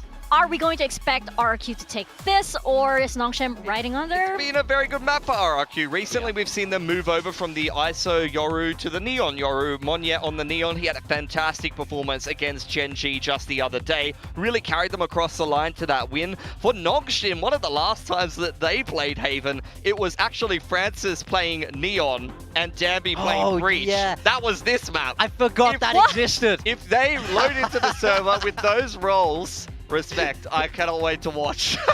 When was this? When was this? Refresh our memories. This was like between stages. This was not the city. Okay. So they do have that in their pocket. They won against DRX playing those roles. So they do have that successfully in their pockets. Are they going to bring it out against RRQ? I highly doubt. Do you think we're getting Jemkin versus Danby once again on the Neon? Are we going to see Monyet take this? It should be Monyet. If RRQ don't make any changes, Monyet is playing the Neon on this map. I think we would kind of expect to see Danby on the Neon here. I feel like it does fit the map. We've seen it from these other teams. So I'm hoping for the Danby versus Monyet head-to-head. But I will say, Jemkin seemed to get the better of him in that last map, even though Nongshim managed to win. Yeah, for sure. There were a lot of highlights in Jemkin, but again, it's that problem with RRQ. It's like everything is going great, but why? Why can't they take the dub? We're gonna see if they do just that on Haven, especially since they do need these wins. Once again, they've gone up against Nongshim so many times. Do they finally win this time around? We're bringing up our agents right now. So, what do you guys think?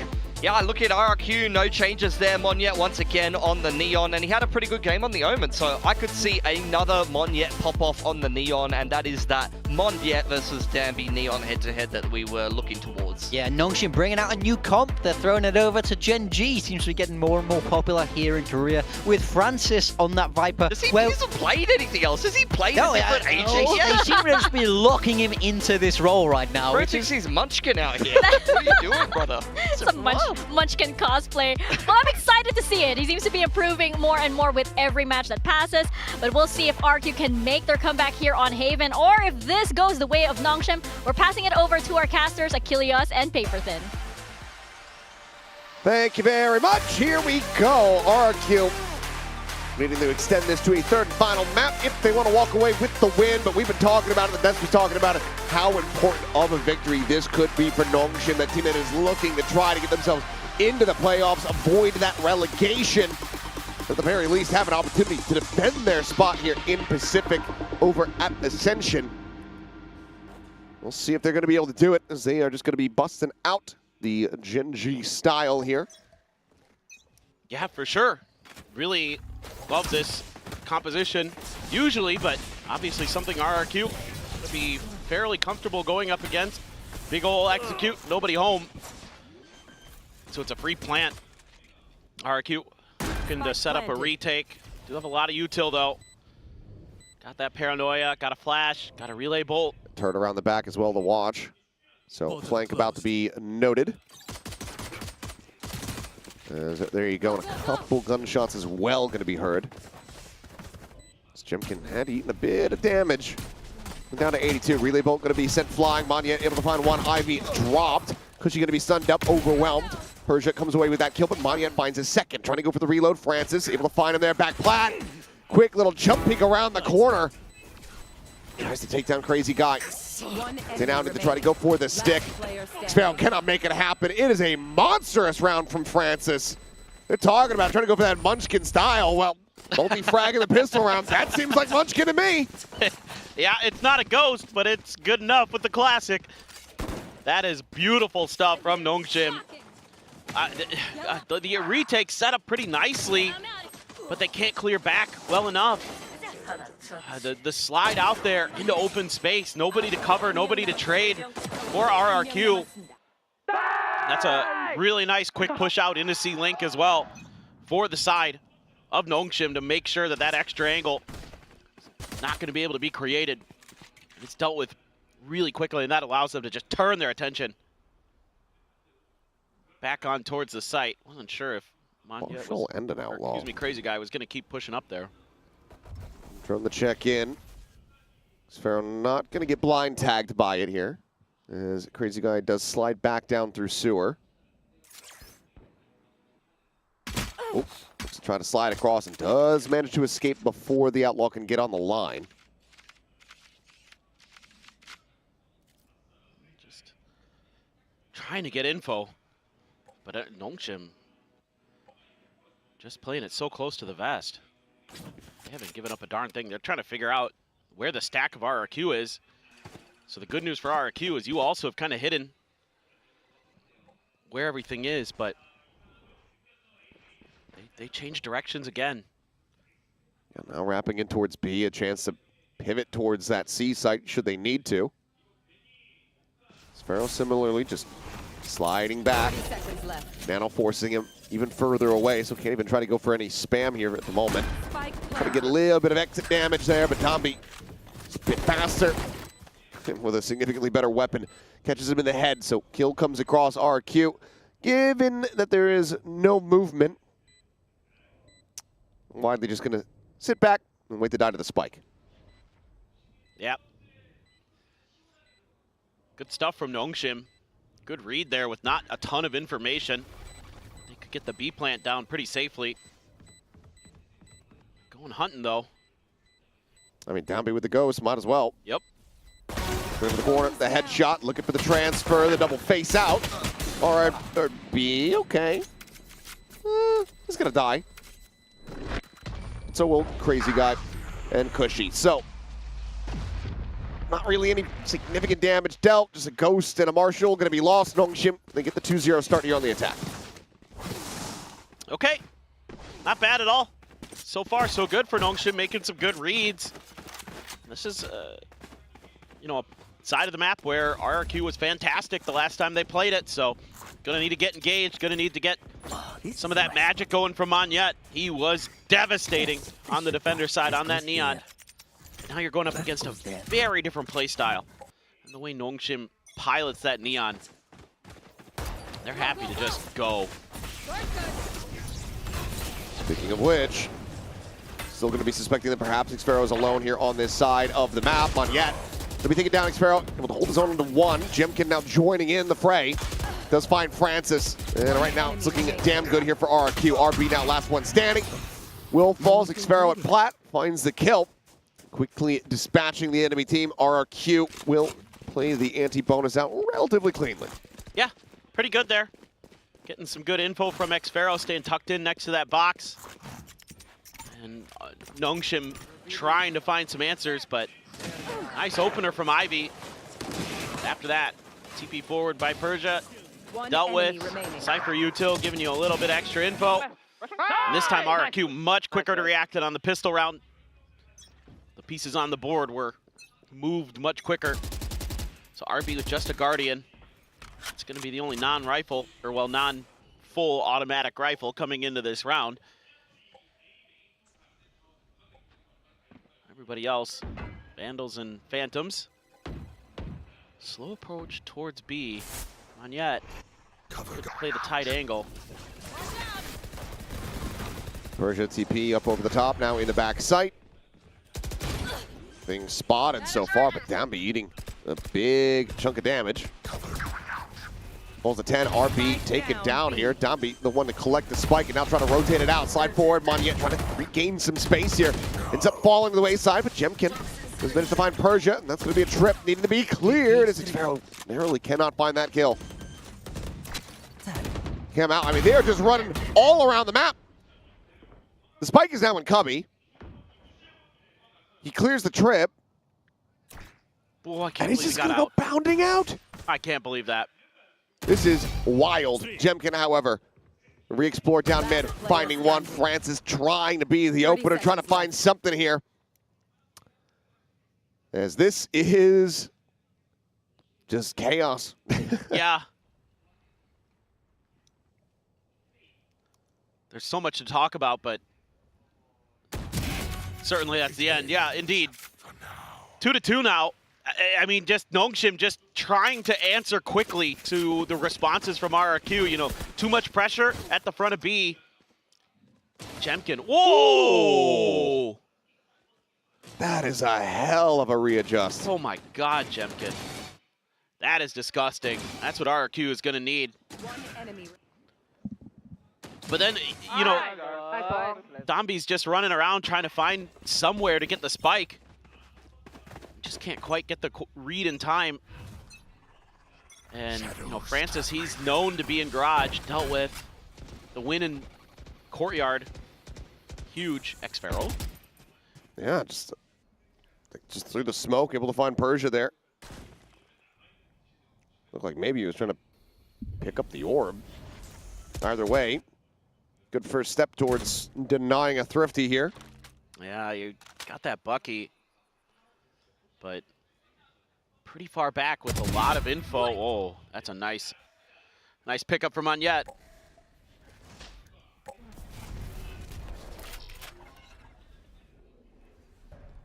Camera just around the corner here. Yeah, so I was just about to say. Paranoia out there ready from Crazy Guy. Could just send this. Camera going to be cleared out. Trying to tuck into the corner. Tommy does manage to take him down. Trade quickly there from Cushy. Just the one casualty so far. Ivy eliminated RB with the Sheriff. Going to be able to find one more, but cannot get the round win. RRQ now 3 in a row. Able to gain the lead here on the defending side. Nongshim. Looks like they're going to continue to let it ride. I was kind of curious about a timeout, maybe talking about how you want to deal with some of the Cypher util, some of the setups that X-Pharaoh's been running, because post-pistol, that's been a challenge. Oh, man. Really nicely handled. Got some big ults on both sides. Pit, Overdrive, Hunter's Fury. Oh, that's scary. That's scary. Yeah, they're still just getting absolutely torn apart. This is a good read. Didn't get the ping reveal, but yeah, I mean, they just fully stack it. 4 players here. Push up and 2 kills off the rip. Nongshim in a spot where, I mean, you would like to be able to save, but you will be hunted to the ends of the earth. Yeah, and those are 2 huge ults out of the round. Especially that Overdrive, man.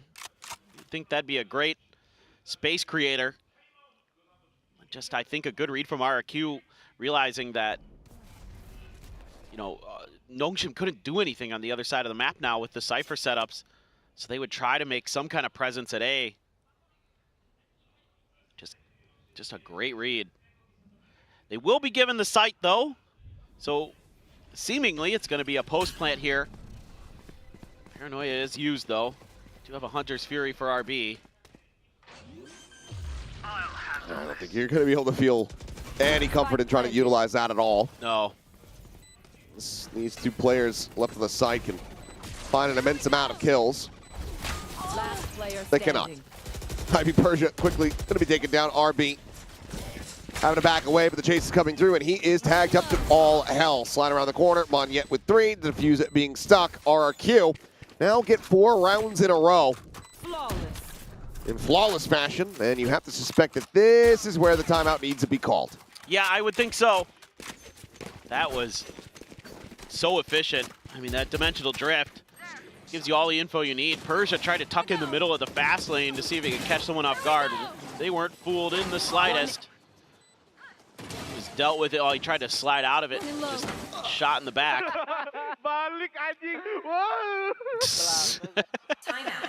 As per usual, Monyet having some fun. As they said in some of the content, he's noisy. Was the MO that Monyet has. Yeah. I'd agree. Monyet's a bit of a yapper. But When you said noisy, it sounded like you had like a Jersey accent, like Joyzy. Doisy? Noisy? Noisy? Yeah. I don't know. It could be the northern accent kind of creeping its way in as well.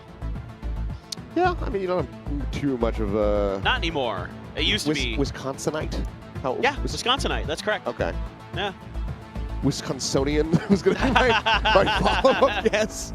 I almost like that better, but it is indeed Wisconsinite.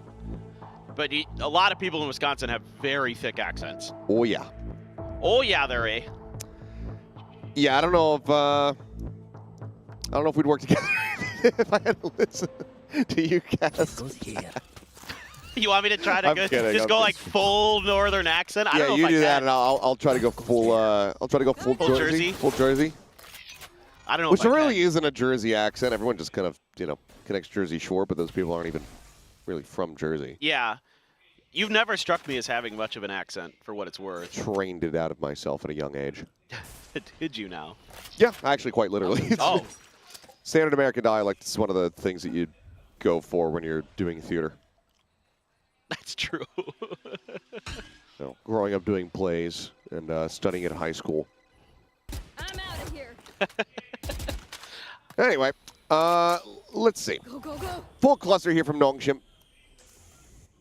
Stinger, Bucky, 2 Sheriffs, a Guardian. Look If at they this. can get into a post plant, they have a lot of tools to try to really make this stick. Well, the good news for Nongshim is only the Viper is seen, so the bad news, look at the Cypher setup. I mean, this is like anti-Donby. Look at how low that one is. Revealing Eddie. Out careful now. The bait for now is, the TP out into the open, slide forward. Donby with that overdrive, he's still going to be able to find one. Jemkin finding another. When the paranoia comes through, Devil facing towards Sewers because she dropped. Donby eventually able to steady the shots to find Monette. Now the dust settling, Jemkin finding Francis, and that leaves Ivy all alone. Trying to swing the corner with just that Guardian in hand, but Jemkin will come away with a third. It's a decent attempt, it's decent damage, but no plant found.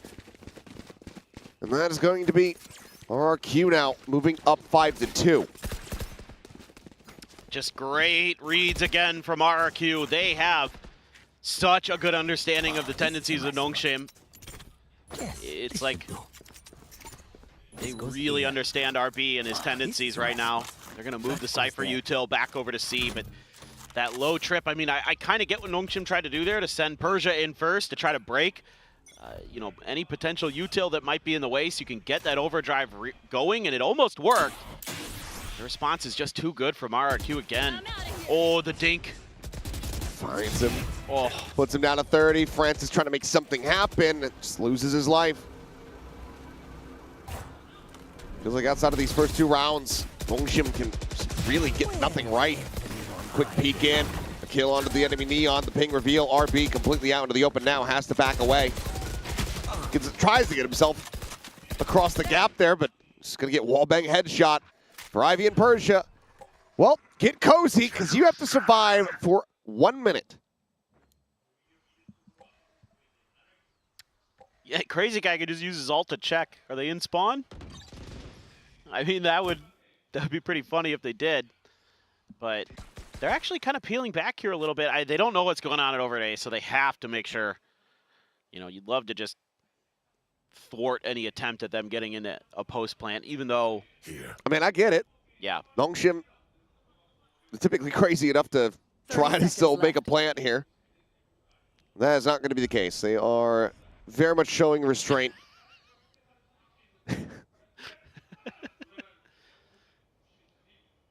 We got them. They're definitely going to just push through Link. Scanning ahead.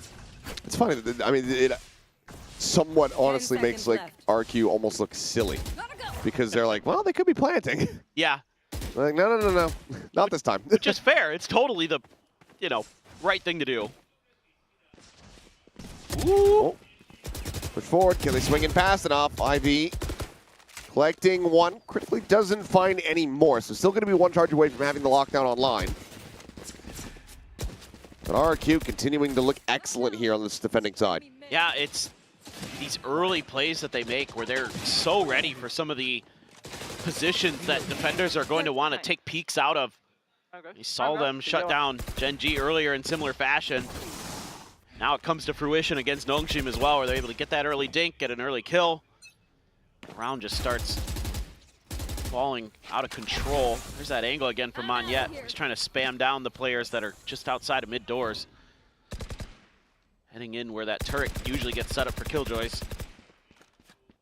But Nongshim saw that in the VODs, I'm sure, and are going to be cautious about trying to put anybody up there.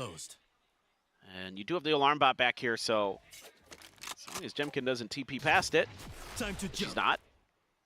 You would have information, but it seems like he's just using this to get space and control the map. Meanwhile, they lean more towards A.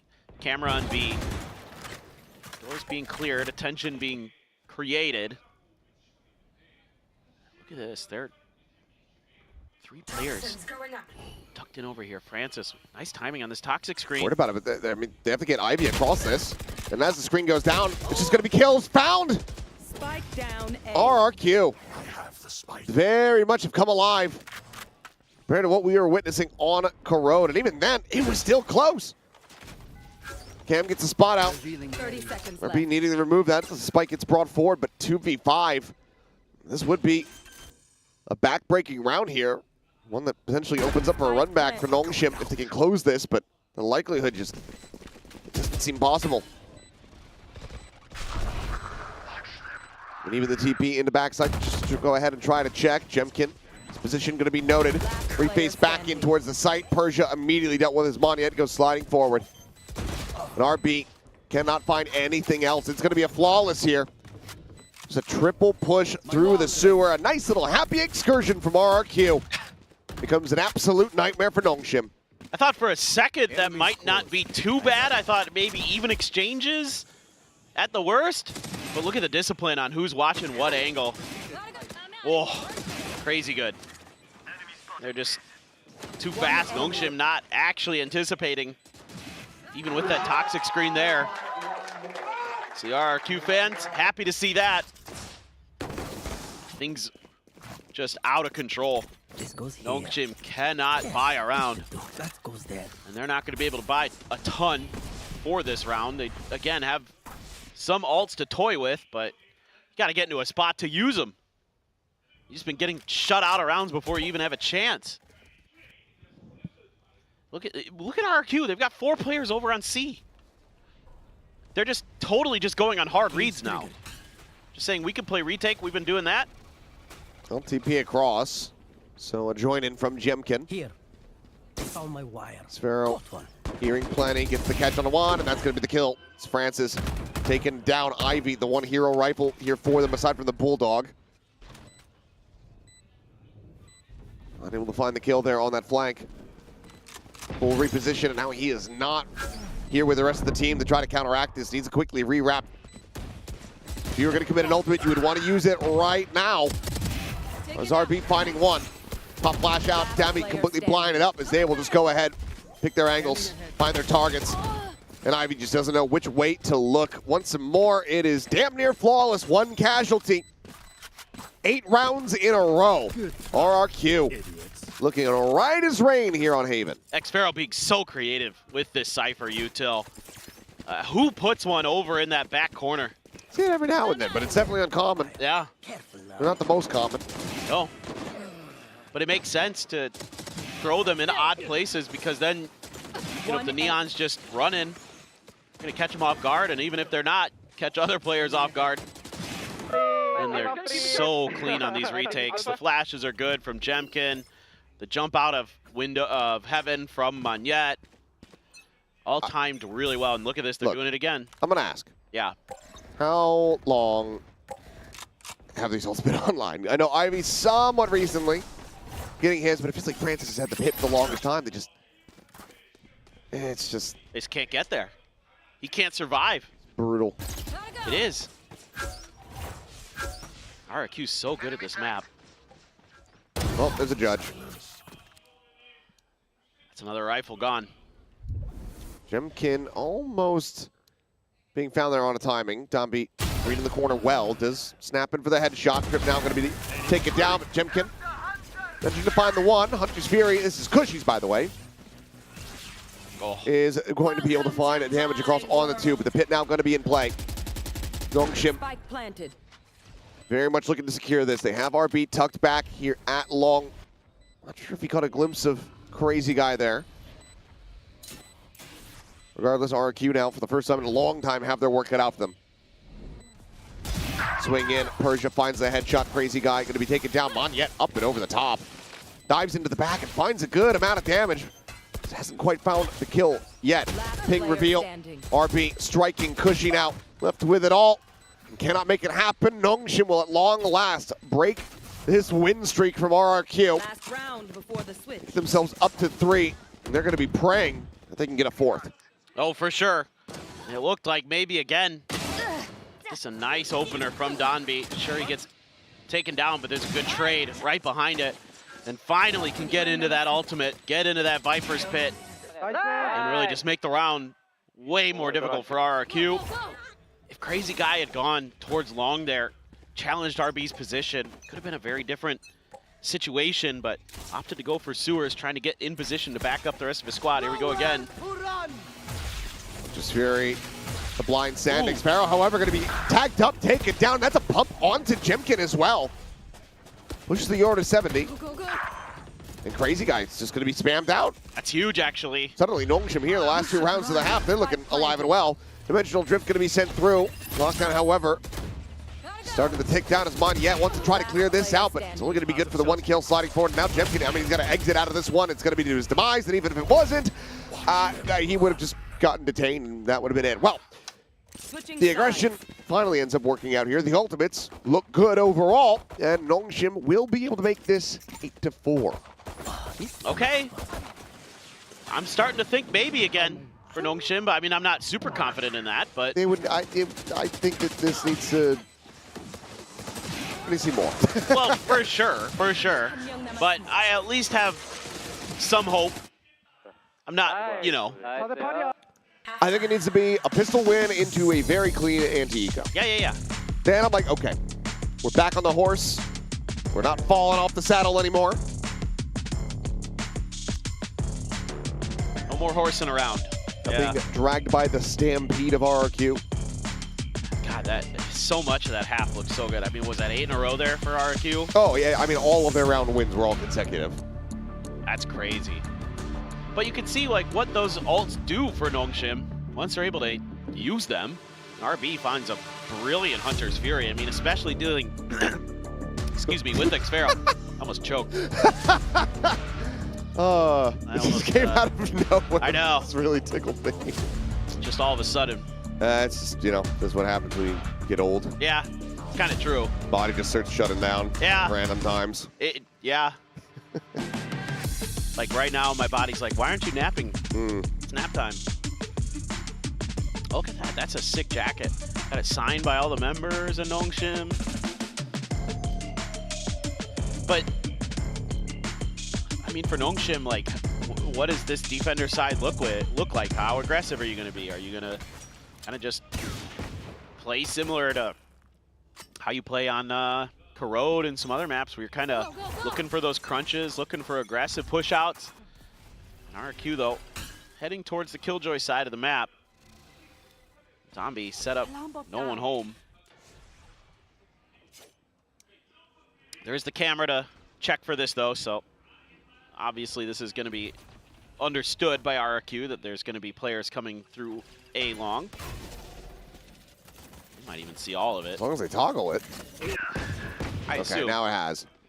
Got plenty of info now. Jemkin looking to be the first line of defense against this. As the tripwire similarly is going to be there, and that's RB taken down. Very nice shots from Jemkin. Be able to find the elimination. Scale forward, Donby trying to steady that one, but the Frenzy will come out on top. Francis now once again needing to have a monstrous pistol round. Let's see if he can make it happen, but it's just going to be a target-rich environment, and Jemkin is clicking heads. 3-1 in pistols overall. RRQ now well out in front. It's going to be 9-4. Yeah, okay. That starting to feel like it might be GG. It's a good read from RRQ. Able to just slowly but surely meander their way over through into C. Ivy tries to challenge and pays the price. Woo, that's good. And Jemkin looks so sharp on this map. 14 and 5. Monyet as well. When you get both your duelists frying like that, especially when the lion's share of those kills were on the defender side of the map, that's got to feel really good. Looking like this may be your bread and butter map here for stage 2 and forward. When the Terminator is on, he is on. No lava on the map to try to dump him into. Yeah. Right here. John Connor, plenty safe. No worries about that. Oh. Okay, well, trying to just go for the triple face, set up a little bit of a trap, but just too many players there. Jemkin already lurking forward here at long. Turns back, just getting a sense of it. Keeps the whole rest of the team nice and protected. Drone out. Should get the spot. Oh, Ivy might have dodged it. Nope. Well, they know exactly. Oh, okay. I was gonna say they know exactly where he is, but he gets out unscathed and then just immediately gets tagged down to 30. Now you're just trying to die to the spike. Yep. Domby should be fine there in his spot. And given this Marshall, I mean, you just continue to send Jemkin forward. Let him go on the hunt. Try to get that dimensional drift. I mean, he's already halfway there. Oh, now you have to try to back away. Swoop around the corner, trying to get the angle. Persia just out of sight. Jemkin, however, really starting to whittle away at these options as far as where the players could be. And that's going to be 3 now collected. Only Domby down in sewers. Able to elude the grasp here of RRQ. So he'll die to the spike. Jemkin is going to be 2 charges off having that ultimate, as that is going to be a flawless anti-eco here from RRQ. How many total flawlesses for RRQ on this map? A lot. At least 3? At least 3. I know that for sure. Could be more. Looking like new turn on Ascent back in Reykjavik 21. Oh, yeah. That's a deep cut that is. Very few people will remember what the hell I'm talking about. I don't remember that. Until you mentioned it. I'd forgotten. That is crazy good stuff from RRQ, and look at the firepower they can bring into this bonus. Sliggy will know. Chopper probably His is. mind's a steel Am I right, trap. guys? Steel traps of mines. Meanwhile, mine's a sieve. Yeah. It's a coriander. It's just leaking everywhere. I'm out of here. Wait. What's up? Nothing. Or colander. Colander. Coriander's a plant. Jeez Louise. It's just, then, case in point, ladies and gentlemen. We're just riding this until it ends. I was going to call you, and I was just like, oh, I'll just... No, you're right. I'll leave it be, but then you got there yourself. All right, well, Drone looking for the spot. They got the kill. Ivy going to be collected. Counter spam here from RB. Doesn't manage to find one yet. Oh, but they've scaled so much on A. Right now it's just Domby. It all depends on when this is. Oh my God, Jemkin. They're just absolutely online, completely drilled in here. I got auto closed. Spike planted. Who's next? Here's the ult too. Yeah, why not? Just body block him in the door. Yeah, just be like, yep, here they are, here they are, here they are. He's just running at him. We'll try to counter spam. Crazy guy will go down. Jemkin exits, finds one, dies. Persia. Okay. Finds that. Would have had plenty of time to defuse. So things getting a little bit silly perhaps here, but at the end of the day, it's still going to be a bonus conversion here as RRQ now are up 11-4. This is so clean from RRQ. This round, yeah, it's a little scrappy, but it's your bonus, so you can afford to have it be scrappy. Oh my God, Jemkin. Just when he's online, man. Just so crisp. Just unbelievable crosshair placement. Ready for that spot all day long. All sheriffs for Nongshim.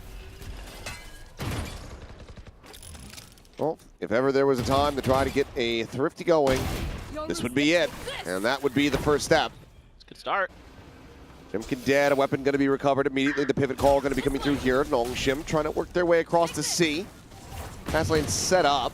Couple shots going to be ringing out, and that's going to be funny. Kind of getting offset, and suddenly, okay, the sheriffs are really ringing out as they're getting overwhelmed. Crazy guy. Okay. Wow. You know, when I said it, I wasn't really expecting it to fully happen, but Nongshim, okay. Does that jumpstart the engine enough to make this a run back? We're going to see a hell of a lot more clean shots like this. Spike down, C. One enemy remaining. It's just good reads, though, from Nongshim. I mean, they get that kill on the Jemkin. There's nobody there, so it's an immediate pivot over towards C. Just putting all... That's a caster blessing, I guess. Yeah, good job. Spoke it into existence. You're the opposite of Chronicler. I think I'm going to say Sliggy. Does he have curse powers? I'm not aware. Oh, yes. Oh, okay.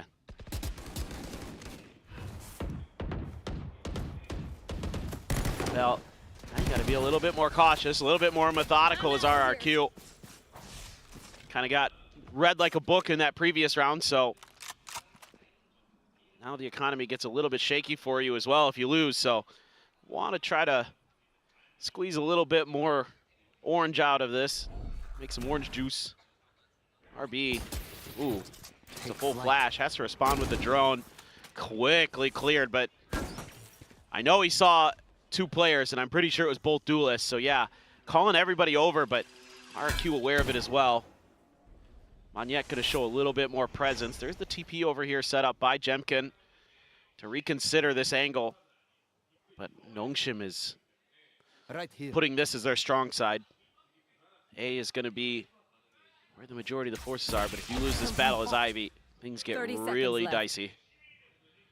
Important for him to play his life here. We're trying this again, trying to find a timing to get the punish, but Jemkin is there to go ahead and keep them covered. Neural Theft immediately pinging out the players as once again, quick pivot across. Looking for this C plant. Forces a reposition. Crazy guy TPing up on top of the half box. Fully blinded up though, and Jambi eventually is going to be found. Swing in from Persia, cleans up one kill, but then quickly loses his life. Francis, I started this round tag down to 30. Now he's just ping revealed out. Stuck into a corner here at the bottom of the stairs. Eventually will fall.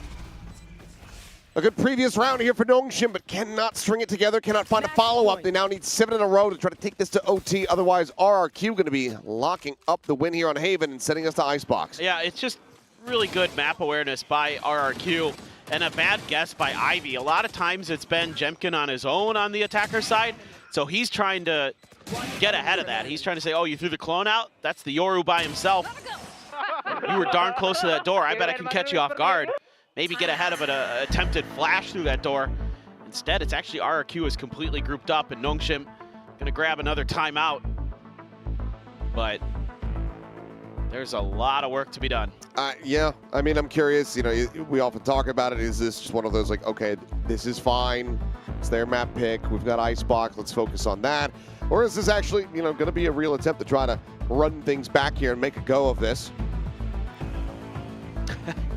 Oh, I know nice. what I would be saying if I was the Nongshim coaching staff. I'd be calling a certain co-streamer. Yeah, got some ideas for you. Excuse me, Chover. Yeah, just do you have the? Are you wearing the RRQ jersey? You're not. Oh no. Can you put it on? We can only. What do you mean it's in the wash? Well, get it out. I don't care if it's soaking wet. Put the jersey on. We need the curse. I don't know if it's gonna work for this map, but maybe for the series. And I mean, you have a Hunter's Fury, you've got a TP, got a Spectre, you got a lot of rounds, a lot of work to do. Oh my God. Well, RB looking to try to replicate some of that success. It doesn't find a tag. This guy going to be taken down. Persia able to find 2. Just settling now. 3 players still standing. It's Cushy. Hell of a shot, but it's not going to be enough. Very nice little quick hit here from Nongshim. They managed to get one back. There's 6 more to go. All right. It's a good idea. You know, kind of that classic Hunter's Fury off the rip. Let your Neon go. Just see what happens. The util was pretty far back for the side of RRQ. Xpharaoh either hung onto it or put it up there early. And then, too late. Persia winning 2 over in sewers is what really just destroys that round. That was huge. Crunch play. Here we go again. Out, and yeah, they're going to look to try to set up something else, but this time it's going to be avoided. More what I was expecting from Nongshim on their defender's side. Like just massive aggression. RB. Gonna be forced away. Has the back full flash connecting. It's tucked over into the side actually, and that's enough. I thought they were gonna pursue a little bit deeper. Either way, kills are gonna be coming through. Now the spike is gonna be stuck here at back sight with Cushy. Just trying to keep it quiet. He's all alone. It's okay. Wow. Flawless here. Nongshim, 5 more to go. It's their, I mean, they haven't gotten consecutive round wins since the pistol into the anti-eco. They're just making some good decisions. You know, RB there just able to get behind the box just in time. And then Ivy there for the assist. Oh, really nicely played. Looks like you have a lockdown for Ivy as well. Saw that come online. Fantastic. I mean, but when you're getting that much map control that early, just gives you that extra level of comfort and awareness. Early paranoia from Persia to tuck Donby into this corner. He's going to challenge. Jemkin just holding. Oh, Donby winning. Wow. Jemkin, I mean, didn't really fully believe that he was going to find a target there. He's playing the angle, but still looked caught off guard. Shock dart forward, not deep enough to clear that out, so alarm bot still in play. Bite held in hand. RRQ, what are they thinking about here? What are they trying to assess? Looks like they're going to try to just leave Xpharaoh here in mid. Gets okay. Oh, Xpharaoh dead. RB just getting a sense, finds it at the same time. Donby going to be taken down. The smoke completely disregarded. Persia waiting here at hell to slide forward, and Monyet is not looking for this at all. Persia looking to try to hold the line, goes for the weapon swap, will fall to Cushy's hand. But in the end, it's 3 players still alive. RRQ. Economy, once again, going to be broken down. Well, it takes 4 more, so that would be 7 in a row for Nongshim. I mean, 8 in a row for, you know, RRQ. I don't know. I think it's too much, but you never know. I don't know what. Come on, yet they're just not really thinking anybody would be in hell at all. That just makes it so easy for Persia. And a couple stingers, 3 sheriffs. Overdrive from Monyet. They hide in the smoke away from that recon dart. RB. Oh, if that blind attempt had connected onto anybody. RB might not be about to die. Well, still will be able to find one, but it's going to be a weapon handed over. Monyet very quickly, happily accepting that as Donby trying to go for this maneuver here on the back, and they're actually drifting away from the A site now. If they just don't clear this trip and they get positioned up, okay, never mind. They're not going to be pushing back forward into these players. Great mouse. Timing, though. Yeah. They're going to have to try to play forward, but it's going to be multiple players now tucked in. Over to the corner is Xpharaoh. 2 critical headshots found, and Monyet with a Vandal. Able to find it. Nat now leaves Ivy all alone, detained onto 1. And he has no clue where he's at. Just playing it quietly. Tucked away the relay bolt. It connects, and that's going to be Monyet with Crazy Guys swinging out from the top to pull off a thrifty and take this all the way to Icebox. Wow.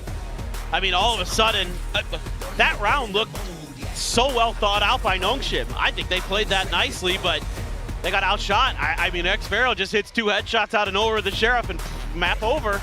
But that's the problem, right? When you're that far behind, you know, coming into that half, you know, especially because you don't win the pistol, you don't have room for errors. You don't have room for those rounds where somebody just outshoots you, even though your macro's good. And it took too long to kind of get things situated for Nongshim on their defender side. But the real question is, you know, was that enough of a bounce back to give them a little bit of momentum, or Is RRQ just kind of going to be in cruise control? They look so clean, that map, as we go to Icebox. Kind of curious to see. Jemkin goes on to that Jet, or what we're going to see. He's usually so fearsome on that agent. Oh, Jemkin. Some of these shots.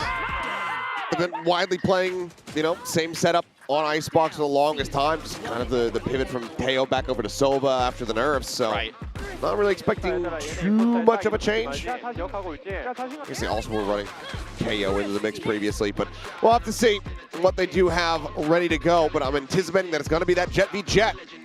Now all down to the wire. One more map to settle this series. We'll see who's going to be able to get it. For now, we'll send it back over to the analyst desk.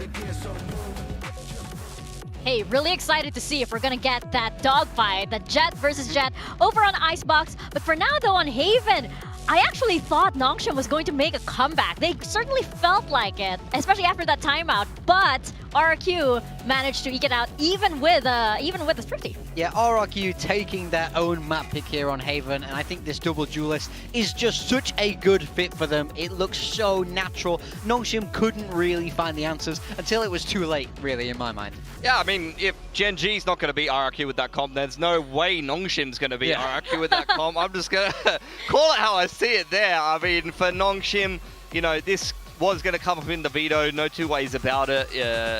In the past, they have kind of run that Breach comp, and it has looked good for them with the Breach Sova in the past, but it's something that's kind of fallen out of the meta these days, and it's something that you don't see really played. I mean, my eyes here immediately go to Ivy, where I'm questioning the Killjoy pick. You know, Gen G's kind of the only team that does play that, and it didn't really play well into the Neon Yoru, and it doesn't really play well into the Neon Yoru for Gen G very much either. I think Foxy pilots that agent better than it actually does have impact on the game. So I think for RRQ, positive signs for me is that this was a good game for Jemkin. It's been a little while since I've seen a game where I've actually seen Jemkin hitting some really good shots again. So that's a very positive sign. But once again, a very well-rounded performance from RRQ and the server here, and they should feel pretty confident going into Icebox as well. I mean, when you see Monyet wiggling in his chair and laughing, and, you know, kind of semi-singing, that's not a good sign if you're the opposing team. Especially since he's such a vibes-based player, right? Yeah. If he's feeling good, then that's danger for you. Like we heard Crazy Guy talking about it here on this couch in one of the post-game interviews, saying how important it is to keep Monyet happy, keep him having fun. You can see when he's having so much fun, he goes crazy. So that's what they need to replicate for this map 3. But in my mind, no surprise we're going to map 3 here. Every time these two teams face, it's gone to map 3. But Nongshim are undefeated in this decider. Yeah, we still have like about 50 rounds of Valorant to go. Yeah, probably. For these two teams.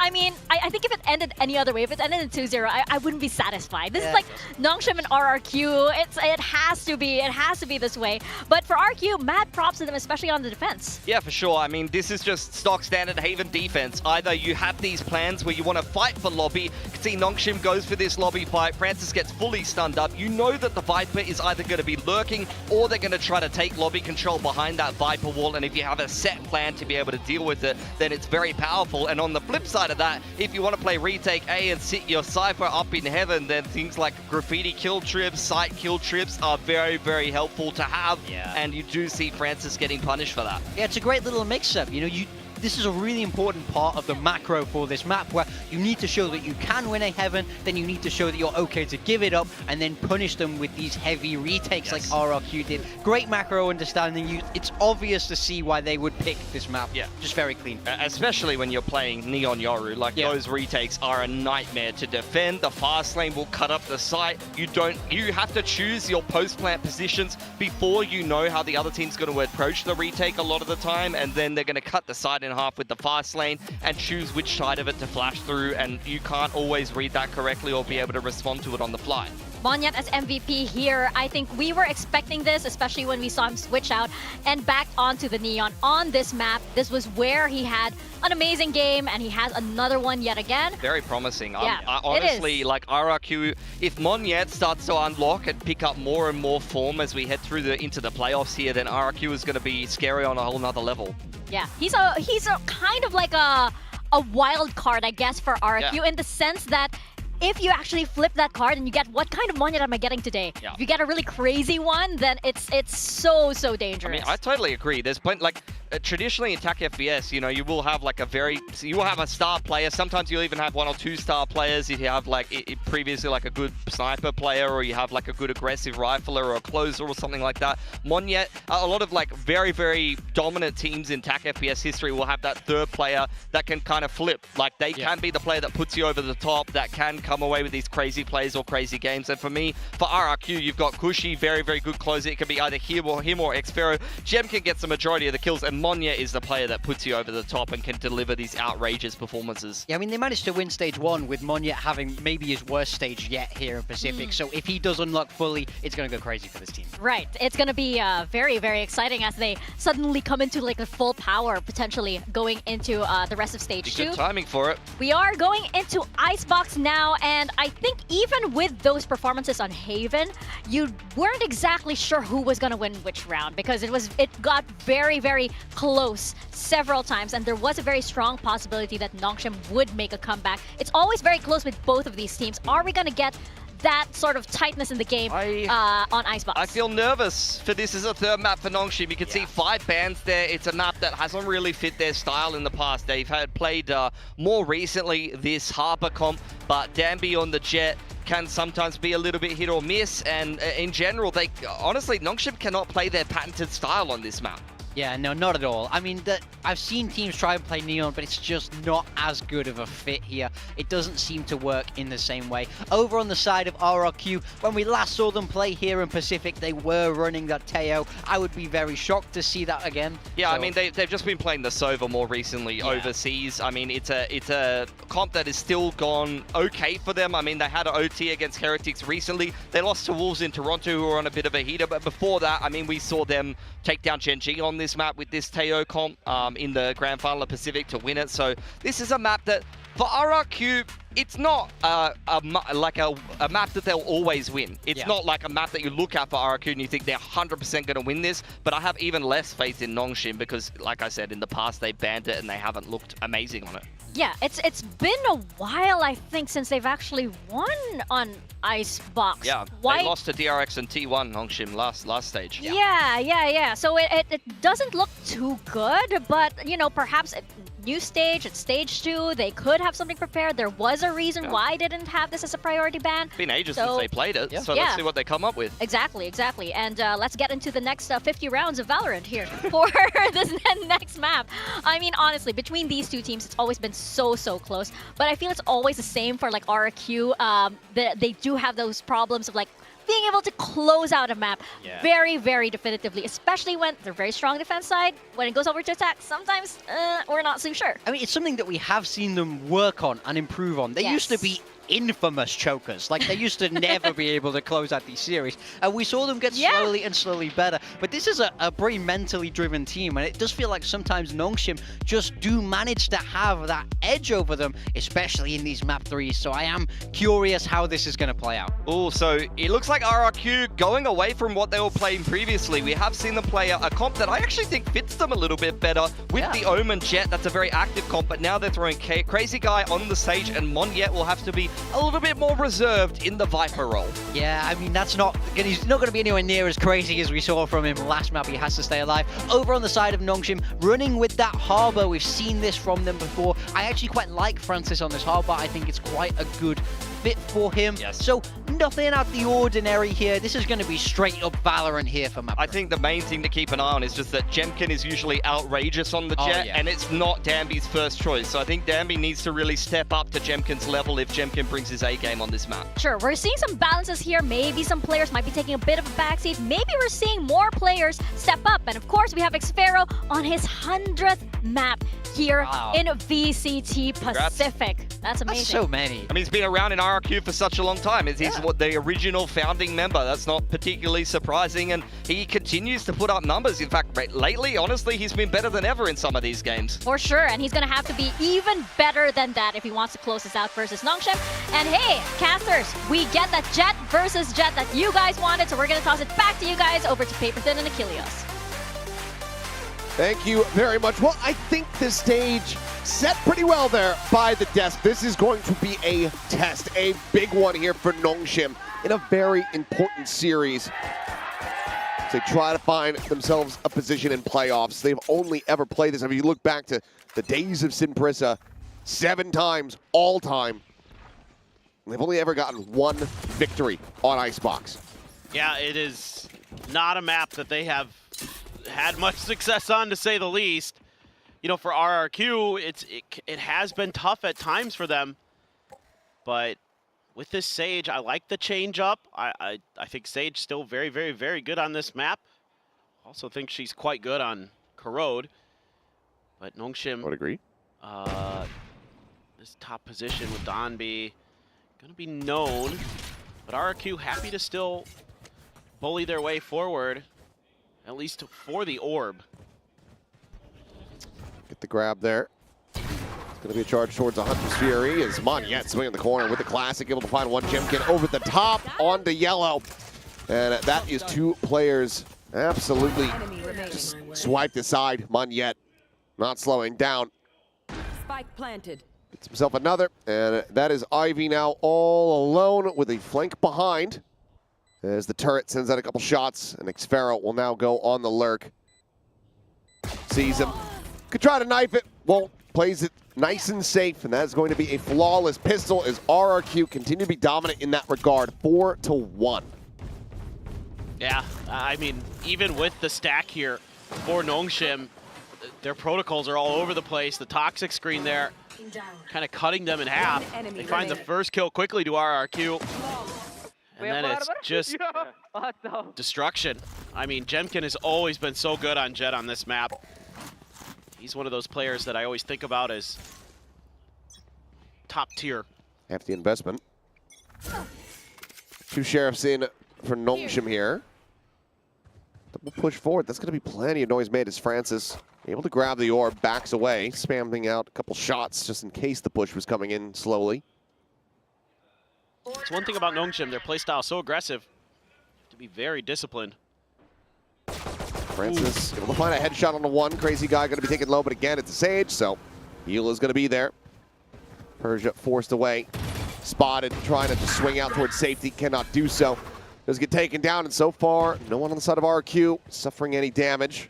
As one of the sheriffs is now left on the floor. Wall comes up, spike goes down. Nongshim got to figure out how exactly they want to try to get themselves back into this one. Ivy will be able to find one. Donby now arriving here back yellow. And seems like he did not read this at all. Xfero, I mean, he thought he was just going to be joining in with the rest of the team. And Donby on the flank, now going to be dealt with as Monyet continues to hold close. Slots in alongside the wall. Jemkin looks to try to dissuade the swing in. RB dead, and that'll be the cleanup. So 2 casualties, but all of the rifles purchased going to be carried forward. RRQ overall very clean on the 2-0 start. Yeah, it's pretty good reading of the situation by RRQ for the most part. I mean, Nongshim's still able to get some damage in early. Having that Sage so valuable, and especially on the attacker side if you can get to the plants. And I kind of was thinking it in the back of my head that this is, you know, the shock dart teed that up, but something I was thinking about for Nongshim is like, how aggressive can you be on this map? You know, these B hits. Seems like this is going to be the name of the game for RRQ early. Put some pressure on these controllers. Probably worried about trickery with the Jet over at A. Spot onto Francis, but he's nonplussed about it. He's just going to stick around. Kind of just slowed in position. Slides back here on the back of the box, but Jemkin striking once again. Persia now dead. And this calls for a big rotation as Nongshim trying to stack this B site, but RQ now happy with the kill. They're going to look to try to back away and now explore over towards A. It's a good read off the conditioning they've established in the first 2 rounds. Just, you know, they've been bullying their way through B, and it's a bonus, so you think as Nongshim, they might just keep trying to dip into that well until they can't. Try to play off the turret there. Try to clear the enemy turret. I assume that's what that nano's for. Monyet creeping forward, rides the rope to the top, gets the jump. Donby now trying to trade it back, does manage to do so, but still going to be a big player advantage. Other 2 players from Nongshim clustered up here on the A site. RB having his work cut out for him, trying to find the transfer there on to Cushy, but Cushy takes out 2. Spike plant. And for Donby, Nothing more to do but the save. Just has the back pedal, and that's going to be a massive, monstrous start here as the bonus gets ready to be converted. This is unbelievable. Just great map presence. Monyet with a beautiful lurk. Somehow gets around Domby. Gets up right next to poor Francis. Just had no idea somebody could have gotten there. That is tremendous, tremendous stuff.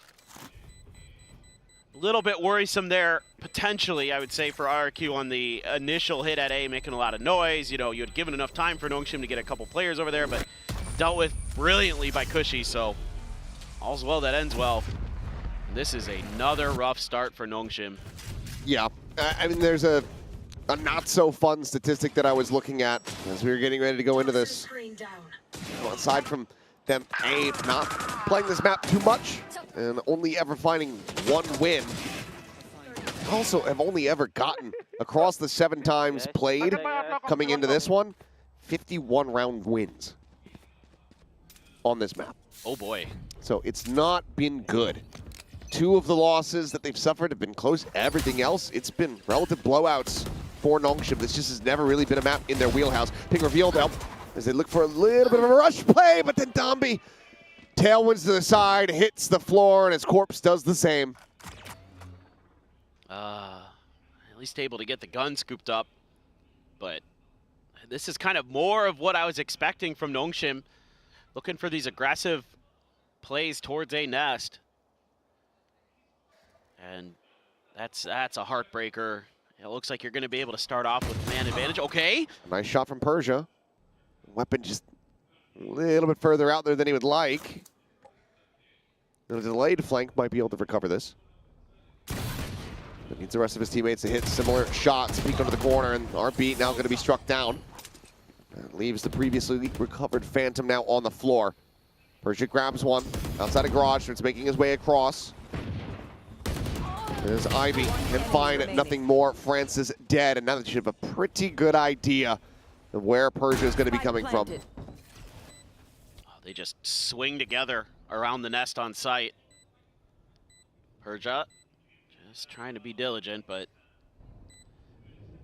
this is very, very tricky to pull off. Makes noise too. Yep. Okay. Persia finding one. Monyet dead. One hell of a wait to get the adrenaline pumping, to get the blood flowing. The gun barrel going to be spotted out.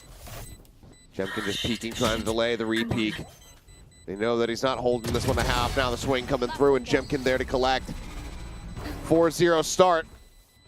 Decent little go of it here for Nongshim to try to pull off a thrifty, but they cannot make it happen. Again, nice start there off of RB's util, but he had already gotten tagged up. Persia with a nice little counterplay on the other side of the map. But this swing around both corners there. Oh, Jemkin even almost beefed it. Guys, listen. But they... Listen, even. I could hear him down on the stage. I mean, call coming through there. Crazy guy wanted the attention, saying, okay, we are getting a little bit frazzled. Even though we're winning these rounds, we're in a 3v1. We don't need to be facing out like that, Monyet. Yep. Pretty much what he was about to say. Tighten up. Tighten the ship. Look at this mid play. Oh my God. Well, okay. Alarm bot. Yeah, I know. I'm not sure Monyet got the memo. Yeah, might be another call to listen up at the end of this round. It's okay. Nongshim starting to hit their shots and get the read. Jemkin, however, is still indomitable. 10-0-1. Spike on the opposite side here of the wall. Doesn't have any util, so won't be able to just simply updraft back over it. Gonna have to go 12-0, and the flick down, however, from Domby is gonna be good enough. Delivers his first death, shows that the Terminator can in fact bleed. Nongshim get themselves on the board. Okay. It's a good round, but just kind of the opposite of what Crazy Guy wanted there. Ivy's like, for real? All right. He's gonna try to challenge that alarm bot. Nice play from the window from Persia. God, Jemkin. Yeah, oh, he's a concern. He's always a concern if you're on the other side of the stage of that guy. Yep. Still just hitting nasty stuff. Operator, though, over on top of the yellow position, but this time a little bit of challenge towards the front of A, but the drone actually buys a little bit of extra space and time, and you see that Sage, and that's a dead giveaway that's probably going to be where the hit is, at least at the beginning of the round, lining up, because you want that Sage for the post plant. Crazy Guy does have a res. Corner hold going to be flushed out. Decent little readjust there from Persia, but quickly ends up getting overwhelmed. It's just complete inverse of what we were seeing in the previous round. Shot's not really coming through. Ivy now just going to be sending out this lockdown. Res is going to be used, but the swing is there. Ivy, if he committed in a little bit longer, might have actually been able to find a kill on a Crazy Guy. He's able to just bounce out towards safety. Just swing across Tombi. Finding one, bringing it down to the 1v2. Spots at the first, challenges, finds the headshot. Xfero dead. Crazy Guy. 33 HP, 33 seconds remaining in the round. 30 seconds left. I'll be slowly drifting back over here towards screens, and it seems like he's reading that this might have been a full rotation. He's gonna have to heal at least. Just came back online. Plant now gonna be coming in here for the side of RRQ. Bounce around the backside, but Dombi able to collect it. Coming alive and bailing out Nongshim. We'll scoop the operator back up off the floor, get this defuse, and get Nongshim a second round win on the defense. I would love to see a timeout, because for RRQ, even though you're up 4-2, I don't like what I'm seeing in terms of the comms and decision making. That was a hell of a Red Bull clutch. Oh, no. Don't get me wrong. Dombi plays this so well. But the way you scale into this site just should be easy money at that point. Sure, there's a lockdown, but not like all on the same page, it feels like, and how to deal with it and how to respond to it. Like, some players are falling back, some are trying to hold for the plant. That opens the door for Ivy to find a big kill. They're gonna let it ride. See if Crazy Guy can get it figured out. You're gonna have the Blade Storm for Jemkin. Couple Bulldogs, couple rifles. It's the money finally starting to dwindle. Hunter's Fury here for RB. Find a tag on him on yet, maybe. Oh my God. Not even a chance to respond. Don't even get to play the round. Yeah, timeout be damned. Seems like RRQ, they understood the assignment here. Pit now in play. Nongshim gonna have their work cut out for him. Ball gonna be broken down. Crazy Guy playing up in front. Some stray off shot attempts here. Not really finding much of anything as Cloudburst goes down, just blocking out the recon. This is nigh impossible. Jimkin expending the knives, but has a rifle behind this and giving the operator in play. Speaking of which, Nami will be able to find one, but that's going to be the round getting away from them. RRQ now moving up to 5. Oh. And it becomes even more costly. Yeah, that's unfortunate. Ivy looking for some exits. All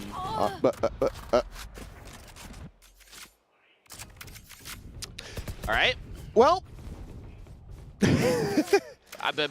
Clean it. Hey, at the end of the day. Yep. This is, look, it's good from RRQ. Cleaner than your average EMEA round, so. That's nice here from Cushy. Dies to the cause, but A-okay. At a Bulldog, I'm sure he's not super concerned. There will be the timeout called now. It is going to be Nongshim.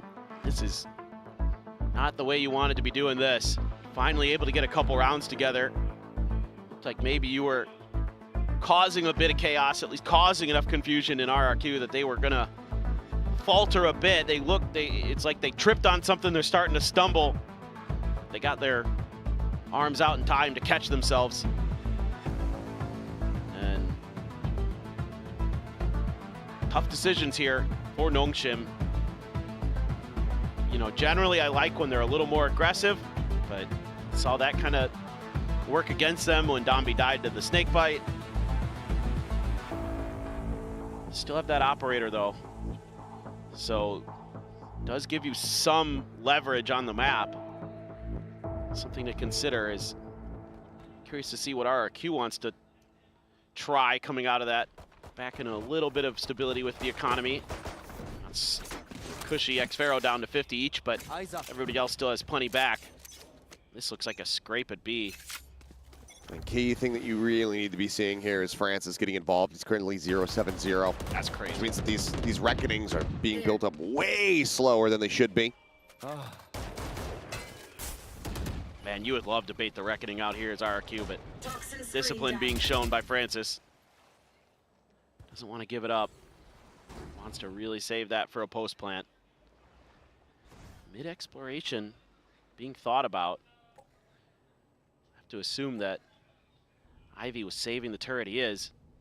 Now he's going to put it mid. That's really good timing here from Ivy, at the very least, to give them some identification of this potentially, even though the smoke you assume from Magnet will cover. Should keep them. Oh, they're going to actually push towards the turret. They're going in towards A. Oh, not flying. Dumby. Great shutdown. Knives immediately going to be popping onto the corner there, however, and it's going to be a little bit too whiffy there. Heal from Crazy Guy. Shrugs off the damage. 30 seconds left. There's Xfero. Hearing this movement here on the flank. Calling for some reinforcements. Kushit swinging around. Looks like maybe a spot out on the one. Is Reckoning now going to be used? Fairly shallow one that allows him to just kind of drop back, and Cushy still able to collect. Are we dead? Eyes up towards Belt. Francis once again gone. Managing to find one, drawing some attention back towards the site where they have to try to keep this plant protected.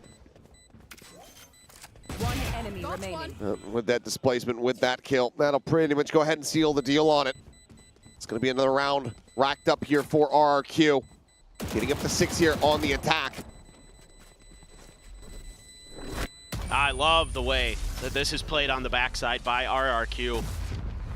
Calling in for reinforcements as soon as there's noise being made. As soon as there's some identification of players back there. Nice opener for Donby. Had a real chance to just destroy this round. Even Crazy Guy took a second there to get his aim lined up. Cushy disrespecting the Reckoning just a bit. Yeah, that last kill there by Xfero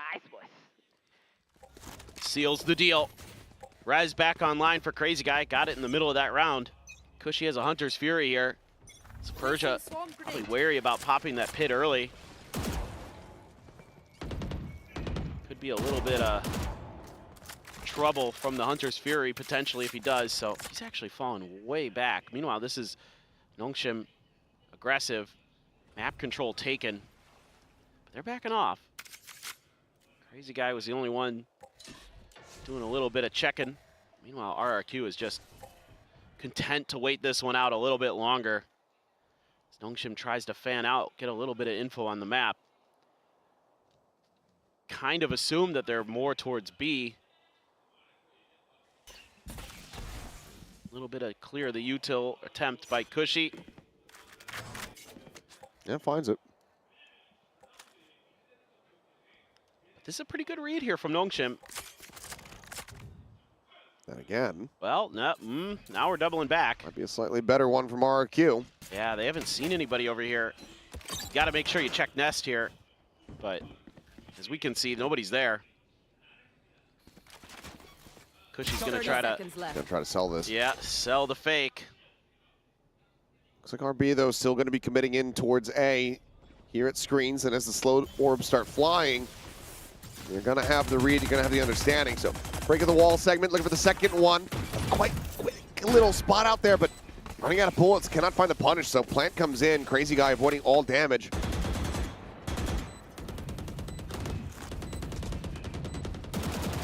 Just a pit to try to work their way back into this one if they want to try to commit that ultimate. But never mind, Persia immediately eliminated. Wall going to be sent down, going to be caught. You can tell that the comfort is just not going to be there. RRQ, they pull off a flawless, securing a lead here at the half. And while from the attacking side, an icebox that wouldn't normally be that concerning, the manner in which a lot of these rounds have gone their way, that certainly is. Yeah, no doubt about that. It's another flawless. Nice find there for xVero, but you know, there just isn't much util here. I don't know. Francis's wall is so deep, and RRQ can just play ahead of it. You just don't have much left in the tank there as Nongshim to try to go for the retake, except to get the guns going. You're able to hold on to some big ultimates through that flawless for RRQ. So still have some answers. Zombie. Okay, well, this time to push forward, not going to be able to find a kill. As RB similarly going to be taken down. Seems like RRQ perfectly poised, nonplussed by this aggression. Oh no. From bad to worse. Oh. Nice shots from Ivy and Persia. One apiece there, but nothing more to be found. And RRQ, plenty of cash in the bank, so not going to be too bothered by that at all. Yeah, they have a lot of money to play with for these next couple of rounds. Could see something a little bit. 0, 10, and 5 for Francis. Oh boy. I think this is the worst map I've ever seen from Francis. He's usually been really steady, especially the second stage. He has been really good now that he's off the IGL roll. Like, able to open up the map usually for himself a little bit. Fragging out, but on this harbor, just can't seem to get it going. I love that quick clear of the turret there. Gets out scot-free. That's so frustrating as a KJ because now you got to do it all with your eyes. Because he keeps playing around the B side, he doesn't really get that free, easy access to an orb like you get on A. That's true. So he just, again, is so far behind trying to get these reckonings online because you have to clear so much space and really assess whether or not the opponents are just going to be counter-swinging out of garage. Such an early pit. Yeah, it does go through, but it doesn't cover the spike. That's just it. They just maybe assumed that this was going to end up being a default plant, but it's not. And, I mean, it just feels like RRQ are two steps ahead, but it's Nongshim who are just slipping further and further behind. I was going to say, Manyet's going to get at least Donby. Yep, finds that one. Now they're forward, trying to put their way out of this one. Persia does well to find Crazy Guy, just spamming him. Arrival around the back, though. They're going to have to try to note this, and now there's going to be a Hunter's Fury flying in their face. The Cove is not going to do a damn thing about that. Manyet now dropping in, eats a bit of the damage, does get found. Diffuse being stuck, and okay, somehow, some way, this ends up going over to Nongshim. It costs them damn near everything, but they get themselves a third. When it felt like they had absolutely no right to. Yeah, that's quite surprising. In terms of just, it didn't look like this was necessarily going to work out, but it's actually really well thought out. In hindsight, you have the Cove, you have the Toxic Screen there to actually give you extra cover. It's all just about getting to the spike with that Viper's Pit. That's all it's for. You know they're going to plant it right on the edge. Even with the Hunter's Fury there, they're able to escape disaster. That's the Hunter's tip Fury of the got cap. a kill. Yeah, but Crying out loud. Yeah, but still got the round. No, I know. I'm just saying, like. Yeah. I'm still just amazed that they were able to find it. No, I know. That's actually really well thought out. It just felt so weird. Oh, that's great. Nice find from Persia. Good push forward. Finds one. Does get a good amount of damage, but obviously still alive. So Nongshim, they take those. There's going to be used. The ult out nice and early and spam off that Guardian. Does do a good amount of damage, but heal is also there.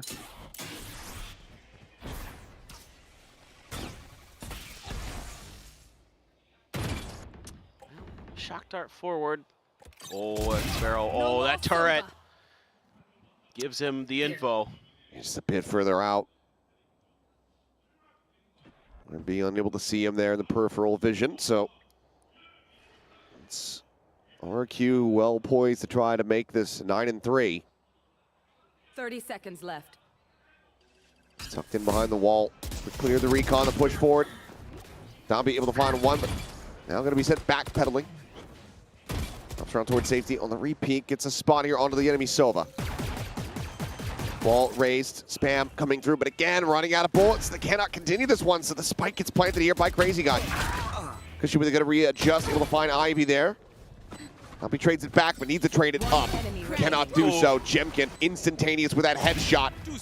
as Francis will finally get himself a kill on the board, but he needs to try to find 2 more. Cove in, wall raised, quick clear there of the bubble. This goes for the tap. Push coming in, and what is that flick? That is I mean, even for a right click, that was fast. No kidding. It didn't even look like he turned on my screen. Like, I was just like... I mean, it looked like he was a Killjoy turret. Like, he just immediately snapped into a direction. I want to see that.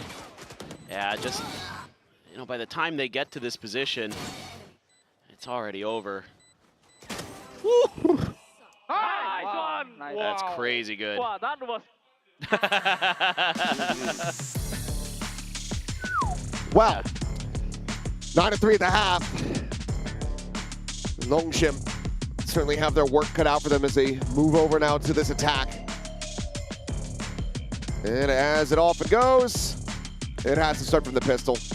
Not just because they're in such a deficit, but because these pistols have been eluding them. Yeah. 1 out of 5 so far. We'll see. I could see Crazy Guy being really vocal there. Love to see that he's so engaged, so confident. A lot of RB fans happy to have him back in Korea, but it's a struggle. Work to do. A chance here on this pistol. Start making things a bit more right. This isn't... I can already see the map. This is gonna be interesting. Oh, it's cute. Another fan with a lot of the Nongshim player signatures. Look at this! Look at this stack. Are they just gonna do like a wall? Just 3 people all lined up, right on top of each other. Quite possibly, but look. That's what it looks like. The counter stack from RRQ is in the right position. You got 3 players here. Bit of a high-low. Drone will scout it. And breaks that nice and early. So good for Nongshim. Just go ahead and send out some util. Pete coming in. Jemkin. And look at the damage dealt and suffered here. As they all just crumble. Francis down to see if he can make a go of this in any way, shape, or form. Goes there at his feet. We'll be able to collect that. Spot on him on yet. A shot to the shoulder. And a push forward from Xpero to go ahead and seal up a flawless 5-1 in pistols, 10-3 here in the map. Gotta buy. You gotta force buy here as Nongshim. By the way, both pistols were flawless. Yep. For on RRQ. this map, yeah. Yep. I mean, you're just getting outdone there. Just outshot. Sheriff's just tearing them apart. That's, oh man. RRQ just makes it look easy. Easy. Full armor just for 1 player. Outlaw for Jemkin. Nobody can afford full armor on Nongshim. So they have to try to find ways to dodge this. The good news is you have a harbor. Bad news Put a is spot out on the bow. Jemkin. Now he knows that there's going to be presence here no matter what. He's just going to be sending out some pod shots, see if he can find a stray to connect. Stompy just into the meat grinder here. Turn it on its head a little bit. Francis able to find one as Jemkin does get taken down, but so much damage going to be suffered. The Cove's just, I mean, you can't stay alive. Just don't have enough HP on these. Toxin screen down. And now you're completely halted up. That's another player tagged down with such low health. Fight into the corner. Crazy guy. He's just gonna die. Does get flushed out. Good little awareness there from Persia to be able to find that kill. Brings it to parity. But it's only in numbers of players alive. Kind of a rotate at the last second here. 30 seconds No left. idea what's going on the other side of the map. This is a pretty massive gamble. Toxin screen down. Just assuming that you had all of RRQ there. Sparrow. Looking to play spoiler here. Time starting to tick if he finds a kill here at all. which he's trying to, and damn near does. RB surviving with 1. Tucking into the corner, but it's red. Just doesn't find that much damage. It's all in Persia now with a stinger. No bite to try to further delay this. Used it obviously earlier to get the kill on Crazy Guy. Gets 1. And Xpero can breathe a sigh of relief, as I'm sure the coaching staff is, as he will be able to close out this round. But that was a hell of a lot closer than they might have anticipated. Either way, though, RRQ shrug off the force buy. They move up now 11-3. Some narrow margins for both teams. Some of these moments, the stinger aggressive push, thwarted initially, tons of damage done, but not many kills found. And Persia able to just lock poor Crazy Guy in the corner. Xpero, my God. It is so close. Slightly less urgent. It's okay, it's okay. All right, well. Jimkin, mind you, I think at the moment is plus 42 in the series. In the whole series? Yeah. Good God. I think he's at 80 kills. Unless this is being live calced. It's being live calced. Never mind. In that case, he's plus 30, which is still insane. We'll now go to plus 29 as he falls here. Is she able to reply with 1? We find ourselves now in a 3v3. Monyet just barreling forward, able to find RB, interrupting that plant, and the cleanup is going to be good. Kushi pulls off the 3K. RRQ get themselves now up to match point. Yeah, this is all but over at this stage. All the money you have left, which isn't much, is going to be dumped into this round for Nongshim. Try to find some way through. A couple players, 2 kills, 3 kills. Sage walls, so annoying. Such a bane of Nongshim's existence on this map. But that's super surprising. Many teams have had to deal with the Sage over the years and have struggled. A last-ditch timeout here from Nongshim.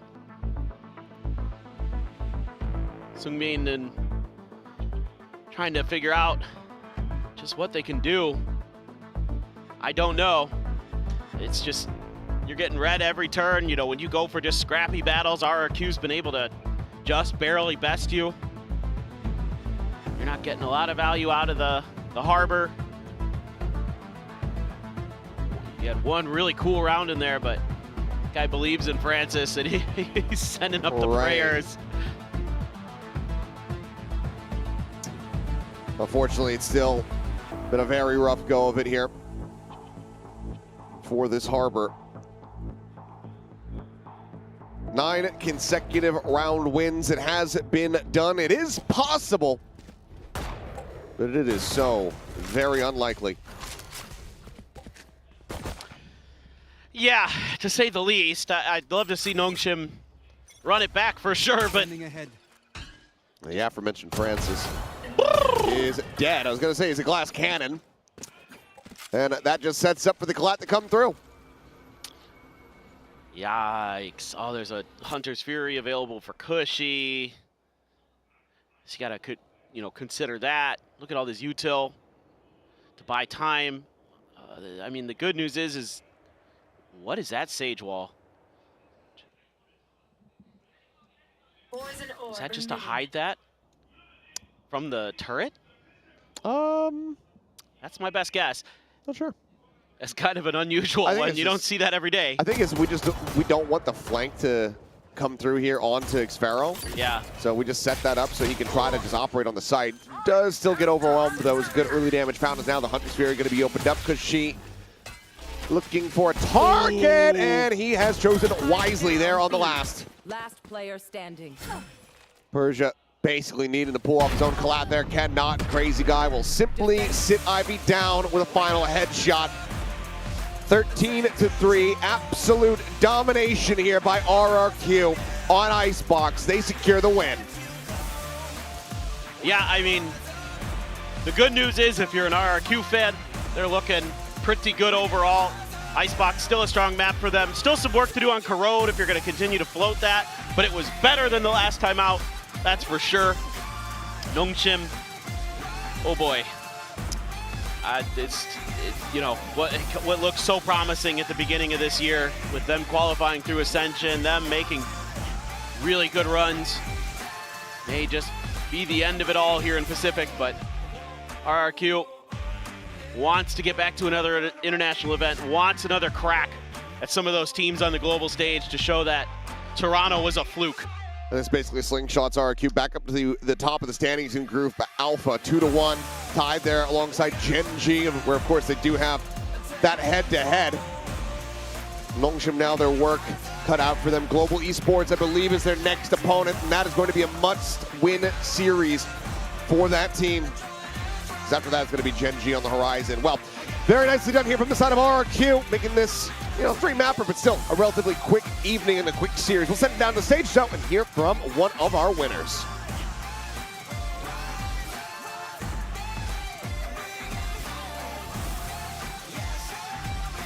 And that is their second W up on the board. Massive congrats, RRQ. Jemkin, here you go. Join me for an interview.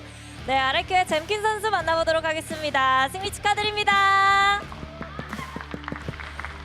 농심 상대로 드디어 승리를 거두게 됐습니다. 오늘도 3세트까지 가는 풀세트 접전이 펼쳐졌었는데 농심을 만나면 이렇게 풀세트까지 가게 되는 이유부터 뭐라고 생각하는지 들어보고 싶네요. Congratulations, Jemkin. Now you took Nongshim down, finally, maybe third time's the charm. But it did go to map 3 today as well. So what do you think makes it very tricky for you guys when you're facing Nongshim?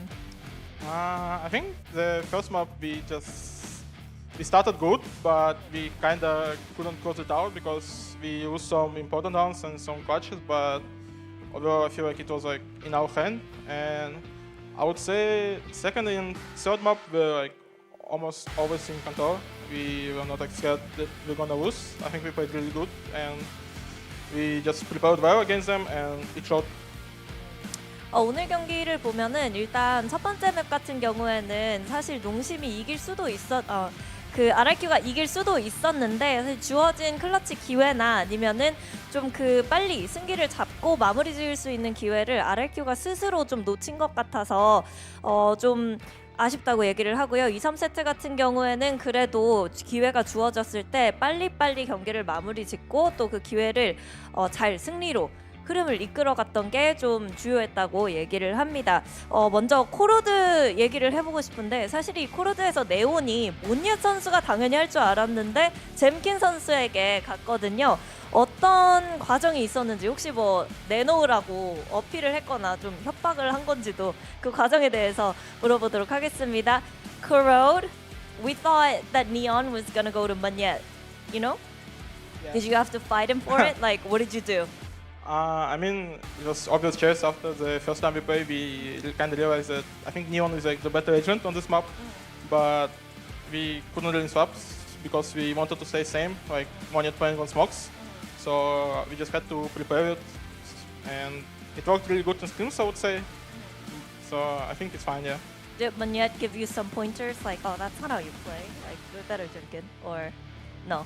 Just kill. Just kill? Yeah. Okay. 사실 지난번에 코로드를 했을 때에는 네온이 확실히 이 맵에서 좋기는 하다고 느꼈지만 너무 많은 변화를 주기에는 그래도 오맨까지 가져가고 싶고 조합의 변화를 그렇게 많이 주고 싶지는 않았기 때문에 몬옙 선수가 스모크를 해줬어야 됐고 그렇기 때문에 잼킨 선수에게 자연스럽게 이 네온이 돌아가게 됐는데요. 그래서 몬옙 선수가 좀 지켜보면서 잔소리 안 했냐, 그렇게 하는 거 아닌데 이런 얘기 안 했냐라고 얘기를 했더니 그냥 네온 하면 가서 킬이나 해라 라고 간단한 팁을 줬다고 합니다. 그리고 잼킨 선수 사실 스테이지 1 때 요루로 굉장히 큰 활약을 보여줬는데 요즘에는 또 웨일레이도 보여주고 오늘 네온까지 보여주면서 좀 챔프 폭을 넓히는 모습을 보여주고 있는데요. 이게 좀 스스로 그 필요성을 느껴서 좀 요원을 많이 연구한 다음에 코칭 스태프들에게 이거 해보겠습니다 라고 먼저 어필을 한 건지 아니면 좀 코칭 스태프에서 먼저 주문이 들어온 건지도 들어보고 싶네요. Your Yoru, Stage 1, top tier. still is. But we see you kind of moving over to Waylay, you know, testing the waters with Neon too, expanding your agent pool in general. What made you feel like you had to mix it up, you know? Were you just bored, or was it Ewok going, hey, like, we need you picking up different... I think the meta right now is like open, so it's not like the stage run that you could play the yellow every map. It's not like necessarily the best stage run on every map, but you kind of. But I think overall yellow is still good agent, but you just need to show something new to win. You know, it's like you cannot just play the same stuff. You can't score.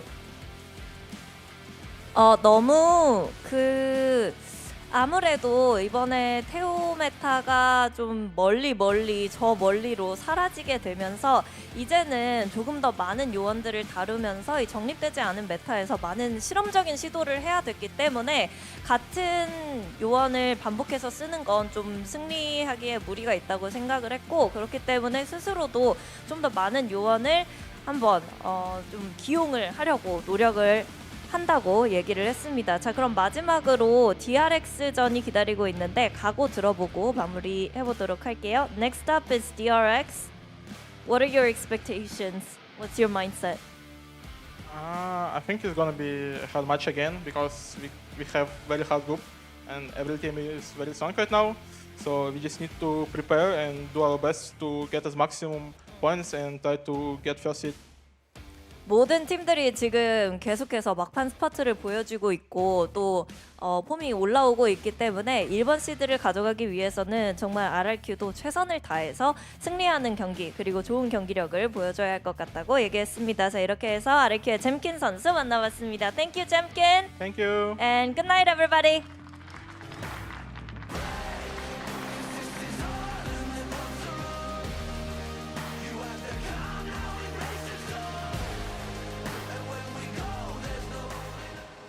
RRQ looking very clean on that icebox, and because of that, they are able to take the series. Yes, it went to a map 3 still, but they still managed to take this from Nongshim after their third time facing off against this team.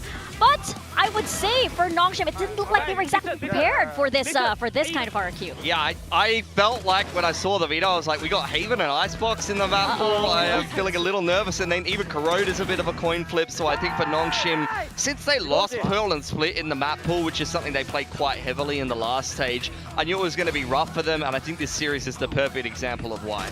Yeah, I mean, great for RRQ to finally manage to upset Nongshim. It's a matchup that has not gone their way in the past, and now they are catapulted up that group. Only that initial loss against GE standing against them now, so they're going to look to continue, build on that momentum into DRX next week. I mean, you're absolutely right. The Haven and the Icebox were definitely on the side of RRQ. I feel like Corrode was maybe Nongshim's only window, and even that was very, very close. Yeah. So I feel like this heavily favored RRQ.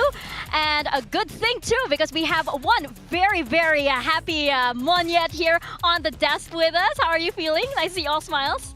Good. Yeah, pretty good. Of course, it's good. Of course. And I have to ask. Of course, it was last week. Was felt very different. How did it feel like going back into this after proper rest days and proper prep days? I think it's much better. We have more time to prep, and we can like a little bit of anti-strat since Nongshim also already played, right? So we have some time to prep, and yeah, I think it went really good. I have to ask also about, we were talking about the map veto earlier. When you guys saw the map veto, did you guys know that, okay, we have this? As I saw Heaven and Icebox, I think we will win for sure. Because Court is just like a coin flip, right? So we just hope like, how I can say, like, when they're not really like shooting well, so we can win the Court map, you know? Okay, so, but you guys were kind of prepared, like, okay, we may not win this map. Corrode? Yeah? Yeah, because we're still working on it, because it's a new app, right? I think everyone also still working on it, so as I said just now, I agree that it's a coin flip map. Yeah. And is that why it was so tough to close it out? Especially those last few rounds when you guys were pushing on A, it felt really close that time. I think because Nongshim Com, I think Nongshim Com is more towards defense. We could have got more on defense on the first half just because we struggled to identify our mistakes, like what they're actually doing. So we only got, did we got 6? I forgot. Maybe we only got 6. So yeah, it punished us that we are having a harder attacker game. Yeah, it was very even towards the half. Yeah. Of course, you wanted more on the defense round. But going back to Corrode, we saw Jemkin on stage earlier, and of course, we saw him on the Neon also on that map. So how would you rate his Neon? Better than off-season. Better than off-season? Better than you? I don't know about that. Even himself like, oh, Neon gonna judge me, bro. No, but I think he did okay. Yeah, but he did well. It was definitely fun to see you back on the Neon on Haven, and that double duelist tandem that you have with Jemkin, right? Can you talk us through how that works and why it works so well for RQ? I think me and Maxim have a really good chemistry together. Like, I don't know how, but it's just like maybe because on Split before we played double duelist, right? We played Race and Jet before. I think from that we have a better chemistry, but I think now since Maxim play Yoru, it's like easier for me to ask for him for flashes. So I think that makes our chemistry really good now. Yeah, that makes sense. So I wanted to ask, since you're having to kind of swap around these roles, sometimes you're on Neon, sometimes you're on Omen, where you can kind of be a little bit aggressive but not fully, and then to like Viper on Icebox, where you really have to value your life because your wall is so important. How do you approach that across the series? Because you must kind of have to mentally reset and change your playstyle. You told me before 2 years ago. It's just like realizing you have to be much slower, much safer, because like Viper is so important on Icebox to make like pressure in the B side, especially on attack. So yeah, I just think like I have a mindset. It's hard. Like, if I die, then my team is gonna be having a hard time going B.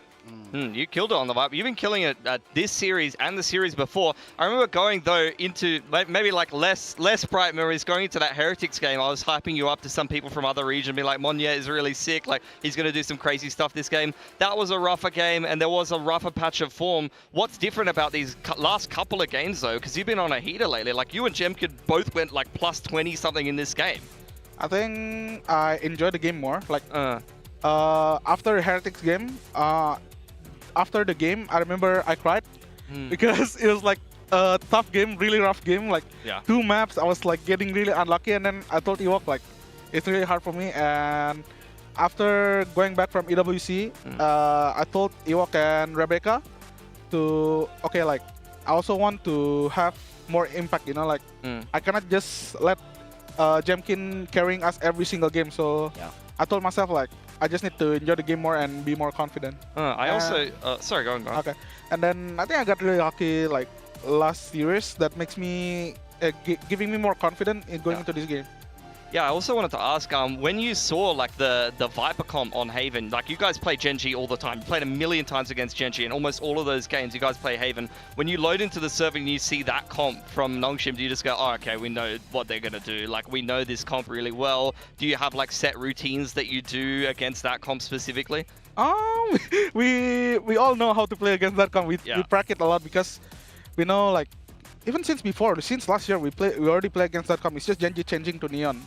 And I think we're getting much better compared to Kickoff. Kickoff also Genji played the same comp, and we are getting much better how to analyze the game. So yeah, I think we're like really comfortable against that comp. Well, Chaya, you're seated next to your former coach here. He's now an analyst. I'd like to ask you, can you rate him as an analyst, as a talent now on the desk? You think he's doing good? He's really good. Yeah, he's really good. Better than coaching. Yeah. Oh, that's crazy. That's crazy. I'm joking. No. It's all good. It's all good. We're all fine. We're all fine. Yeah, I'll see you outside after this. I'm joking, man. Well, Chaya, thank you so much for taking the time to chat with us. Before you go, I just want to get your thoughts on you have DRX and then you have Team Secret, I believe, for the rest of stage 2. How are you feeling about that? We just need to prep more. I think like both teams are like really scary because I think DRX is Hyunmin. He's like really good. Like I'm definitely aware of that. And Team Secret, I don't know. It's just like we also lost last stage, so we just need to be careful. Like we don't want to disrespect them. So yeah. Yeah, you don't want to underestimate anybody, Yes. right? Of course. Well, best of luck to you, Chai. It's so nice to see you having fun, and thank you so much for joining us. And I'm gonna make sure your former coach here is the best talent ever. Wow. Stays on. he needs a lot of coaching himself. So. Oh, you're MVP. You get to see this at least, right, Chai? Yeah. Thank you. I mean, Thank you so much. It's such a well-deserved MVP for Monyet. Such a return to form from him, and lovely to hear his thoughts on some things, at least, in this post-match interview. You're so laughing. I mean, look, the thing is, usually as a coach, you either fly under the radar, you have some plausible deniability. It's great to see some of the fraudulent coaches get called out for once. Okay, that's what I'm happy about. Very true. Hey! It's all good here. I mean, here on this, it's unpredictable, right? You can have coaches here being talents. You can have talents going back to being players. Hey, it's not impossible. We're looking at our standings right now, and I would encourage everybody to watch this very, very closely over the next few days because things are going to change quite a lot, and there are a lot of teams that are quite in a lot of danger right now. Yeah, especially in this group alpha. For Nongshim, I'm looking at Nongshim and Boom. I'm looking at both of these teams. If they do not make it through the groups here, guys, do not forget they will not have a chance to re-qualify into Ascension this year. You know, they want to make sure that they qualify to groups. So for Nongshim, I mean, losing this game to RRQ, it's rough when other teams like G-Heat have been able to upset them. They need to make sure they have their heads screwed on because both them and Boom are definitely in the danger zone here. Yeah, and for those teams, as you mentioned, that means just so much more. There's just so much pressure on them, especially since there is potential that, hey, Pacific teams may change up. We're looking at our build diff again. Oh my god, I'm not happy just so... I was happy, and then Francis, I mean, that Harbor performance, to be fair, a lot of people do have him, so that actually might not be so bad for me. I had Francis who had a bad game. Even Cushy had a rough game on that Haven. He's on everybody's team, I Cushy, think. yeah, And we then all have no idea. I just don't want to say anything anymore. You're making excuses. I just don't. But hey, Ivy did me like a lot of It's great. Ivy was a good pick. Certified Victoria deadlock taking the win there. I'm not last. Victoria, and I then am Hard Masters, and then Mika. You're hard last. I'm That's fourth. terrible from Whoa. me.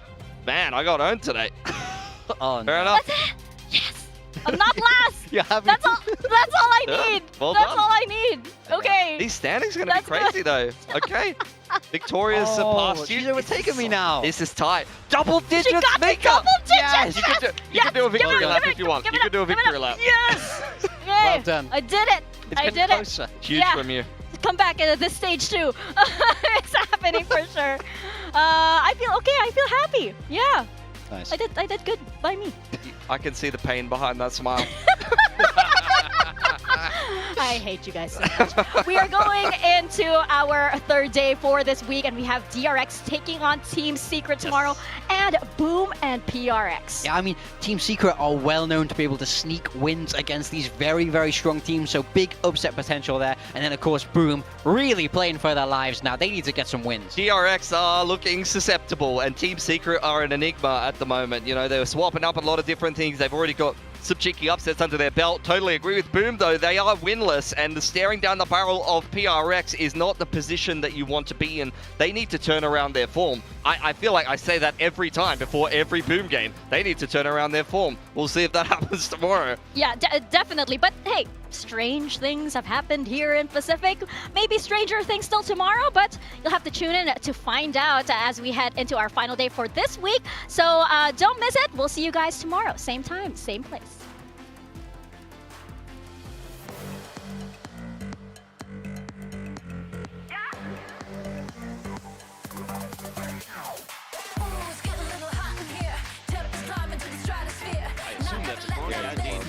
Tucked in position here in mid. Widely goes unread. And now they're just scaling forward. Full scatter here. Zeta Division not knowing what was hitting them from any angle.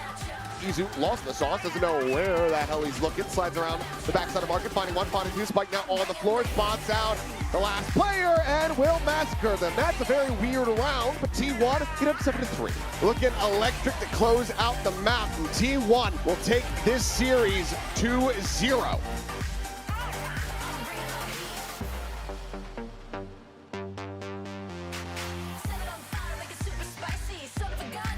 They're going to be the ones trying to play for retake. The Prowler overdrive is delivering.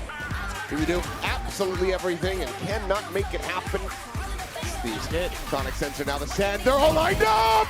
Monyan trying frantically to make something happen, but that's going to be Crazy Guy by himself put down. Too many players there. Jemkin, however, really starting to whittle away his options as far as where the players could be, and that's going to be 3 now collected.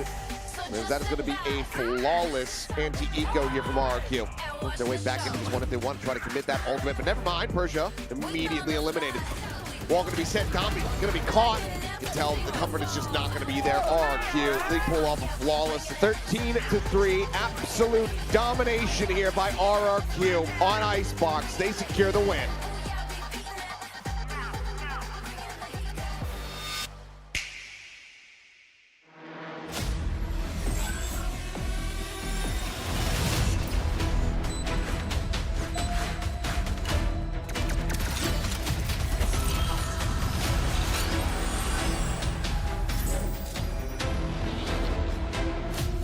Let's fly.